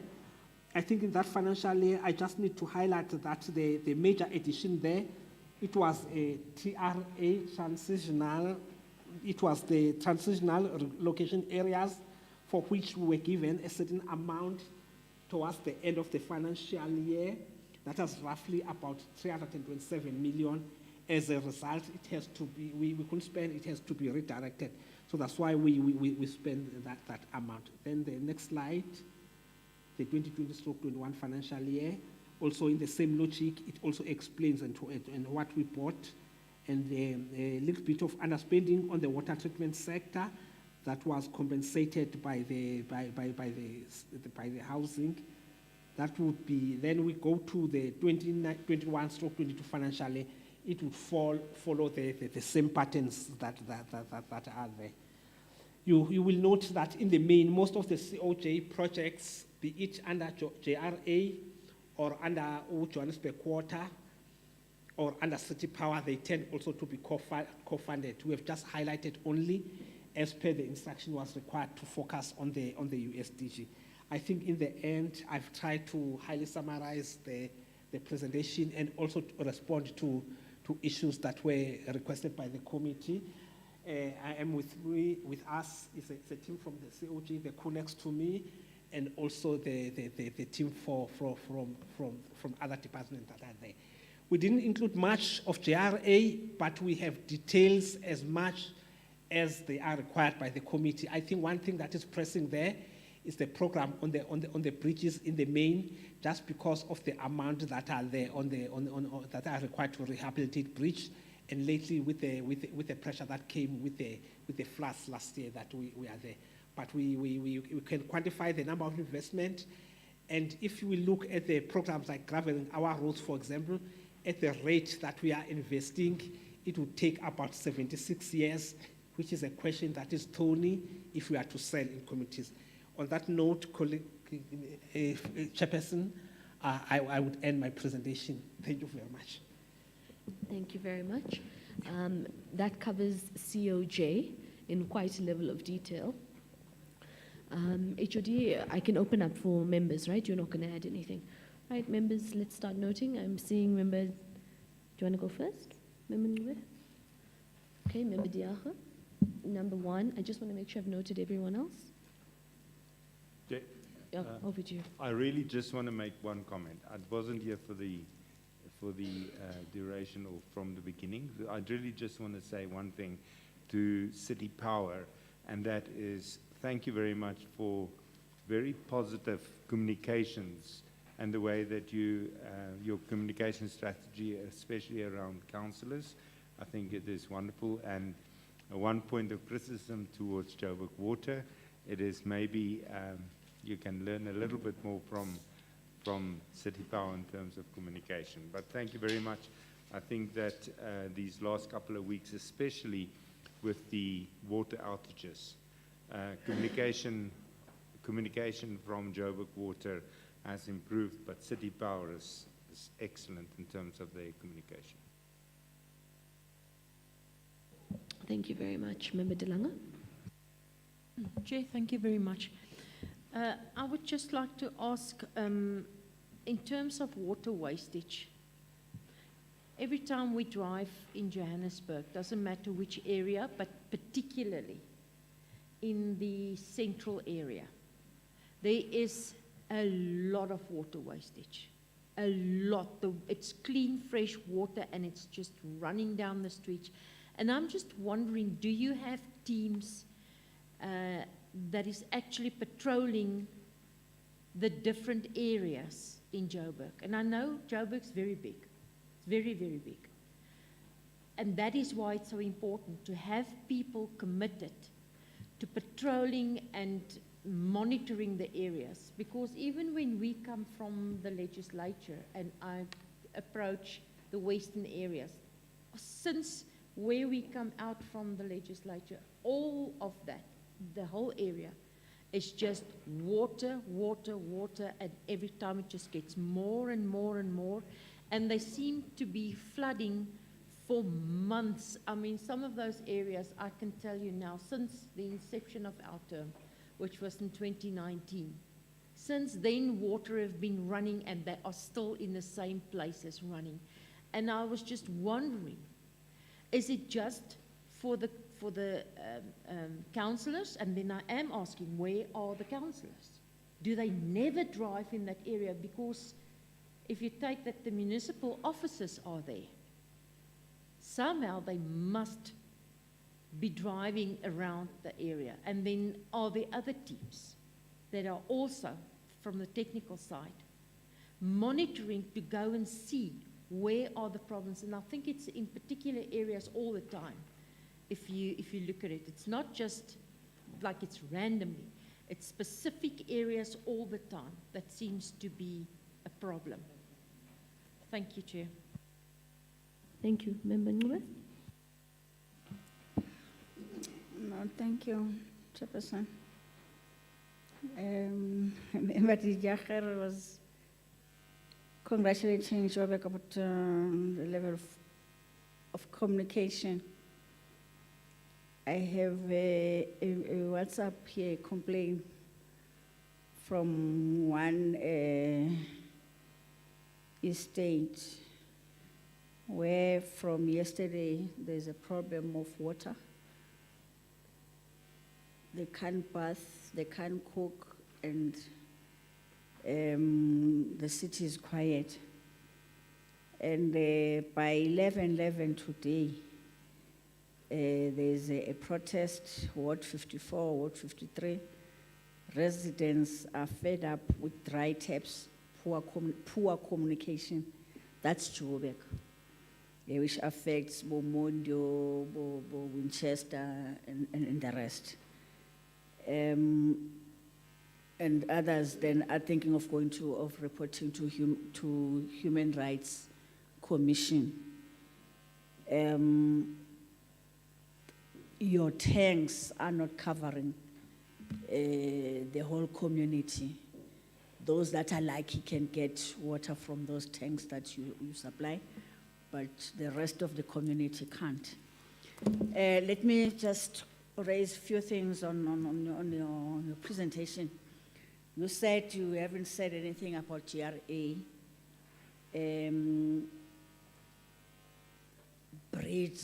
bridges and other things. For instance, and you also touched the floods. 2 weeks back, I happened to meet with the Minister of Human Settlement. And my area where I'm deployed is Tshwane, Pirima, Betla, Prochi. There were roads there that were badly damaged, and traffic up to now has been deviated, and it creates a problem to the motorists and people going to where they stay. And the minister responded by saying, Joburg has not written nor taken a decision as the council in terms of there's an outstanding mode of a letter or MOU that the city was supposed to be doing, and up to 3 weeks back, they haven't done it. And she then said that is delaying the national department to then release the funds in terms of fixing the bridges and the roads. And just taking a decision, could it take more than, it happened in November or early December. Now it's the end of the 4th month, but there's no decision, there's no MOU. Which might affect other areas also. I was just asking her about where I'm deployed. The infrastructure backlog that you talked about, you see, when you round up those billions and millions, and then you tell us that it will take more 10 years, more 15 years, more 20 years, and et cetera. People have lost patience. My question will be, why don't you stagger? You fix here, you finish, you go to another area, rather than coming up with big funds, rounding up, so that the state cannot afford. But if you divide them into trenches and sections or seasons or whatever it is, it can be done. But if everything is not done until you get those billions, and there will be no government that will give you all these billions that you are talking. So more than 100 years it will take. But if you start with this area, you finish that area, and you break down your allocation, and not wait for all these billions and trillions that we're talking about. There's a question of poor enforcement of the bylaws. That does not need money. JMPD is there. Why are we doing as we please? Breaking everything, hijack is fine, and all those things. You may say it's a culture of ourselves, but when there are people that are responsible for that, we're here from morning till evening. So why then those that are employed to do these things are not doing them? The billing system, you didn't touch it. It has been the problem from donkey years when the current chairperson of the NCOP was still a mayor. Billing system was a problem. And last week, the provincial departments were saying yes, they are owing the municipalities. However, the problem is that they get billed the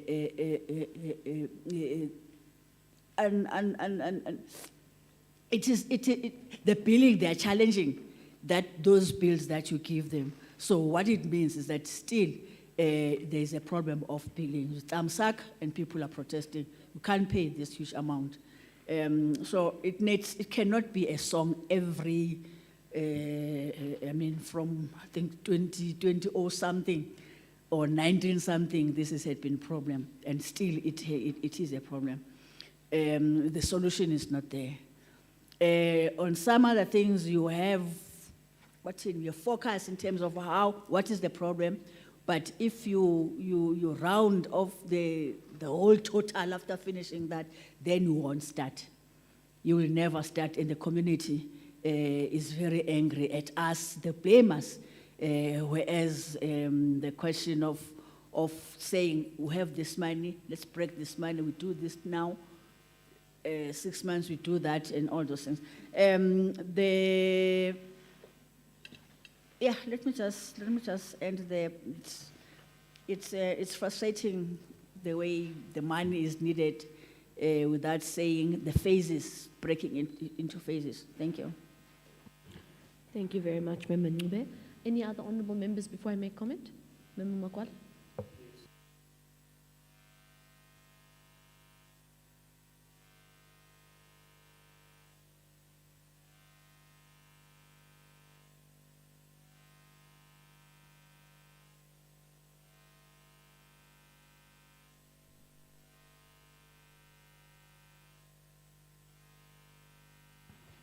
and it's not only 2 days, it's now 13 days to, or part of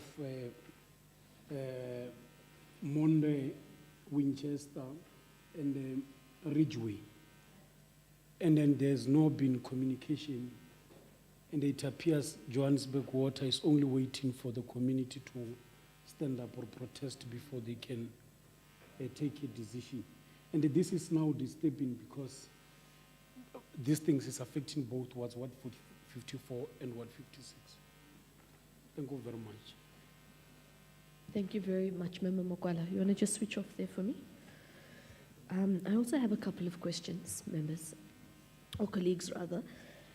The first is, how do you address, let me start by saying we appreciate you coming back actually and giving us the level of detail that we required and asked for.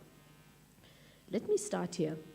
How do you address the scourge of water losses in informal settlements? I think we all kind of know how it works. There's someone in the informal settlement whose job it is to get water. That's the economic livelihood, that's fine, that's not the issue. But we know there's a lot of water loss there.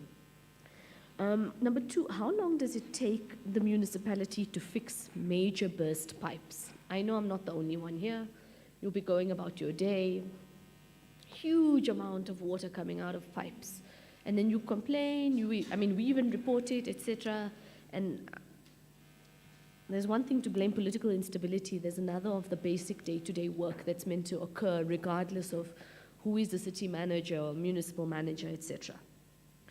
And then what measures do you put in place during water outages in hospitals? Because we speak a lot about electricity, but the same level of concern and crisis applies for water in hospitals. If you don't have water, you also don't have electricity, how do you run it? So those are just some of them. And then just generally, I know from our time in agriculture, remember Ncube and I used to sit in that committee, that you are running, and COJ is going to run out first, of landfill space. I know that, and it came out in your slideshow. And it's not an issue now, but it is an issue, but it's just not a major one on the news. It's going to become one. I'm glad it's there. We need to think more creatively. And I think your colleagues from City of Ekurhuleni mentioned it, that there's even attempts to create power from that, from waste to electricity. Yeah, exactly. So there's something I want us to think about there as well. Two things, we are running out of space, but if we're creative and sustainable in how we deal with it, it means that we're not only going to free up space in landfill sites, it could be a potential opportunity to generate electricity for the city. As a citizen, or a resident rather, of the city of Johannesburg, I must add on to Member Ncube's question around inaccurate water billing systems in terms of water provision. I know I'm not the only one who has incorrect billing, so that would be very important to hear from you, what you guys are doing about that. And then, I'm from Ward 58, and I'm glad Member Mokwala mentioned surrounding wards as well. We regularly don't have water. The poor councillor had a heart attack, I'm not joking. Councillor had a heart attack in December of all the issues and the crisis. 2-3 days ago, no water. So I think it's the Hurst Hill Reservoir, if I'm correct, that supplies water there. But if I can tell you, residents are going to slit our throats in our sleep. That's how angry they are about the water issue. And I'm telling you on good authority, I know the councillor well, and he works very hard, he's a good guy. He literally had a heart attack. And one of the issues was this, it's water, it's electricity, it's roads, it's crime, etc. But this is one of those things. So I want us to talk about that, and also the water infrastructure development. We need to be investing more in that. And I know you're going to say, yes, we must, but we need to maybe come up with something HOD where we push our municipalities to actually do stuff, whether it's SLAs, whether it's incentives, whether we, go sit there ourselves on top of the reservoirs until something happens. Something needs to happen. And then last thing, it's a small thing, but it's come up also in my constituency, is the change of refuse bins. A lot of them complain that it's old and worn and sometimes it gets stolen, etc., about what we can do there. Thank you.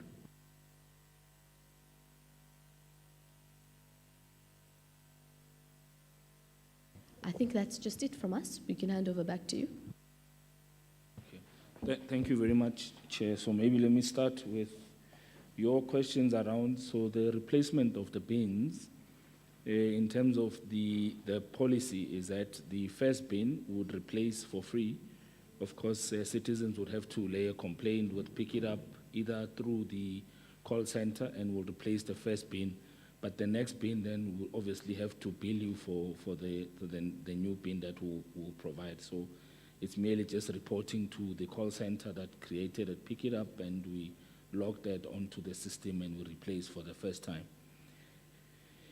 In relation to, maybe let me deal with the Hurst Hill, because I know personally I've been dealing with those complaints. So it's really an issue of the reservoir and when we normally have load shedding and how the pump gets affected, and that takes a while. So in the last 2 weeks, we've had a very different way. We've deployed water tankers, but there has been a few members in the communities that are not happy with the water tankers, and they'll kind of be hoarding the water tankers so that everybody does not get access. And that has created a bit of a challenge where communities themselves are then fighting amongst each other. But the issue of Hurst Hill, we've advised Joburg Water to actually look at portable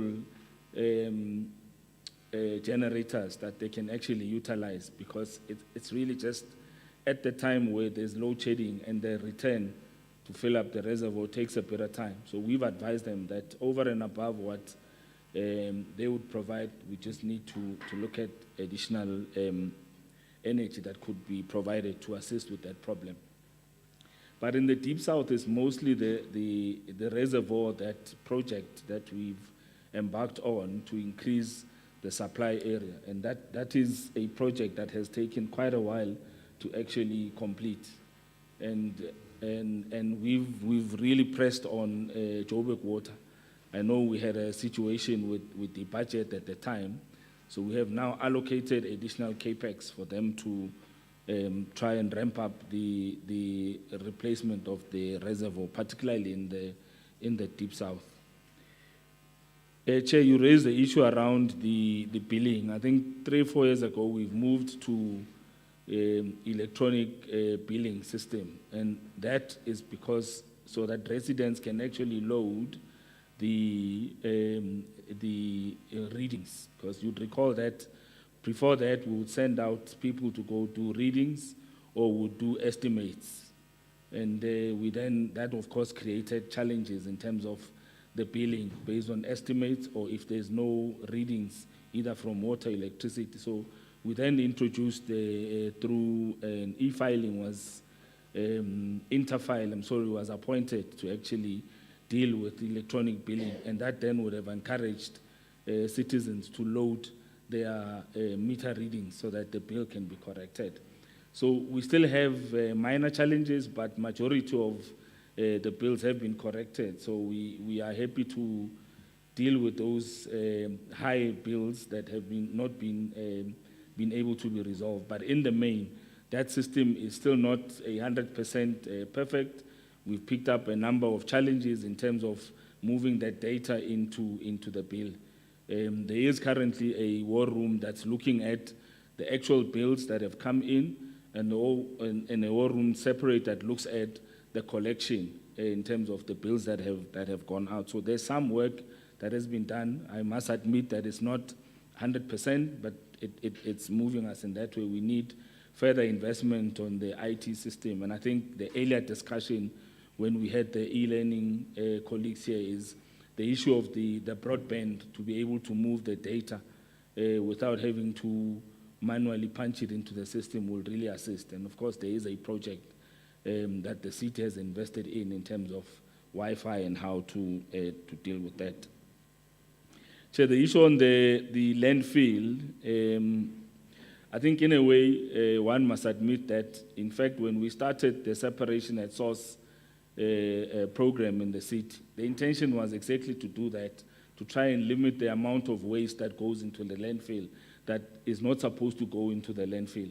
Because I think we are overtaken by the market. The market is actually much bigger than what us as municipalities are doing. So people are actually generating revenues from separating. So the fact that we have not gotten it right at that point has obviously affected the current landfill and the space that's there. So as an intervention is, of course, to purchase the private landfills, but also then convert that into the business, and then next to the landfills, then create the ability for waste pickers to also separate the waste, so that then we can deal with the economy there, but also make sure we reduce the pressure onto the landfills.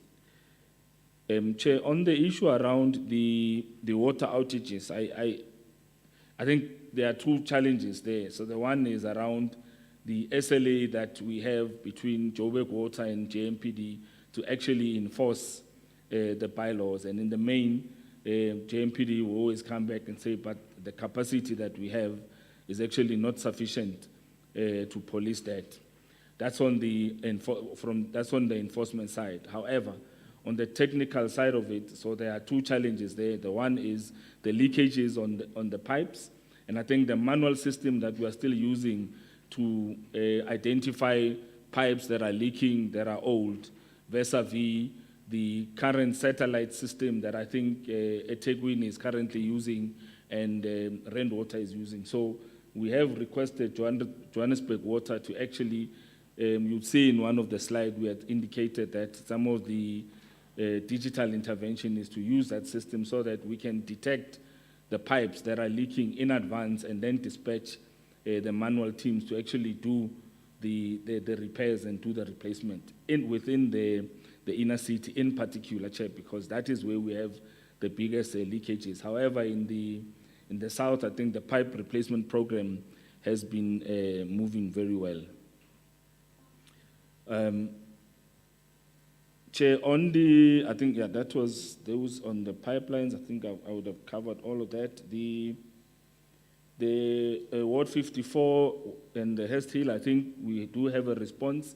I take note of the communication. I think Honorable Diaga also indicated that Joburg Water can learn a lot from City Power. I personally, on a daily basis, do send the communique. I did receive, Honorable Ngube, I did receive the issue that communities are even thinking of going to report a case at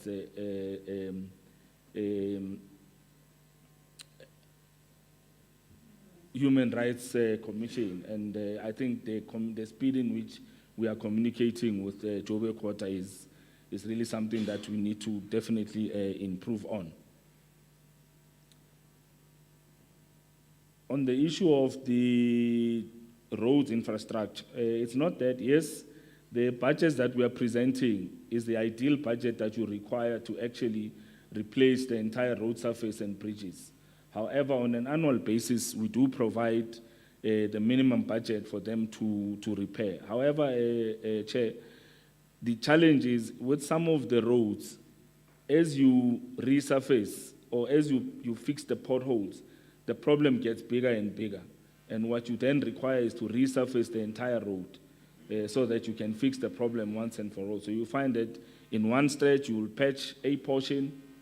The next 2 weeks, another portion needs to be patched. So we are saying we agree with you that waiting for the full billions to be allocated because the city does not have that money, especially at this point where our collection has been below the required target, is obviously going to be a challenge. So we do replace what is currently urgent, and of course, including the gravel roads, resurfacing in the informal settlements is what we then look at. But it is not a strategic view for us to wait until we have the billions to replace. I think I've covered the issue around the water wastage. In the main, in the inner city, the biggest challenge is the pipe replacement that we need to engage. We have engaged in the pipe replacement, but we have not been able to replace them at the same speed as we would in the south of Johannesburg, where we have the major challenges.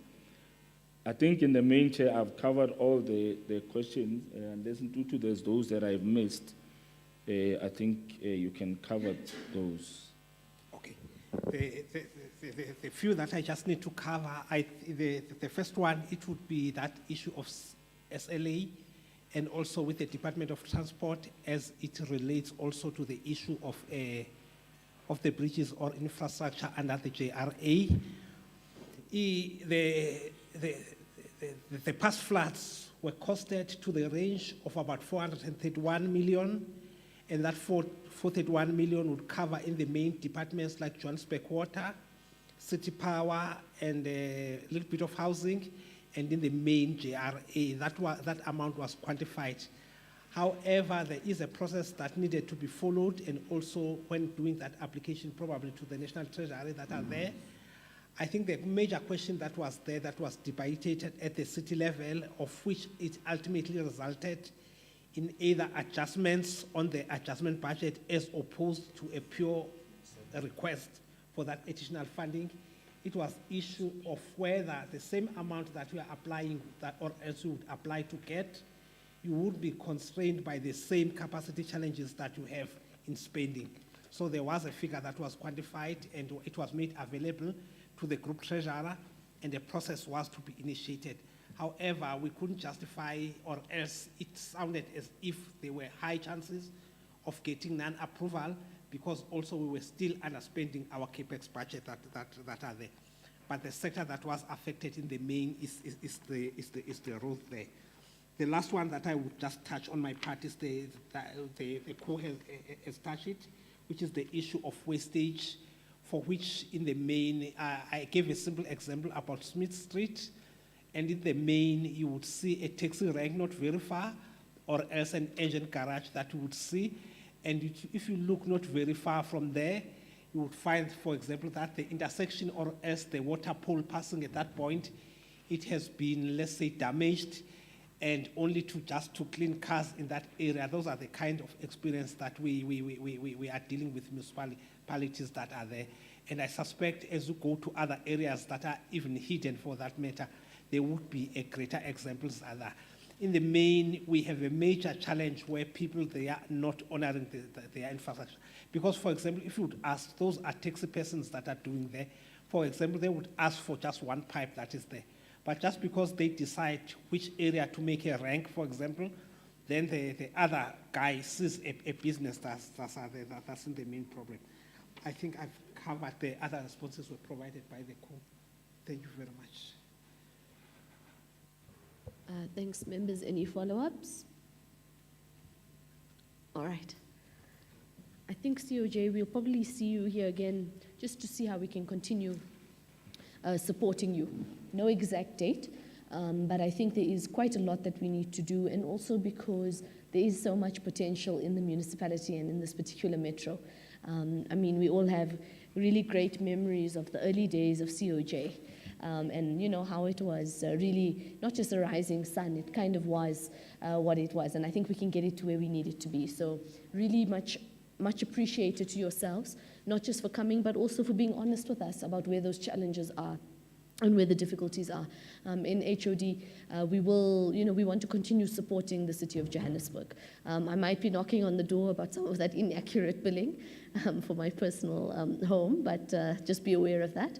But that's unrelated to today. And I think there's a lot more we can do together. So with that, I really do want to thank you.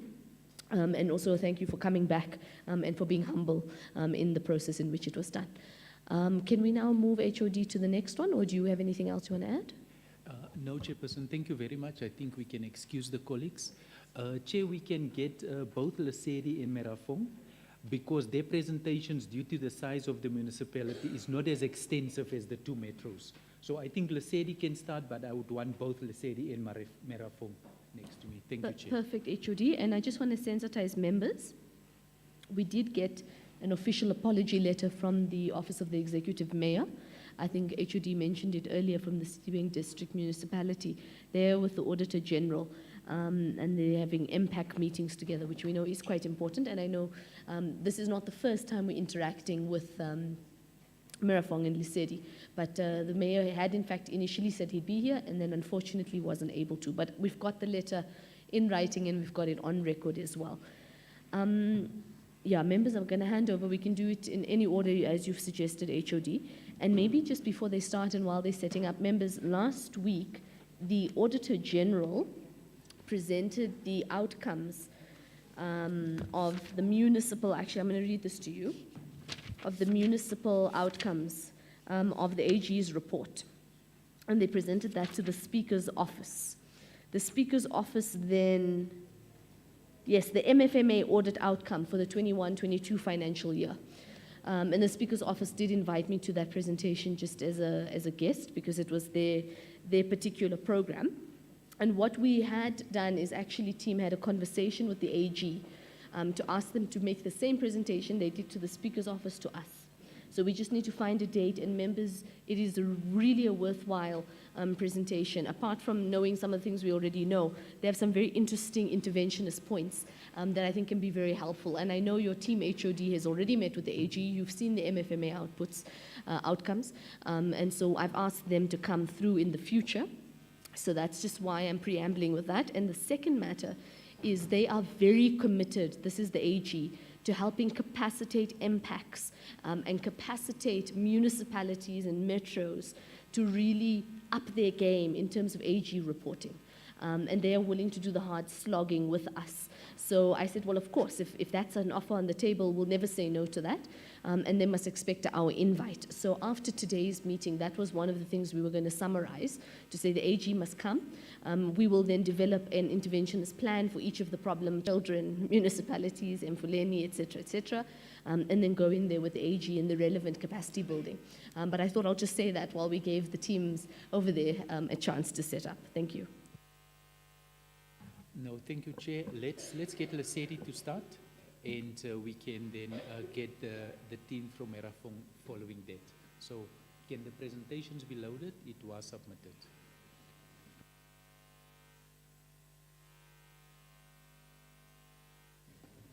Okay, good afternoon, Honorable Chair and Honorable members and colleagues. My name is Tshwane Zondi. I'm the Executive Manager for Infrastructure in Lesedi. I think in terms of the presentation, what we have actually dealt with was to deal with what is our overall budget for the past 5 years. And we have broken down it to specific department in terms of our budget votes. So I think the municipality has budgeted almost 858 million in 18-19 financial year for different departments in terms of operations and maintenance. And we have spent 830, and this is exactly the same as what has been audited by Auditor General. And then in 19-20, it's increased slightly to 1 billion. And then we've spent a little bit more, which is 1.06 billion. I think this was as a result of the interventions that were there to deal with the COVID-19 situation. And then also in 2021-2022, we had 1.3 billion, and then we also, 1.1, and we also spent 1.1, and then in 2022, we've got 1.1, and we are currently sitting at 684 million. And then I think in terms of also the expenditure is also depleted in terms of each department, how is the performance being done in the financial years. The next slide is actually also indicating the overall capital expenditure that we have been receiving in the past years. I think in terms of this, I can also just highlight that if you are looking at this, we can actually indicate that the municipality is actually budgeting slightly below the norm in terms of operations and maintenance. I think in terms of the secular, we are supposed to be sitting at 8%, but we are sitting at 5%, which is then affecting our effectiveness in terms of ensuring that there is effective maintenance of our assets, and we ensure that we have sustainable provision of basic services. I think on the next slide, I think this is just also an indication in terms of our budget in different key focus areas. It goes from employee costs, contracted services, consumable materials, and bulk purchases. So it's just also highlighting how we are spending our budget in the past 5 years. I think also on this one, it's just an indication that the municipality is receiving a municipal infrastructure grant, INEP, energy efficiency and water and sanitation infrastructure grants, which are key focus projects on infrastructure. And then in the past 5 years, I think the municipality has been in 18-19 having some challenges in spending the MIG grant. We have just spent about 81%. And also in 1920, it was sitting at 81%, but in 2021, we have then increased spending, and we're sitting at 100%. And in the current financial year, the municipality at this point in time is sitting at 52%. And then I think it goes to all the other funding. The INEP had a challenge in 18-19. The spending was 39%, but it's then improved in 1920 to 99%, 2021 to 96%, and then in 2021, 2022 to 100%, and it's currently sitting at 60%. Energy efficiency, it's 100%, 98%, and there was no allocation for 2020, 2021. And then 2021, 2022, it was at 98%, and there is no allocation for this financial year. The WSIG, it was 100% in 18-19, 39% in 19-20, and 87% in 2020-2021, and 100% in 2021-2022. In this current financial year, it is sitting at 2%, and I think the reason for this is that a lot of projects that were supposed to be done were projects that are actually supposed to be upgrade of electricity infrastructure, which is supposed to be implemented by ESCOM. But I think due to the outstanding debt of the municipality, then ESCOM has discontinued all projects that are for Lesedi, but there is some discussion in trying to unlock that. But to mitigate the low spending, we've submitted a revised business plan to water and sanitation, which are then replacing those projects with new projects, so that while we are discussing the issue of the projects that are supposed to be implemented by ESCOM, we can implement alternative projects. And then I think what we have just highlighted here, I won't go too much on it, it's just projects that the municipality has been implementing with the allocations that we have been receiving in the past years. And we just made focus on 4 areas, which is water and sanitation and electricity, which also helped us in terms of ensuring that even when we've got challenges, we are actually trying to sustain our basic services. So we have installed backup power generation in our reservoirs in Heidelberg and in Amersdale. So when there is a load shedding problem, we are still able to reticulate in our system. I think it can actually help us to make sure that we are able to supply water to those communities. And then also, we have also installed dry sanitation to rural areas. About 600 units has been installed to date. This is focusing on farm dwellers, because we were unable to then install proper sanitation on those areas. And when we were installing, we do receive approval from the farm owners. They give the municipality a letter that they give consent that we can provide basic services in a form of dry sanitation to those areas. And I think we've also done some public lighting in our townships, and all these projects are completed. Next slide.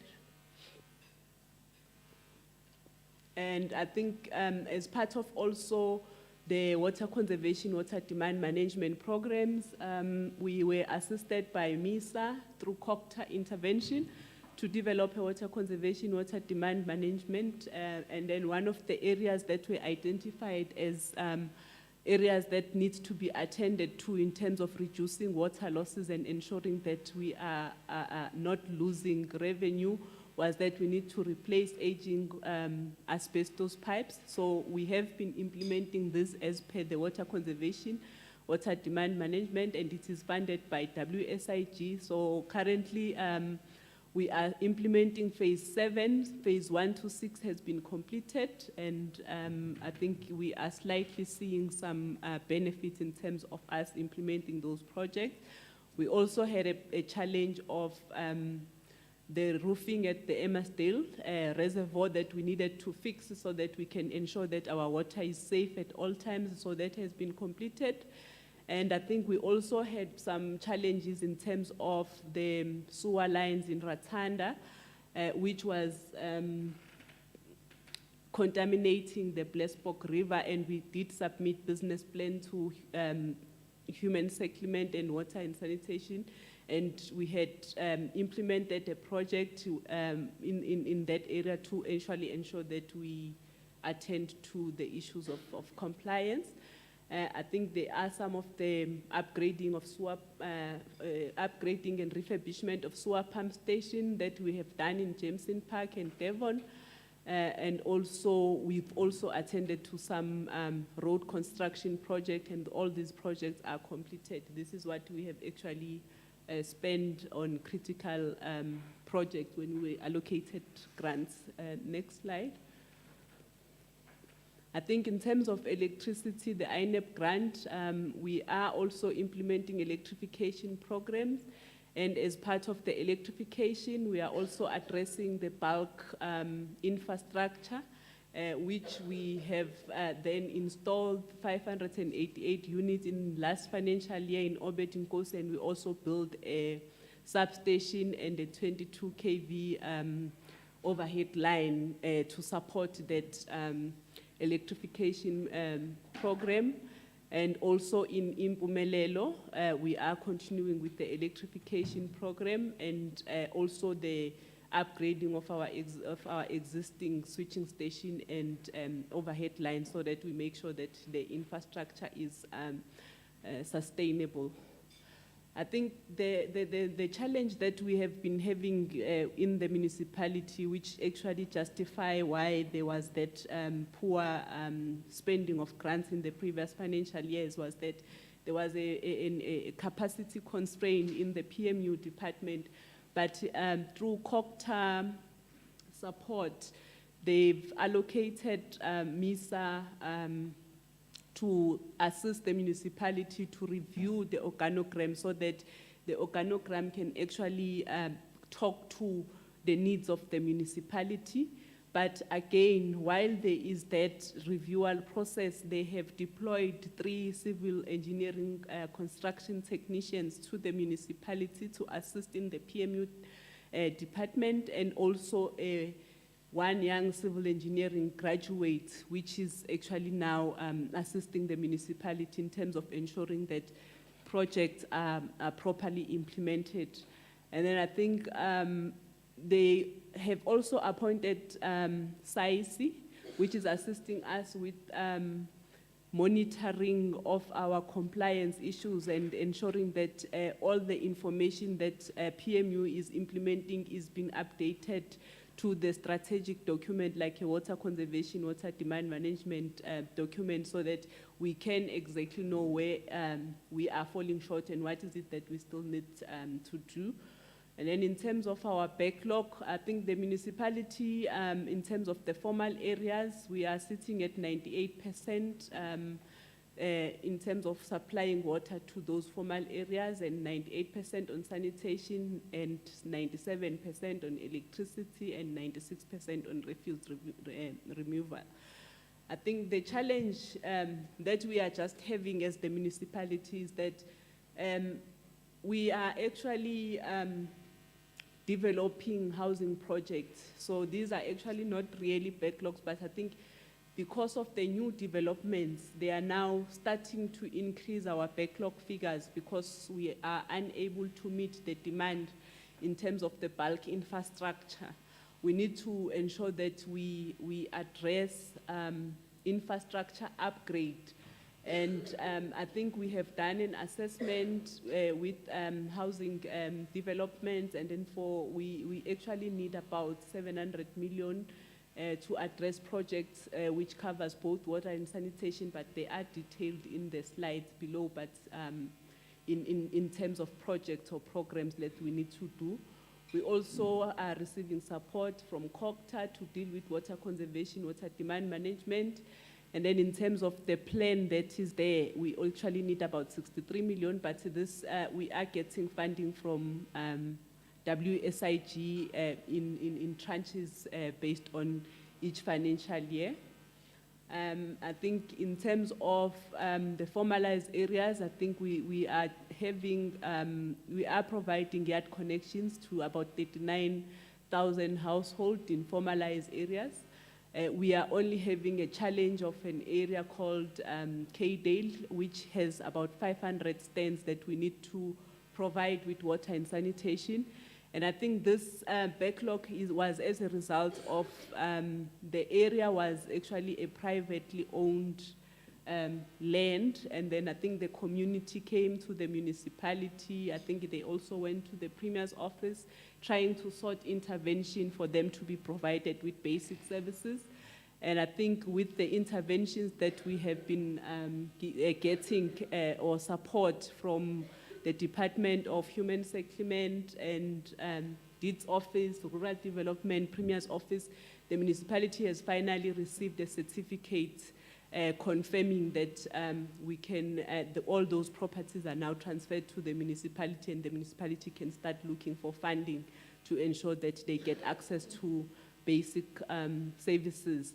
But over and above that, we've got 9 informal settlements which are located in the eastern edge and the western edge of the municipality. And in total, they've got about 4,000 households. And currently, in terms of water supply, we are supplying them water through water tankers. And there is a program that we've submitted to Human Settlement, which is called Intirisano. So they are currently exploring drilling of boreholes in those areas. I think in one of, in Heidelberg already they have appointed contractors, they are on site, so that they can reduce expenditure on the municipality or reliance on water supply through water tankers, because it's actually exhausting the municipal budget. And then I think what we are also doing is that the housing development is actually trying to reduce this informal settlement. Immediately when houses are made available, there is a strategy that is being used to ensure that those people are actually absorbed into those areas that are already completed with RDP houses. Next slide. I think this is just then a breakdown of the infrastructure backlog, especially bulk, that as the municipality we need to attend to. And then what we also did was we also linked it with the SEZ program, whether will it support the SEZ or is it just supporting the municipality. So I think in the KwaZenzele area, we actually need to do a new bulk water supply line from the rainwater connection to our reservoir. We need to upgrade the line, because with the current line, we are already reaching the demand, and with the almost 2,500 houses that are going to be built by Human Settlement, that means we will not be able to fill up our reservoirs. And then we also need to do testing of the existing reservoir and ensure that it is properly working so that it can be filled and supply the new area that is being completed now. And then we also need to ensure that we test and replace bulk water supply pipeline from the reservoir now to the KwaZenzele Extension 1, so that we will know that there is a big pipeline that is supplying the extension that is currently being built. And then I think one of the areas also that we want to focus on is to make sure that our reservoirs are safely fenced, so that there will not be any element of criminality that is happening into those reservoirs. Next slide. I think this one is also a major project that we need to implement. KwaZenzele is currently being serviced by a package plant, and then with the development that is happening, we now need to increase the capacity and build a new wastewater treatment works so that it will be able to absorb the demand that is required. A business plan was done, submitted to Human Settlement. I think they are actually assessing it. It is part of supporting their housing development. So I think it's something that we actually need to do, because if it's not done, then it will mean that Human Settlement RDP houses that will be built will not be able to connect them on the system. Next slide. And then I think the other one is that we also need to make sure that we refurbish the wastewater treatment work in Devon, which is part of the project that we are now saying that with the challenges that we are having with ESCOM, we have registered it under WSIG that we will take this project and implement it this financial year. And then we also need to make sure that we construct main outfall sewer pipe, which will also assist us in terms of ensuring that our sewer line are not having a lot of spillages. And I think those are the projects, and they are actually located, most of them near the Devon R29 provincial route, but a business plan has already been submitted to Human Settlement. Under this one is Obed Mtombeni Nkosi Development. The first project, it's project that is already approved by Human Settlement. The contractor is on site. They are implementing it themselves because it's supporting also the development program that is happening. However, I think from Schedule 2 to Schedule 5, it's projects that are still in the approval process. We have already submitted business plan to Human Settlement with the assistance of the developer, because they are supporting the development, but I think we have not received positive feedback in terms of how are they going to fund this project, but it's something that as the municipality, we are working together with the developers so that we will know that if they are doing any development, they are also addressing bulk infrastructure issues. Next slide.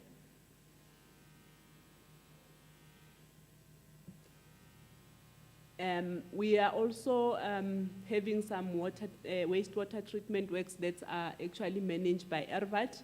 And then I think in terms of the Heidelberg area, ERVAT has informed the municipality that we need to upgrade the Ratanda wastewater treatment works, and then also this is actually aimed that we actually not really need to upgrade, we need to locate it in another area, so it is a complete new plant that needs to be built, and it is also aligned with the housing development program, and they are also at a very far stage in terms of sourcing funding from the Department of Human Settlement to deal with the upgrade that is needed. And then with this upgrade, then there will also be a need for outfall sewer and pump station that will be linked to the new wastewater treatment works, which they are also incorporating it as part of their business plan submission to the Department of Human Settlement. Next slide.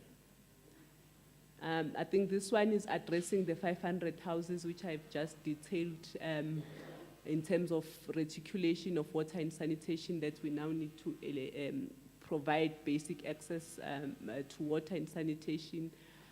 You can move to the next slide. I think under electricity, I think it's also almost a similar issue in terms of the challenges that we are having with the developments. There is a high need for us to do some upgrade, but I think the challenge that we are having, this one is a municipal program. We have submitted business plan to INEP and some of those business plans have been submitted, and due to the amount of funding that is required, they have actually approved them for implementation in 3 financial years. I think, however, with the challenge that ESCOM has stopped all program or projects within the SEDI due to the outstanding debts, it's actually now affecting progress in terms of us ensuring that within the next 3 years we will be done with the upgrading of our bulk infrastructure. And it's mainly affecting the 2 wards, which is Ward 12 and Ward 13, which is Ikwazenzele and Impumelelo. We have, however, escalated the matter and wrote to ESCOM requesting them to unlock the support that they've been giving us. And I think SALGA has provided the municipality with some lawyers which are actually assisting us to make sure that we have some meaningful discussion with ESCOM. But also, I think in terms of dealing with the issue of load shedding and alternative energy supply, the municipality has received support from SALGA. We have been provided with training to ensure that we understand the implementation of alternative energy supply.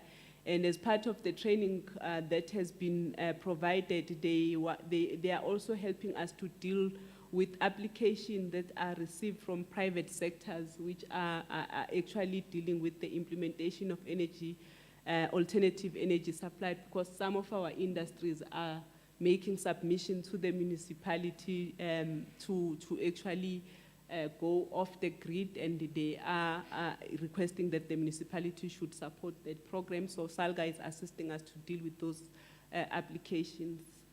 Next slide. Yeah, I think in terms of the electricity theft and vandalism, I think on this one it is a major crisis. But I think what the municipality have done is that we've got service providers that are safeguarding our infrastructure, and ever since they've been safeguarding our infrastructure, there was a drastically reduction in terms of those infrastructure being targeted. But I think we are still having some few incidents that are happening on overhead lines, underground network, meter box, kiosks, because those are just in the vicinity of the community. But when we've seen that they are now moving from the substation and targeting infrastructure that is just lying in the field, we then created a collaboration with our community policing forum, the SAPS, so that they can assist us and together with the community to ensure that if they suspect or see something in the municipal infrastructure, they can alert us, or even also rush to the area that has been reported, so that we will be able to cap this incident, because it's not only affecting the municipality, but it's affecting the entire community. So I think what we are seeing, it's a slightly decline in terms of this incident that we are getting now.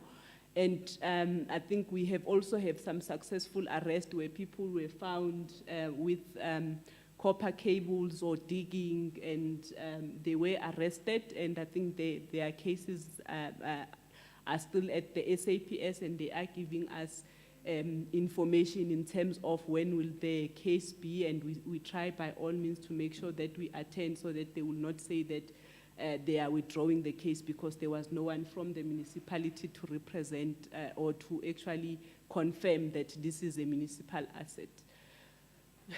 I think I will just run quickly on this one. It's actually almost the same as what I've indicated on water, but it's also indicating projects that are supposed to be implemented by the municipality to make sure that we got sustainable electricity supply, and they are broken down into at least specific projects, so that we will know that if we've got funding, we can address 1, 2, and 3. And I think, as I've indicated, most of them rely on the capacity from ESCOM to supply the municipality with the energy. So that's why I was saying that our first phase is that we need to ensure that ESCOM construct that 1 kilometer I think it's not one, it's 22 kilometer line, which is an upgrade from their side to the municipality. And then from the municipality, we just need to do a 1 kilometer and the substation. So we really need ESCOM to actually come on board and ensure that with the available funding from INEP, they actually start working on the programs that are there. Next slide. I think these are the two projects. It's a Impumelelo 20 MVA substation that they need to build. It is estimated at 67 million, but this is just an estimate. They've indicated that once they completed the design, they would give us the actual cost of the project. And then also the construction of a 22 kilometer, 132 kV line from Lebohang to Impumelelo. And also this project is estimated at 72 million. And then it's part of the project that are already approved by the Department of DMRE, but they are on hold due to the challenges that we are having with ESCOM. And then I think the last one is electrification of 500 units in Kadale. I think on this one, we need about 13 million. The challenge is that on this one, we did an application to DMRE, but the application was disapproved. They've requested that the municipality must actually electrify this area with its own funding due to their minimum requirements in terms of what size of stands they can be able to fund or electrify. So because this was a private area, so it does not meet the requirements. So as the municipality, we should source alternative funding to make sure that this community has electricity. But water and sanitation, I think it is receiving favorable response on human settlement. Thank you. Thank you very much. Members, that was the Lesedi presentation. Let's now take over and go to Merafong, and then members can engage more holistically. And then also remember, members do have your presentations. It's not like the metros where we were struggling there. So you can also do a more high level, because this one we've got in front of us. Over to Merafong.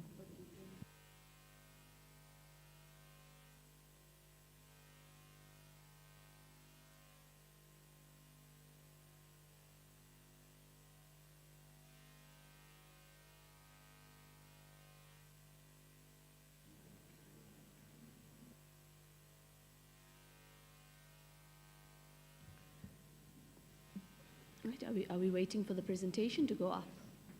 Over to you. You can introduce yourself, sir. Thank you, Madam Chair, and greetings to the House. Good afternoon to everybody. My name is Ezra Shange. I think just bring the mic a little closer to you. Okay, Yeah, my name either one. Either you bring it closer to you, or you go, yeah, any one of those, just so that you're closer to it. Thank you. Yeah, good afternoon to everybody, Madam Chair, and the House, and all the honorable members, and my colleagues. My name is Ezra Shange. I'm from Merafong City Municipality. I am standing in for the Executive Director of Infrastructure in our municipality. I've got my colleague here with me, the Manager Water and Sanitation. So we're going to run through the presentation as we submitted yesterday. You will excuse us for some spelling errors, but the spelling errors were due to the fact that we're pushing for the presentation to be on time. But that doesn't change the information that is going to be presented here today.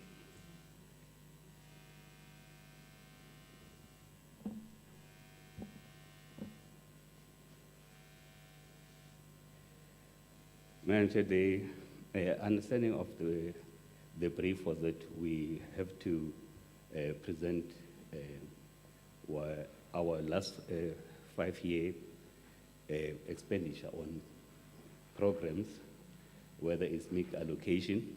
What we did is on this slide, we compiled all the grant funding that was received by the municipality over the last 5 years.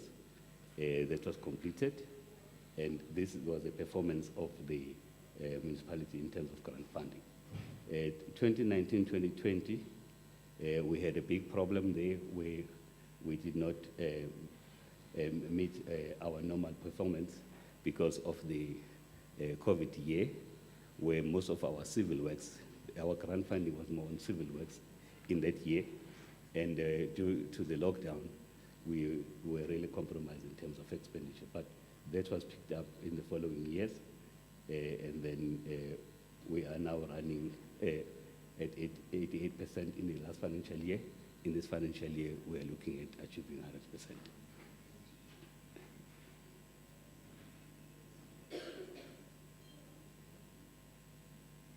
So this is a narrative for each financial year, but we are not going to go into that much detail because that other slide summarizes every financial year.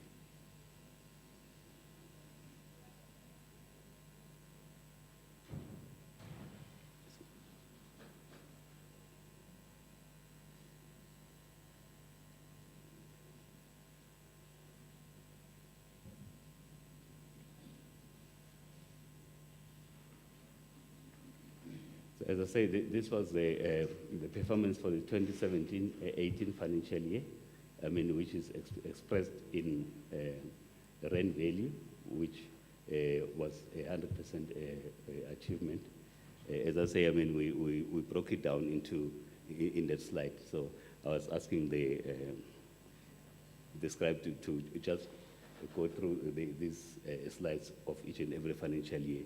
Because we're not going to go through them unless if we have to answer questions on that particular financial year. So next slide, madam. Next one.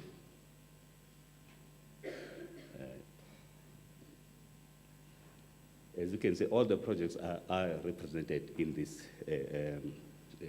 slide, but all of these, we cannot go into them in detail. Okay. With the permission, Madam Chair, DG, with your permission, when we discussed with the committee this morning, there is a revised presentation. It's not this one. It's not this one. I didn't get that last part. Saying, Madam Chair, there is a revised presentation which actually took out all of these. They were there for information, for questions, but there is a different presentation. They have got it, which doesn't go into this level of detail. Okay, yeah, let's get the one that's more high level, because I think the one in our emails has the 59 slides, but like you said, we can use that as a reference point. It doesn't need to be presented now. That's correct. So let's just check with Mam Dombi if we can just get the shorter version to be flighted. I'm just going to use this opportunity just for a moment very quickly. I sent a message to our honourable members, HOD and your teams. I really must apologize. I'm feeling much worse. So I'm going to try and go to a doctor now in the next 10 minutes. So I just want to apologize to Lesedi and Merafong. It's no disrespect from my space. And I've asked Member Ngube to chair in my place. If I do have anything contagious, I will immediately alert members. But I'm hoping it's just a terrible flu. But I did just want to communicate my apology. I really thought I'd be able to see it through to the very end.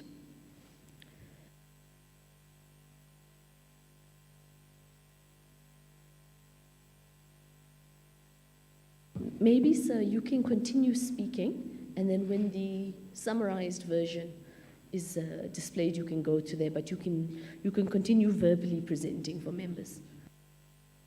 But Honourable Chair, I think the colleagues must not arrive here.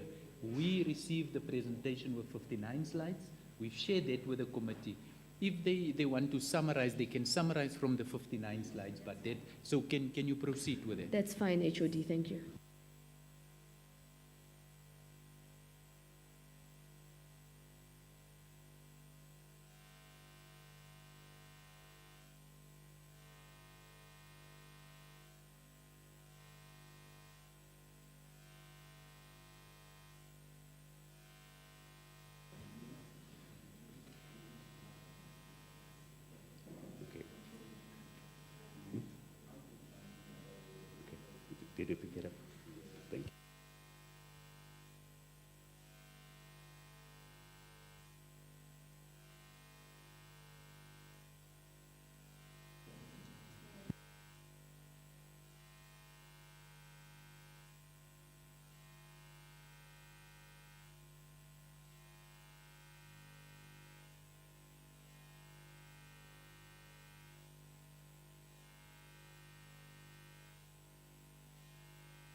What's up?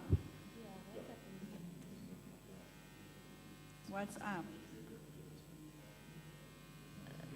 Yeah, I think HOD, you did give us direction. You can utilize what's currently there, and then even if you say, look, it's fine, this members can read, then you can speak to the points you would like to speak to. That's fine with the current presentation.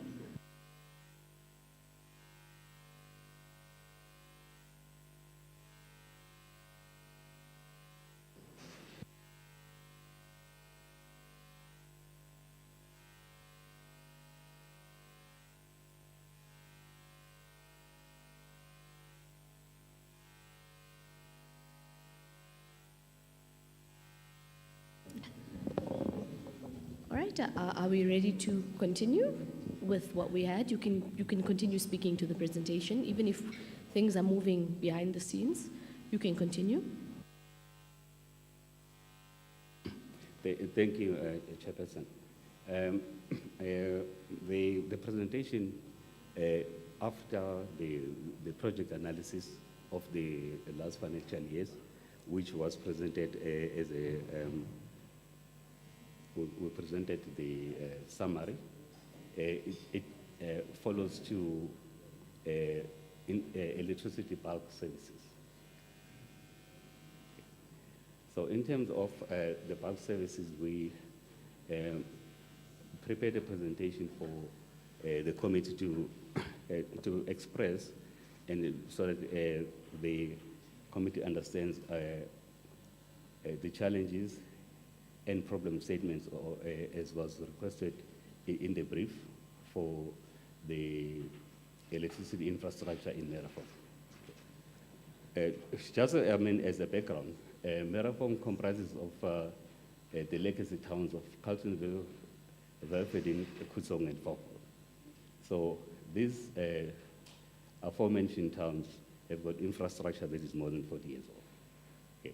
So within Merafong, there are newer towns, which you can call them townships, but they are newer towns, which is Kutsong South, Lebang, Krinspark, Kokosi, and Wedera. So these are the towns that have been predominantly beneficiaries of the electrification program that was rolled out in the new dispensation by DMRE, formerly DOE, that we rolled out all those programs. As we say that electrification rollout, in Merafong went very well, but there was always a shortfall in the creation of bulk to support the expansion plans of housing and other developments. So Merafong has an urgent need, as we speak, for the creation and or improvement of bulk capacity in the form of new substations or upgrading of existing substations. So this is just a graphical representation of how the towns, in terms of bulk, are configured. If you start with Ekurhuleni main substation, you've got the Ekurhuleni main substation, which has got a capacity of 18 MVA. We're going to come at a later slide about why we're highlighting that one, which fits the other extensions, which is extension 11, the Kokosi full township, and Forkville, the whole town, and Krinspark. Then the Carltonville bulk is actually simpler because we've got the West-based substation, which is ESCOM substation, which fits the Renike substation, which is the municipal substation in Carltonville. So this one is much simpler. Then we've got what we call, on our side, we call it Velvedine, the Freaky network.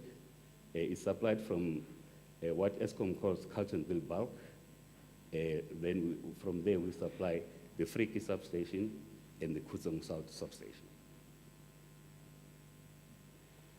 So when we come to the challenges in terms of supply, this is the biggest area that's also been escalated to different levels of interventions, where that's why I was saying we're going to come to the Forkville substation. The Forkville substation has got a capacity of 18 MV. And then we currently have a contracted a notified maximum demand with ESCOM for 13.8 MV. What used to happen in the past is periodically in the winter months, you will exceed your NMD. Of course, you will pay penalties for exceeding your NMD for a particular period of time. But due to the payment levels and us, as a municipality owing ESCOM, then they enforced the NMD to 13.8, which has created challenges whereby we are now having supply shortages during peak periods, where now we have to manage the load, even outside the ESCOM load shedding. We have to manage the load because we are limited to the NMD. But we are making inroads with ESCOM on that part. It's going to be explained at a later slide.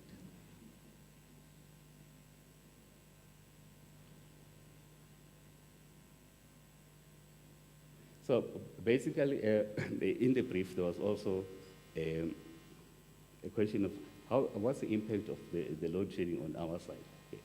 So in Ekurhuleni and Gauteng South, because we have got two programs that we are dealing with, is our load management on our side to manage the load, and then you have ESCOM load shedding on each side. So it creates a problem for operational issues because you will do your normal load management, and then in between then there's ESCOM load shedding. So your load management schedule, which is advertised by the municipality, or not advertised, maybe it's not the right word, publicized by the municipality to the consumers and our customers.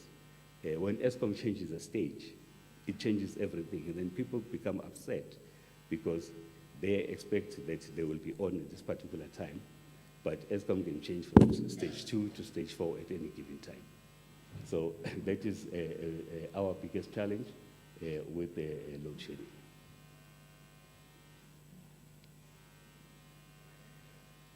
So in terms of the 4-volt box supply, the project that was internal, which was funded by DMRE, is practically completed, except that it cannot be commissioned fully because of the ESCOM side of the program.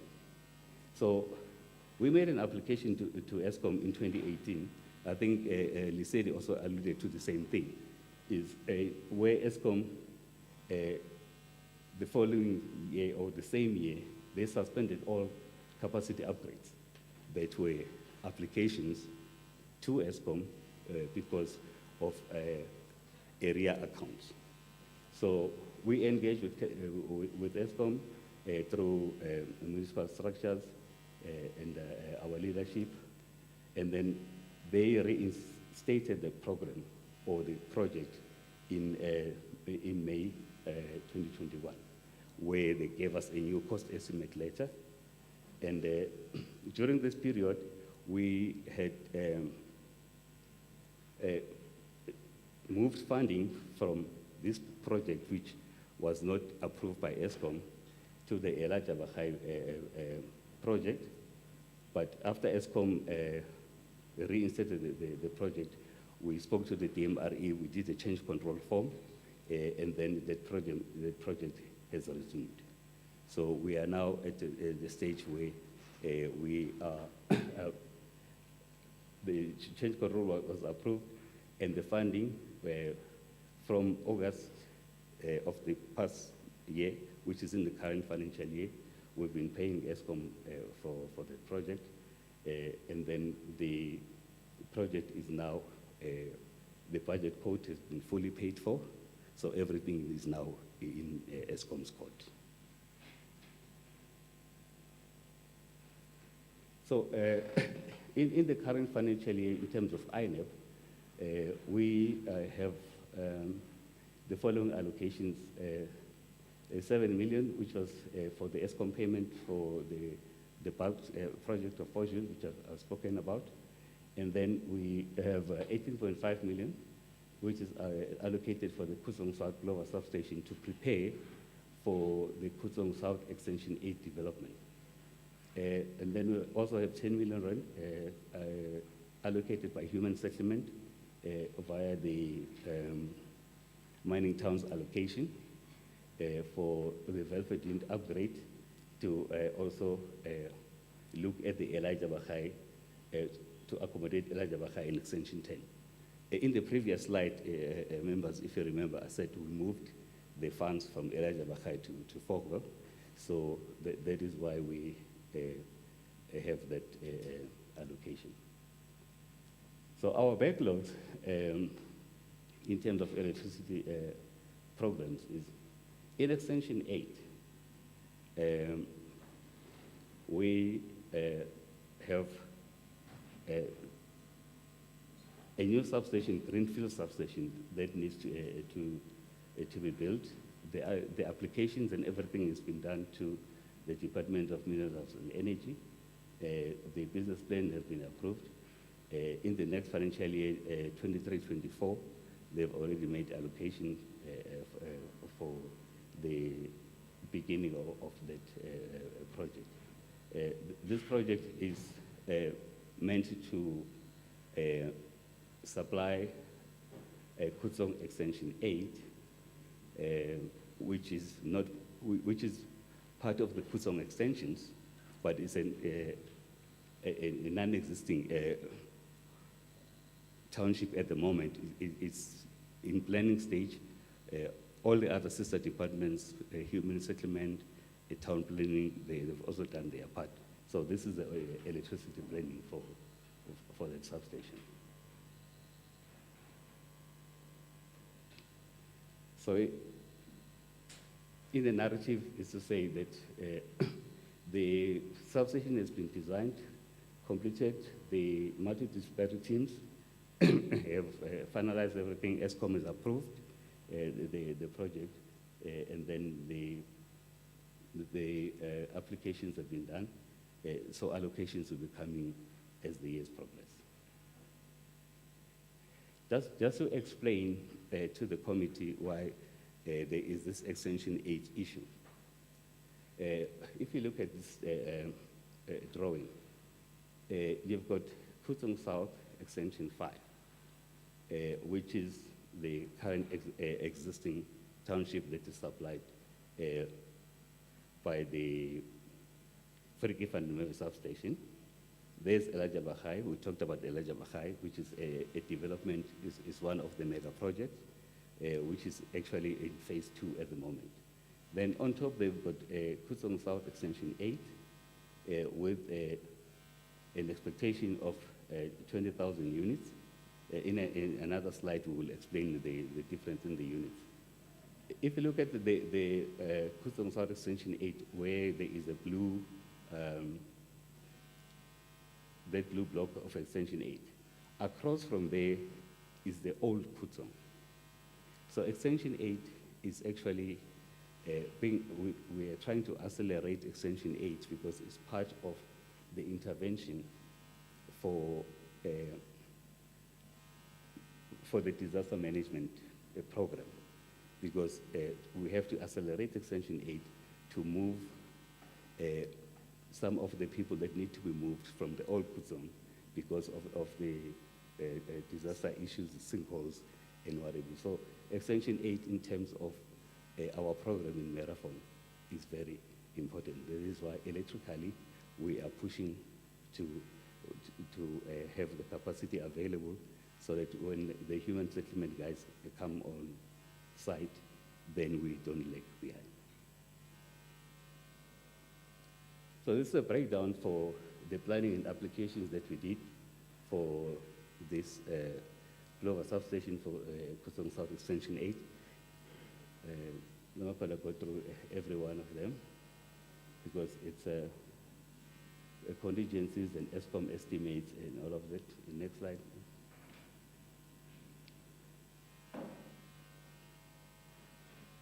Next slide. So basically, electrically,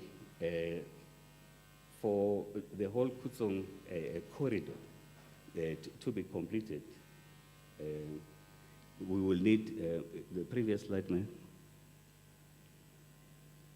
So for the whole Kutsong South corridor, if you look at A is Plover substation, B is the 132 lines that are going to extension 8 itself, and then the internal substation in extension 8. So for that corridor to be completed, we will need about 411 million rand.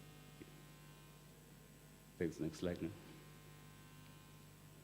So, but in the interim, the Velfedin Friki substation, which I showed in the previous graphic, we're also upgrading it internally to accommodate the current Elijah Bahai development because it is growing. It's at implementation stage at this stage, but ultimately Elijah Bahai will also go to Plover substation.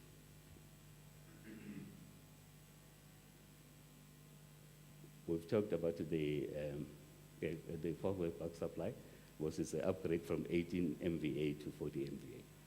Next slide.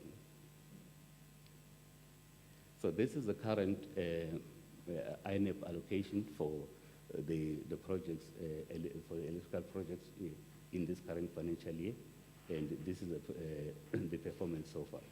The second project, which is Plover, like I said, we did the change control form. We're just waiting for the final budget quote from ESCOM. Then we're going to pay over that amount to ESCOM. So it will also be 100% within the next 2 months. They said we're going to get the budget quote now in March.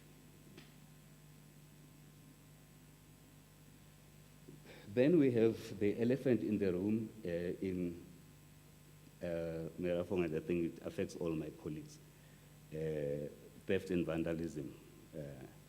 It is a big problem because it is costing, besides costing inconvenience to supply of electricity to households, it also causes a big inconvenience in terms of public lighting.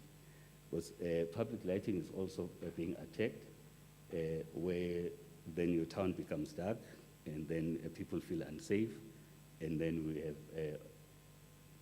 what you call a spin-off of more vandalism because your town becomes dark. So we have done in the last quarter, and then we have in the revised budget made a provision for 22 million rand to revitalize the public lighting in Merafong. So this is just a problem statement, I mean, which everybody knows. We are working very closely with the security cluster to try and cap this problem. But we are also, in the previous slide when I talked about the assessment that we did, and that costing is to go into solar lighting instead of reinstalling cables, which will be stolen again. So we're going to go to solar lighting, and then we should be able to energize or have the public lighting functional so that the town is livable. Because as it is now, it's a very difficult situation. The mitigation of losses, excuse the spelling error there, is we have plans that we have in place to mitigate the losses and revenue management because we are at a stage where we are losing money,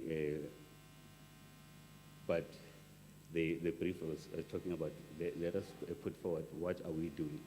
So we have a AMR program that is funded by CoGTA that is in implementation stage now.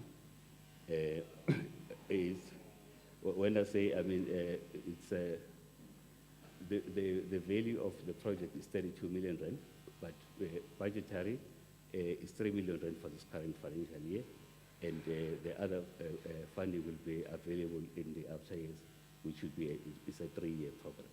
So AMR that we're going to do is specifically for large power users and medium power users.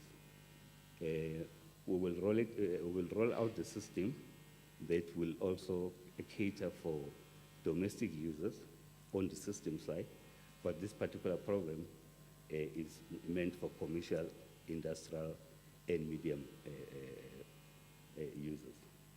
Next slide. So the other program, which is the AMR, which will roll out the system for us to be able to work in smart meters, we are actually going to use the TID SCS implementation program that we are rolling out now. If I may explain, in 2024, next year, November, all the current prepaid electricity meters will stop functioning. So all municipalities or any other, whether it's ESCOM or municipalities, everybody's got prepaid meters. We need to implement the STS migration. So we are using this program to replace all the legacy meters in our area. So we will have new prepaid meters in all households, and then the system of AMR, then we will actually link these meters to also be on the AMR system, which everybody refers to as smart meters.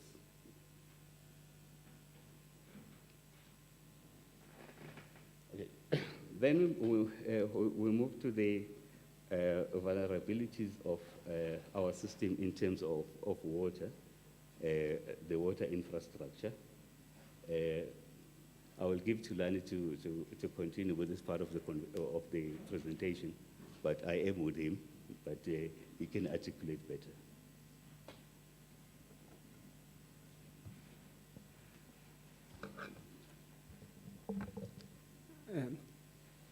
Thanks, colleague. I'll continue from there to the committee. On the slide now, we were talking to the challenges that we have as the Merafong municipality. We have inadequate storage of our reservoirs. We had some situation where some of our reservoirs have collapsed due to sinkholes that are in the area. So in those areas, we still do not have reservoir right now as we are sitting here. So the least we could do was to connect to the rainwater line, which is a direct feed and very high pressurized. So we struggle a lot there with the pipe beds because we do not have any storage. And as the rainwater has also even issued a notice that they've reduced their water supply due to the breakages and operations on their plants. So this has affected the areas that we serve because we do not have our own storage capacity reservoir. If rainwater reduces their pressure, they immediately feel it because it also affects the network of ours that is connected to the rainwater network.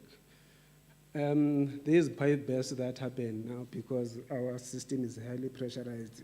Merafong is a dolomitic area which is prone to sinkholes. We have got a serious issue currently of sinkholes that develop left, right, and center.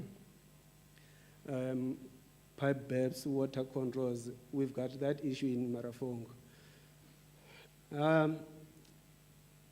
Inability to provide water and sewer redistribution to informal settlements as well. That's a challenge that we have.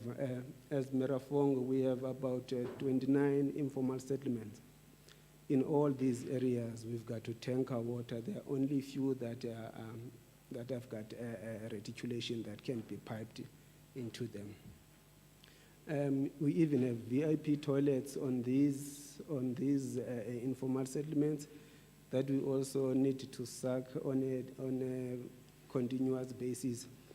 We are also struggling as a municipality to keep up with those demands from the informal settlement on sucking on those VIP toilets. We have requested some assistance. We've knocked on other doors of government where we usually get assistance, even like our human settlement. Next slide, please.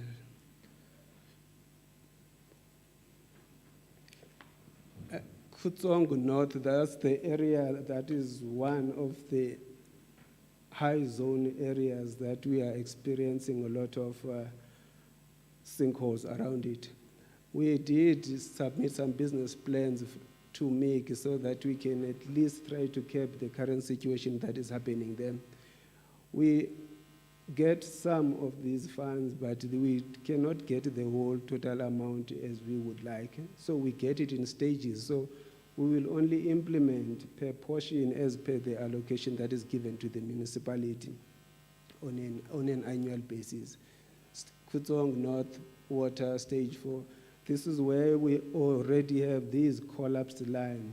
So what we need to do on this collapsed line, we need to reroute them so that at least the community can still have water and sewer lines. As I've mentioned, our reservoirs, we've got a rehabilitation of a 007 reservoir, which is currently running on this financial year. That's a 30 megaliter reservoir that we cannot utilize. It was also affected by a sinkhole that formed next to it. We've got also a Data Kutsong reservoir. It is also affected by the sinkhole, so it needs the foundation needs to be stabilized so that it can operate again back into its full capacity. Now we are not operating our reservoir at its full capacity, the ones that are running. The ones that are already affected, we are not currently using them at all, as we are using the feed from a direct rainwater line. Next slide, please. On these areas, if I may just give a picture to the committee, Kutsong Township and Merafong CBD. It's an old town and an old township which has got pipes networks that are not complying to the conditions of dolomitic area. We still have concrete pipes that are we are in a mining area. Should there be any vibrations or any change in pressure, we have a burst immediately. So these pipes are not flexible enough for the movements around these mining areas and the flexibility of a dolomitic area. So we try by all means just to curb our water losses because they occur a lot. Our water losses are at around 40% because of these. And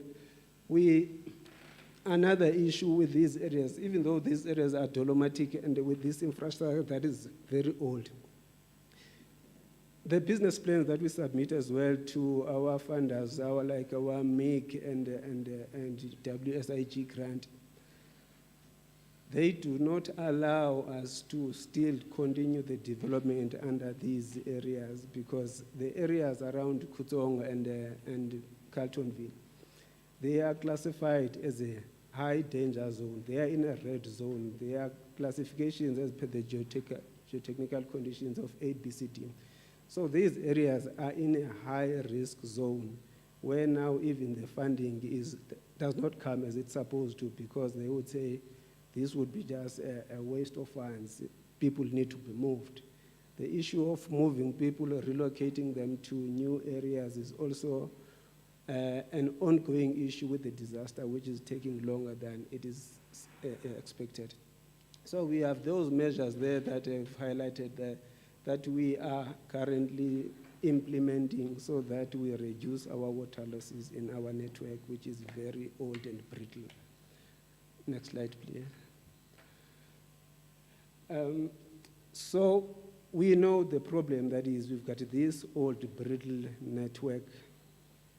So we replace and repair these pipes in small portions, but in a nutshell, we need to replace the whole network in the area. Some of the areas must be relocated, and there's resistance from the community as well in some areas where they will be relocated. As my AD mentioned, there's Gauteng Extension 6, which was also earmarked for the relocation that must be done in Gauteng area. But that project, it is also run by disaster management. Even our premier visited the area where the area must be declared so that these issues can be fast-tracked and resolved by the Merafong community. Next slide, please. In Merafong, we have 5 wastewater treatment works. Out of the 5 treatment works that we only have 2 that are operating. The whole other 3 are not operating. This is also due to theft and vandalism that is happening in the area of Merafong. So it's like our network is also under attack. We have zamazamas, we've got scrap metal gangs. So we've got all these issues of theft and vandalism that is happening in our treatment plants. The vandalized treatment plants were not even like they were not guarded. They were guarded. People come there with arms and then with firearms, and there would be fights. So even the guards sometimes would run away. So there's a serious issue around the Merafong area of gangs that are operating there. So these plants that are currently not operating now under this financial year, we did get some funding from MIC. Now they are currently under construction, which they will be back in operation soon, but the issue of security is still an issue even today. We've tried the CPFs and all this, but that issue has not been solved. It will remain to be seen what's going to happen when the plants are back in operation, but it is a serious challenge that needs assistance from all stakeholders. Next slide. Merafong has 33 informal settlements with households of about 27,000. All our formal households have connection to both water and sanitation. The Joint Steering Committee meeting was held on the 21st of January 21, and this meeting mentioned agreed that potential for the single Gauteng South Extension 8. Just a minute. Remember, it was said, summarized within those lines. Are you taking us blow by blow for the 56 slides? No, Chairperson, no. I mean, I think what my colleague was trying to articulate is in terms of the informal settlements, that is where we're sitting. But all formal households have got connections. But the other issue is what I articulated on the electricity side about Extension 8. To say Extension 8, this is what we're looking at, which also on the water and sanitation side, there's applications that have been made. So it's not only electricity, it's also on the water side. So Extension 8 talks to the previous Extension 8. So these are the units that we expect in Extension 8. Thank you.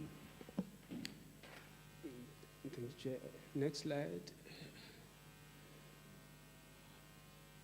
This is the summary of the projects, Gauteng Wastewater Treatment Plant, the upgrading because of that new development of Elijah, and also the new reservoir and immediate rerouting, fixing of wet services. These wet services that I'm referring to is this old brittle network that is not compliant to the dolomitic conditions. Next slide. Yeah, what's missing is a timeline. Because that's why we're interested, so it doesn't take 20 years. Okay, but it's not there. I mean, you can't think about it now. All right, I'm just raising the... Chair, I mean, it's a fair intervention. But maybe what my colleague did not express properly is these are budgetary requirements that we've applied for. So we don't have this funding yet. Yes, this is what we applied for in all our sister departments. So these are not approved funds. This is what we need. Next slide. This is the Kutsongo data reservoir where we've got one of our reservoirs this reservoir had collapsed before, so it was affected by the sinkhole conditions. So these are also the funds that we've applied for so that it can be rehabilitated and then it gets back into operation. As I've mentioned that some of our networks are connected directly to the rainwater feed. We do not have this reservoir, but we are working on that. Next slide. Thank you. Like the next slide, thank you. Honorable members, a take. Simang 2. Thanks, Chair. I'll be brief. On the Lesedi one, I don't have much, but I want to summarize the two. There's a serious capacity of project management in both municipalities that needs to be addressed. But I'm more concerned with what I'm seeing coming from Merafong. Chair, one of the slides says we were not able to get going because we don't have consultants because the panel expired. Now, for me, it says two things. One, there's an over-reliance on consultants. But the second thing is it says something about your own your own contract management systems. Now, if you come to an end of a contract and you haven't even made arrangements to then say what happens immediately after that, then you have to wait, you're going to meet a whole lot of disaster going forward. The slide that was also shown, Chairperson, shows that Merafong is a serial underspender.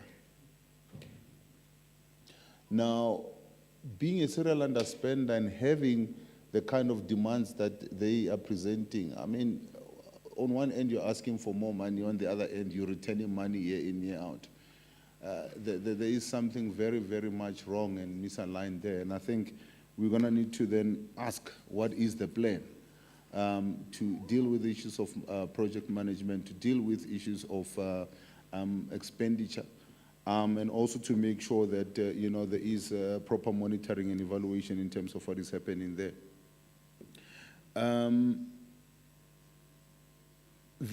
I hear that there is a plan to deal with issues of, and I've seen all that they're requesting in terms of infrastructure upgrade.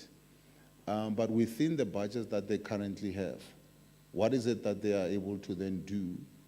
And also in terms of people that are finding themselves on dolomitic land at this point in time, where you want to then relocate people, are we already providing or are we already putting systems in place there? So are we putting bulk there, or are we saying people must move there and then bulk will follow them? I think it's one of those things that also makes people reluctant to then want to move to a particular space, if we can get that. Then the last thing from me, Chair, the presenter speaks of the notification maximum demand. Now, that for me talks to two things again. One is that we're just allowing and we're just building, but we're not really checking against what is our capacity. So now we're finding ourselves having gone over what we are allowed to then provide. Is there a plan in terms of applying for an additional capacity to be provided to the municipality? If not, then why we continue to then approve expansions or extensions in a particular way? If we can get an answer to that, Chairperson. Thanks. Before I come to you, in your response, HOT, you will tell us, because Merafong is part of the areas that are declared disaster. And in terms of a disaster, there are specific arrangements that need to be there, including the incapacity to spend or incapacity to do whatever that is supposed to be doing the where there's a gap. Nhlanhla. Thank you, Chair. On Merafong, I just wanted to understand if you are saying Kutsong Adata Reservoir, it needs to be rehabilitated. whilst it was destroyed by sinkholes. So is there any need for the municipality to rehabilitate that reservoir? And then again, in Ward 6, there was a resident by the name of Sina Katebe saying they didn't have electricity, they don't have electricity. It's almost 2 years now without electricity. And then what is it that the municipality is doing about that? And then again, there are leaking pipes which caused by mines. What is the municipality doing about that? Thank you.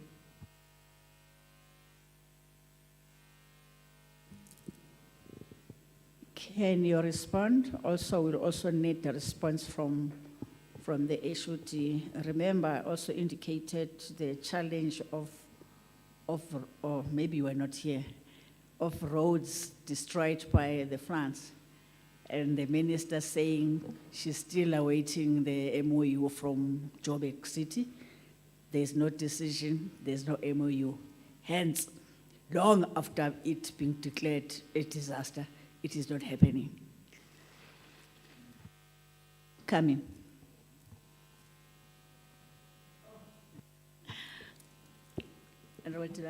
Thank you, Chair. I look at if I listen to the remark of the municipality's electricity management, that is, the electricity is off for a couple of hours, and then after that, Eskom kicks in, the power outage. How much correspondence is there through to councillors and to the community? Because this is very much a matter of the community should know that it's not just load shedding, but that it's also a matter of electricity that is cut from time to time. The same happens with the water, where it is just partial water pressure that comes through, all of that. I feel it's not communicated to the community and to the councillors. I know because they phone on a regular basis. And it's a huge bone of contest, because then I have to run around, the committee gets it because we're on the groups. And that's where we come from when we say how much correspondence actually does go through to the community so that they understand what is happening. I think it's very important that we need to also include them in that so that they know what's going on. We talk about theft of copper and the vandalism, cables and transformers and so on.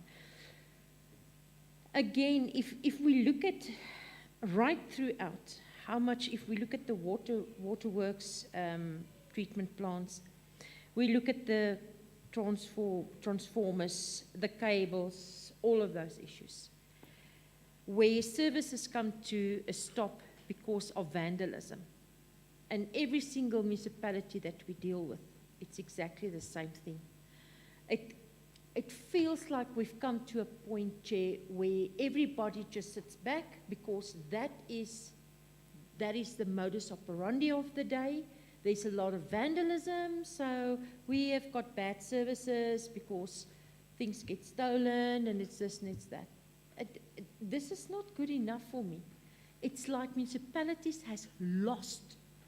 They've lost that power and the management to go out and say you will not vandalize our property because it affects everybody. It costs the taxpayer. Somebody is paying for it.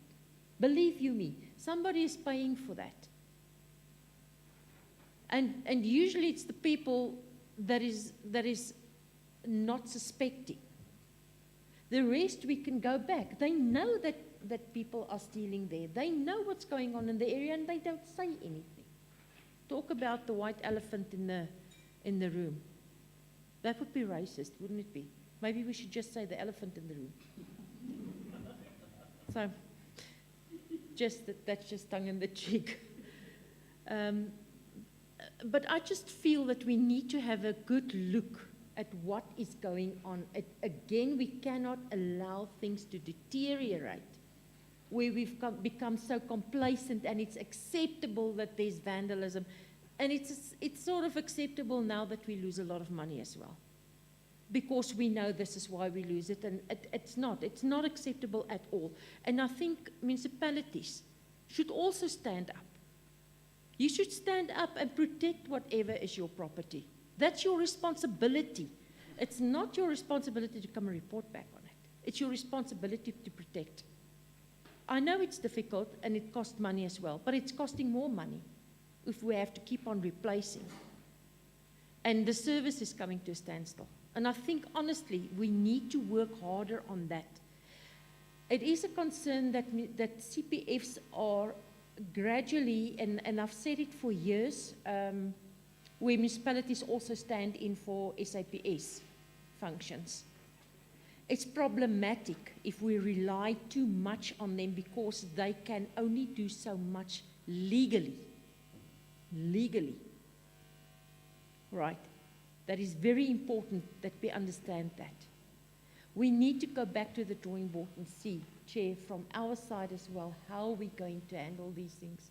Because, again, we must not get complacent about this. And I'm concerned because it has become a trend.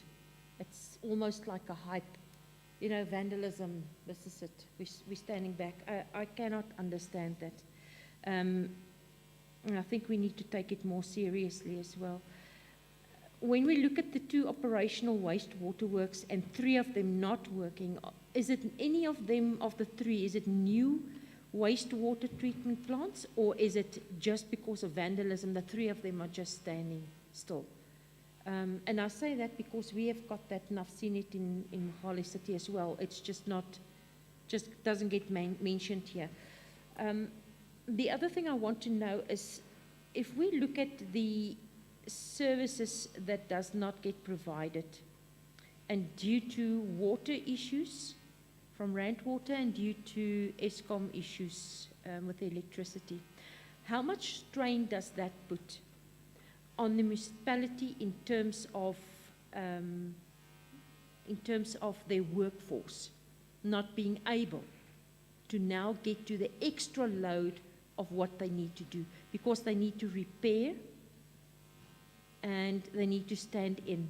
And I would understand that it puts a whole lot more pressure on especially the technical teams. Do you have enough people to cope with that? How many vacancies are there? And is that maybe a huge issue for the municipality and assisting to the issues that we're dealing with? It's true, Merafong is a serial underspender. You couldn't put it better. Thank you. Member Msimang. It's honestly so, and that's what I don't understand as well, Chair. When we come to these meetings, I sort of get the impression that municipalities are trying to put their best foot forward, which I can understand, but remember, we're not here to fight. We need to understand what your challenges are. We need to understand what your weak areas are. That's what we're here for. We're not here to hear someone is doing very good, because then there's no purpose for us, honestly. So I would appreciate it from my side if the municipalities and the metros would rather come and be honest and open with us and say, we have a huge problem in this area and we cannot manage that area, so that we can be of more and better assistance, Chair. At this stage, it really feels like I'm sitting here the whole day and we're listening to how well the municipalities are doing.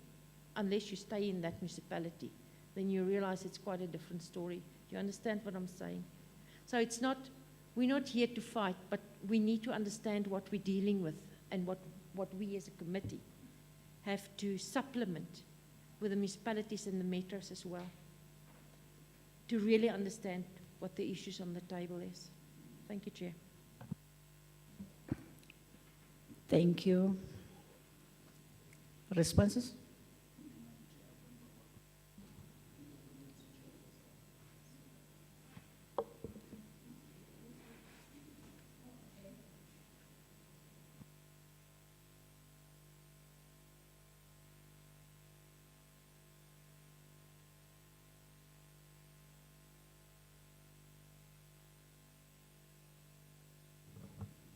Afternoon, colleagues. I'm so surprised, maybe my invite is the wrong invite. But where I'm sitting, I was receiving the invite through the office of, my name is Luvom Gano, MMC responsible for water and electricity in Merafong. I'm here just to follow the invite. You're welcome. Okay. Sure. Thanks, Chair. I'm happy to meet on this committee. And then the official, you are more safe today. The official, you are safe today because of also the frustration of the officials, the same frustration of the politicians in Merafong. The issue of e-communication in terms of the singles whatsoever, through councillors, publics, that 100%. Bear with me, each and every ward council in Merafong,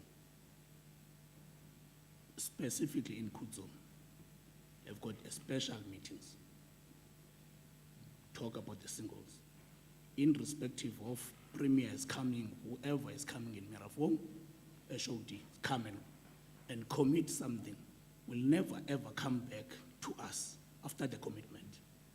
It's where the problem being started, because departments go to Merafong, commit, after that there's no return.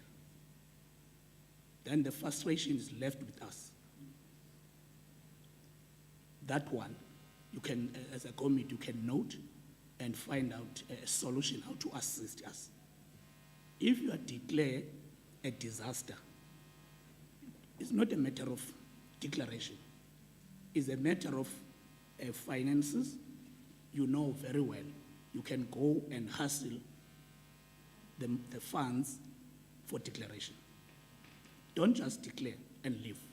Because the commitment you made on the public meeting, because usually in Merafong, even if it's a premier, HOD, last, I hear you, I saw you there. Then you've got a question from the community. You come and declare and declare and declare, but there is no development on this. Go to the issue of the singles. Early 2016, it's where was another declaration. I think cost plus minus 118 plus 40-something million. That was 7 in the district by then. But come today, after that expenditure, what is the difference? Because you declare, you fail to deliver the funds to the coffers of the municipality. After that, at the end of the day, you are saying the municipality called Merafong is the underspender.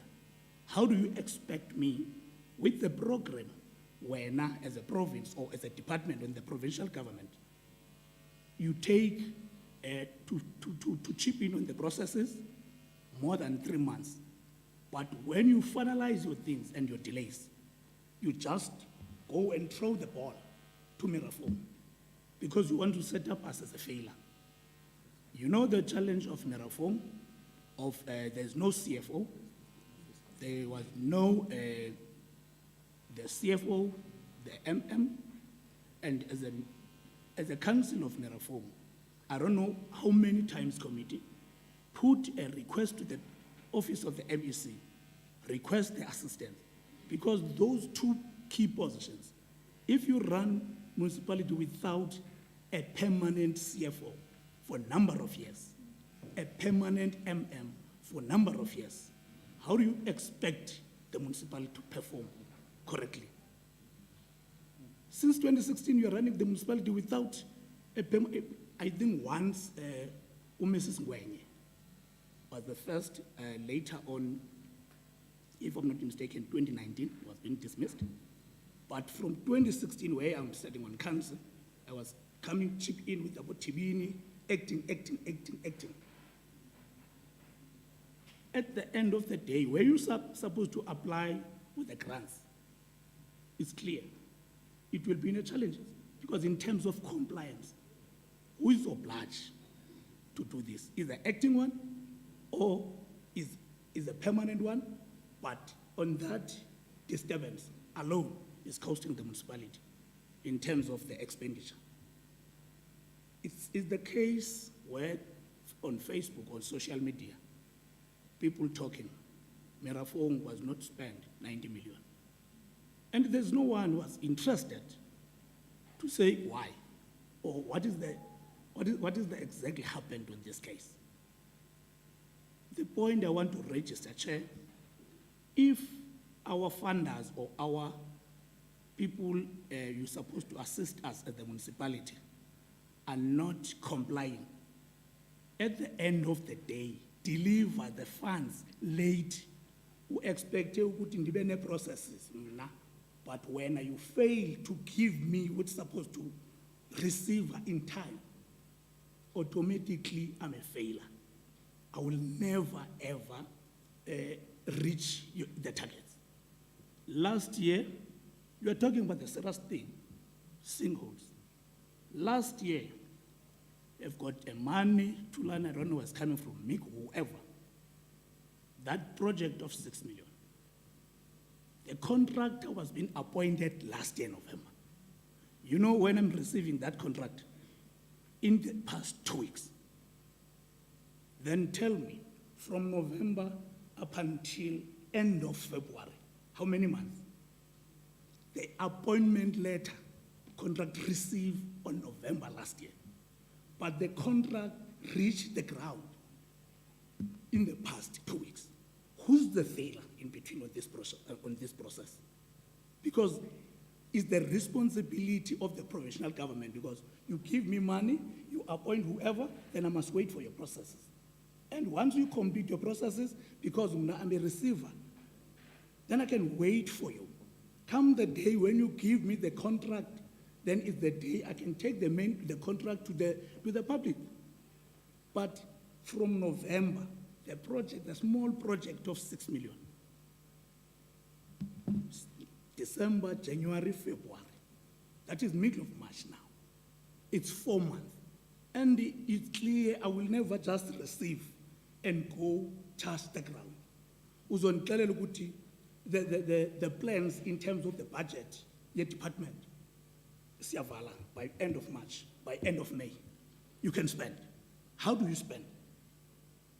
Because to spend, you must also, as the municipality, follow the same route the provincial government will follow to appoint the main contract and the arrangement in a local position. I must follow the same route. We'll never just hit the ground and spend. So on that note, Chair and your committee, you can note the frustration of Merafong. Really is a problem. Now, when I'm moving in Kutsum, sometimes it's difficult to even to go to and address the people where you've got a problem because of the commitment made by the different departments in our provincial government. And if you come and commit and leave, the community will never say that MEC, that minister, whoever was commit. The people is in front of me, then I need an answers, which means the answers I will never even manage to respond thoroughly because I don't have mandate of the cash flow. So even the issue of the frustration of the disturbance of the project, it's because of by the SMMEs, if I can make for example. It's because of the non-compliance of our, I don't want to say funders, but the provincial government don't want to acknowledge our small business people in a professional way. I'm coming from the LET. When the province in 2019 implemented the hospital in Carltonville, West Deep 11s, I was the MMC of the LET. I was even not invited, I was not even being aware about the project as the MMC. Just I found the people on the ground when the SMMEs kuyasetyenzwa without us. Even if I don't have money, but finally the crisis or the problems you are creating were left with me. Because of I don't have money, you can go, just chip in, go straight to the hospital, do whatever you want to do. Come the date of the Itoi, municipality respond your things. Which things? It's yours. That's why you can also, mostly the projects funded by the province, Merafong is not able to reach the targets because of the approach and the attitude of the province to engage with the local municipalities. Because we'll not, the province, even if you give me money and you appoint, I don't have a problem. But you can engage with us, sibe on board. Then come the date you start, then see who is who. This one is doing what? Why you are here today? Then you can start. And you disclose, I can give you the money, but in the next month, the new budget, financial enter. What did the Department of Infrastructure did last week, in the past 2 weeks? A budget, EPWP, clinics. You know very well. I don't know where is that budget, where's the contract being appointed, I don't care about that. But I was willing to assist. But that assistance is not assisting us. It gives us more frustration. Because you can spend in the next 3 weeks, I can start, engage in public. In the next 2 weeks, then for the third week, budget, new financial year.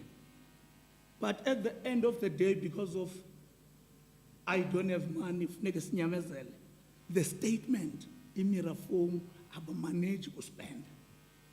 I will spend as a manager, but let's look deeply what makes Merafong to be on this position. Because if you give me 5 rand, I will never spend, then there's no reason to give me 10 rand again, because I will never spend. But you don't look for the reasons of the non-expenditure. Because of sinikwa imali sekulahlelwa ngama last minute. That is totally incorrect.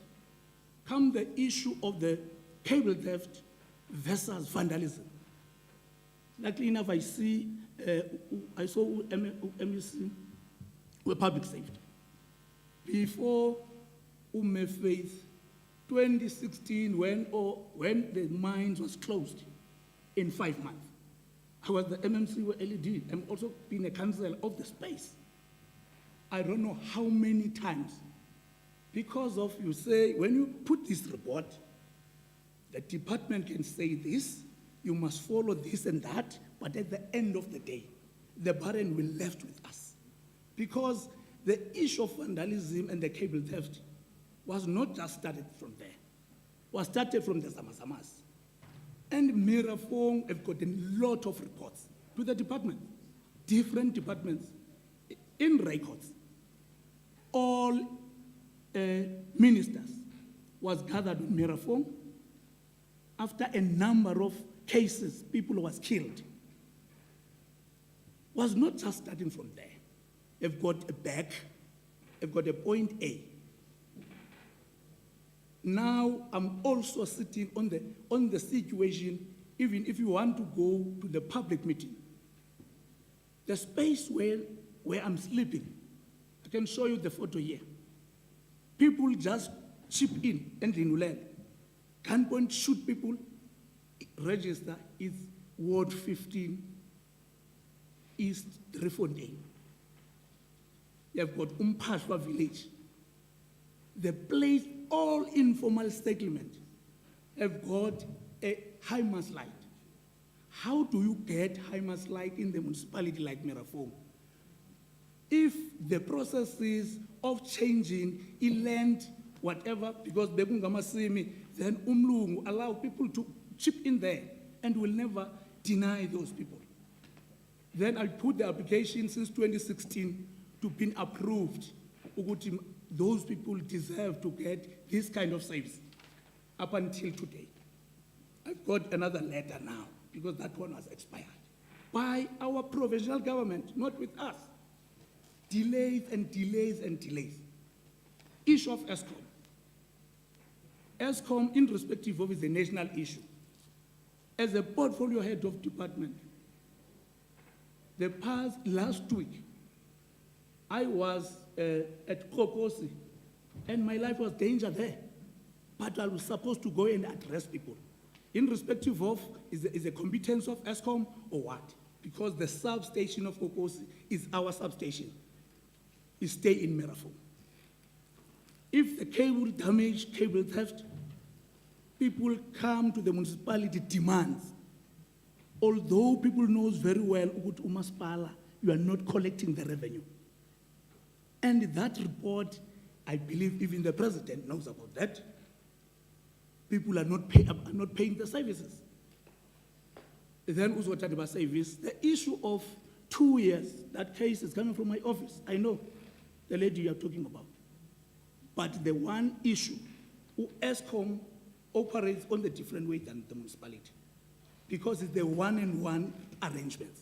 When our community says, member of community, if you get services from ESCOM, when you face the problem, go straight to ESCOM, do the arrangement, irrespective of we are always to ESCOM or not.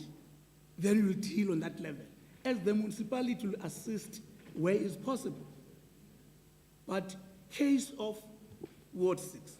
Thank you. Just a minute. We have listened to the presentation. These issues are there. And the context of what you are saying, we're understanding it. Yeah. There's an HOD. He's not alone in terms of all these problems. But in the interdepartmental processes and intergovernmental, because other commitments are being done by national ministers. So the HOD is here. We understand the context, we know it. The sinkholes, we started raising it when I was still at the NCOP. Even debated, we called the MEC for what, we debated the dangers that we were facing. We're aware. Let's allow the HOD to respond, and other issues, you don't have answers, but they have to be escalated. And we're hearing it as a committee. This is a focused intervention study. We understand the context. We're documenting everything, and what we need is to where to in terms of this. We have the challenges, you have the plans, you don't have money. There are declarations of different whatever, which means the national department must do that. But also with permanent delegates that are championing the interest of the province. That you must take this way, it belongs, like I'm saying, I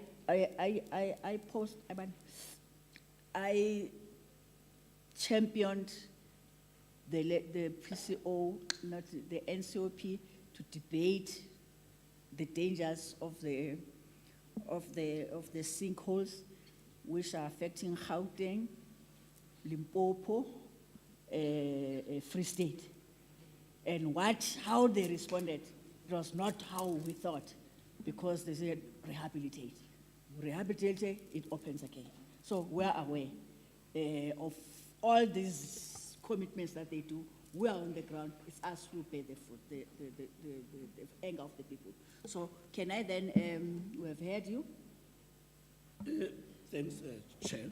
Sorry to take your time, but it was the right platform for me, just to take everything out. But I'll never take for so long. Maybe the committee chair, through you, can register the matter of non-payments of government institutions. If a government is called, what is the expectation of Merafong as service abahlali? Because if we collect revenue, our revenue, it's your investor. if government institutions are not paying us, I'm talking about the government institution, Department of Education, Department of Health, Department of Infrastructure. Just on that. Last week we heard that. It was said to us, it's Department A, B, C, D are not paying. When they responded, they said it's wrong billing. We said it before you said, before the presentation of, we said it, that if, like for instance, with Joburg, it long started when Honorable Masondo was still a mayor, and even today they're saying billing. Hence the departments are saying we are wrongly billed and we challenge that. So we have documented that in terms of which are the departments that are owing different municipalities. We have that. But even if it's a wrong billing, we'll never just leave to say a wrong billing because it's in challenge and court. No, I'm saying there's nothing happened. No. In terms of payments. No, what we are saying is that last week it was presented. I know. Was it last week or 2 weeks back? 2 weeks back. It was presented. It's noted. The reasons are different per municipality. They are different. Yours might be different from what Joburg and whoever, what different departments are raising as the rationale of why are they not paying. We've heard that. The role of the HOD and the MEC and us as a portfolio is to say when, why you're not paying. We've heard it. And we are with you. That's why we are listening to all the municipalities.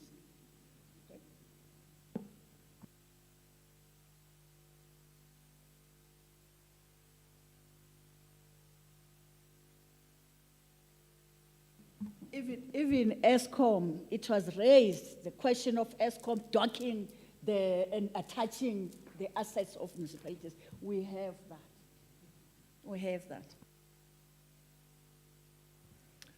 Honorable Chair, thank you very much. Chair, I wanted the colleagues to respond, but I've decided they shouldn't because both Merafong and Lesedi, I would think for Lesedi, they need to come back with a district so that we deal with all other issues. I think they've noted the gaps in the presentation. There is more gaps for Merafong in the presentation, specifically timeframes.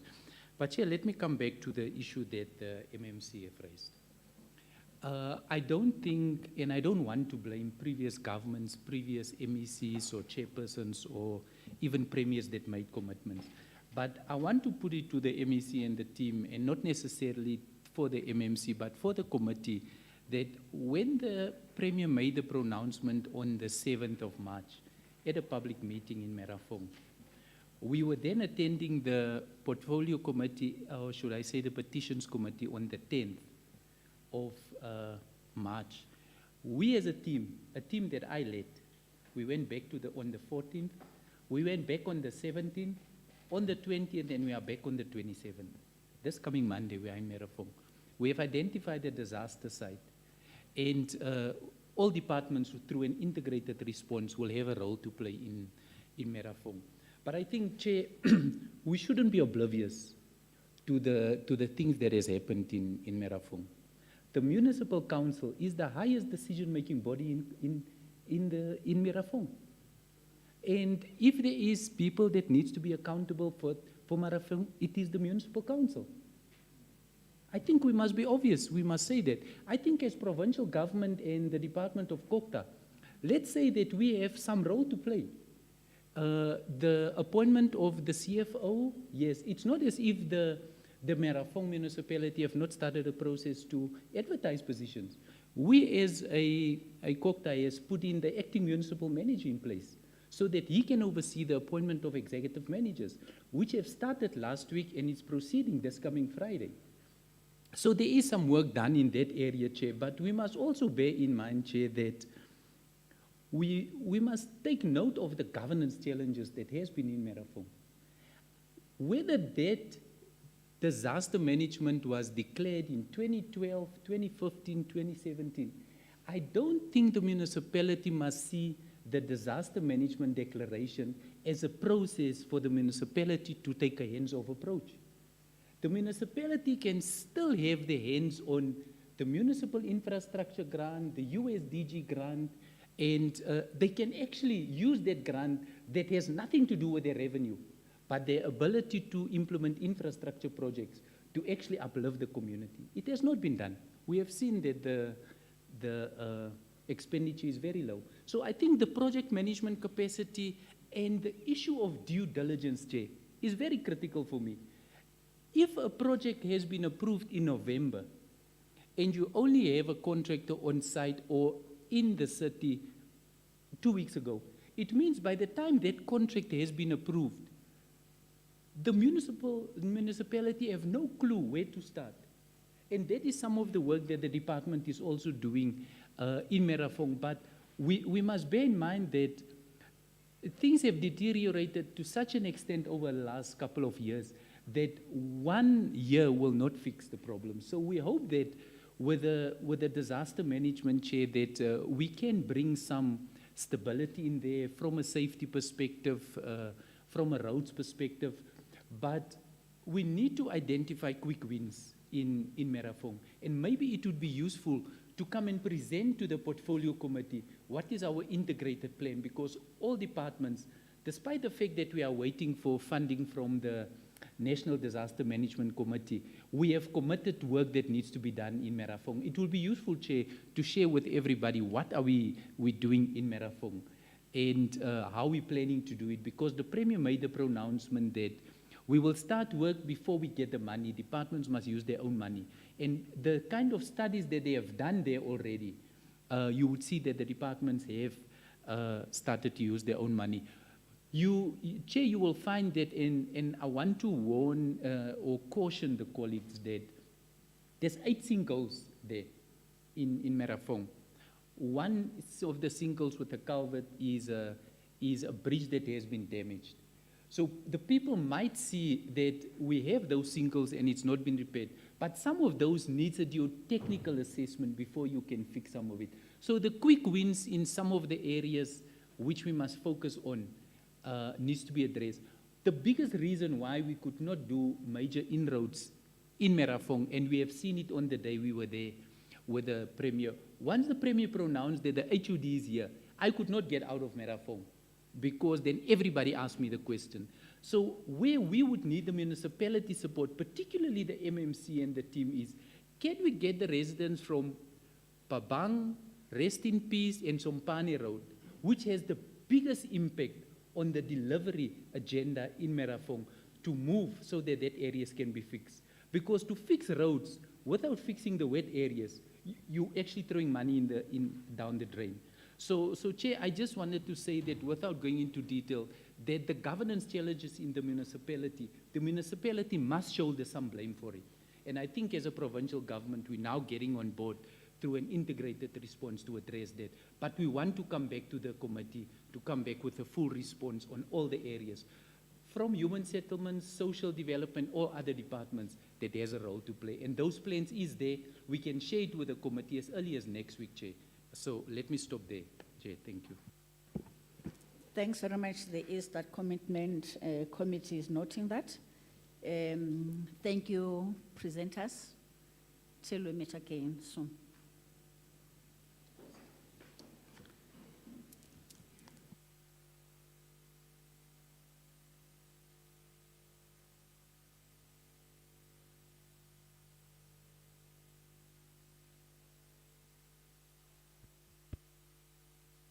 What is on the agenda now?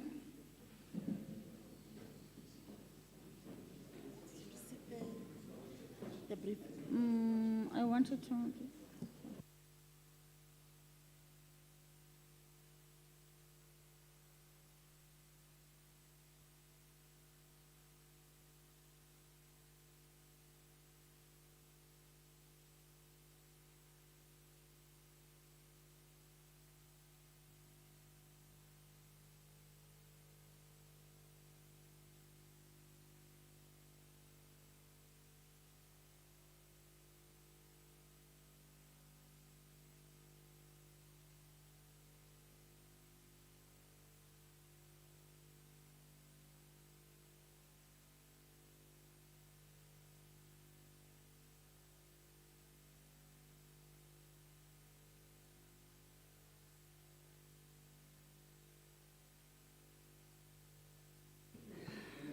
Okay, we are Merafong handover, confirmed decisions, provincial bills. Provincial bills? Petitions? Nothing, Chair. Correspondence? Correspondence, we haven't received anything. We haven't received None. any. International study tour update? International Studies Tour, as it is, Chair, members have registered. We are busy with logistics and we'll let members know of the progress soon. Thank you. Date of the next meeting? On Monday. Chair, the date of the next meeting is Monday, 27 March at 9 a.m. It will be virtual on Teams to adopt the third quarter performance reports. Thank you. Thank you very much. The meeting stands adjourned. Thank you. Have a safe journey.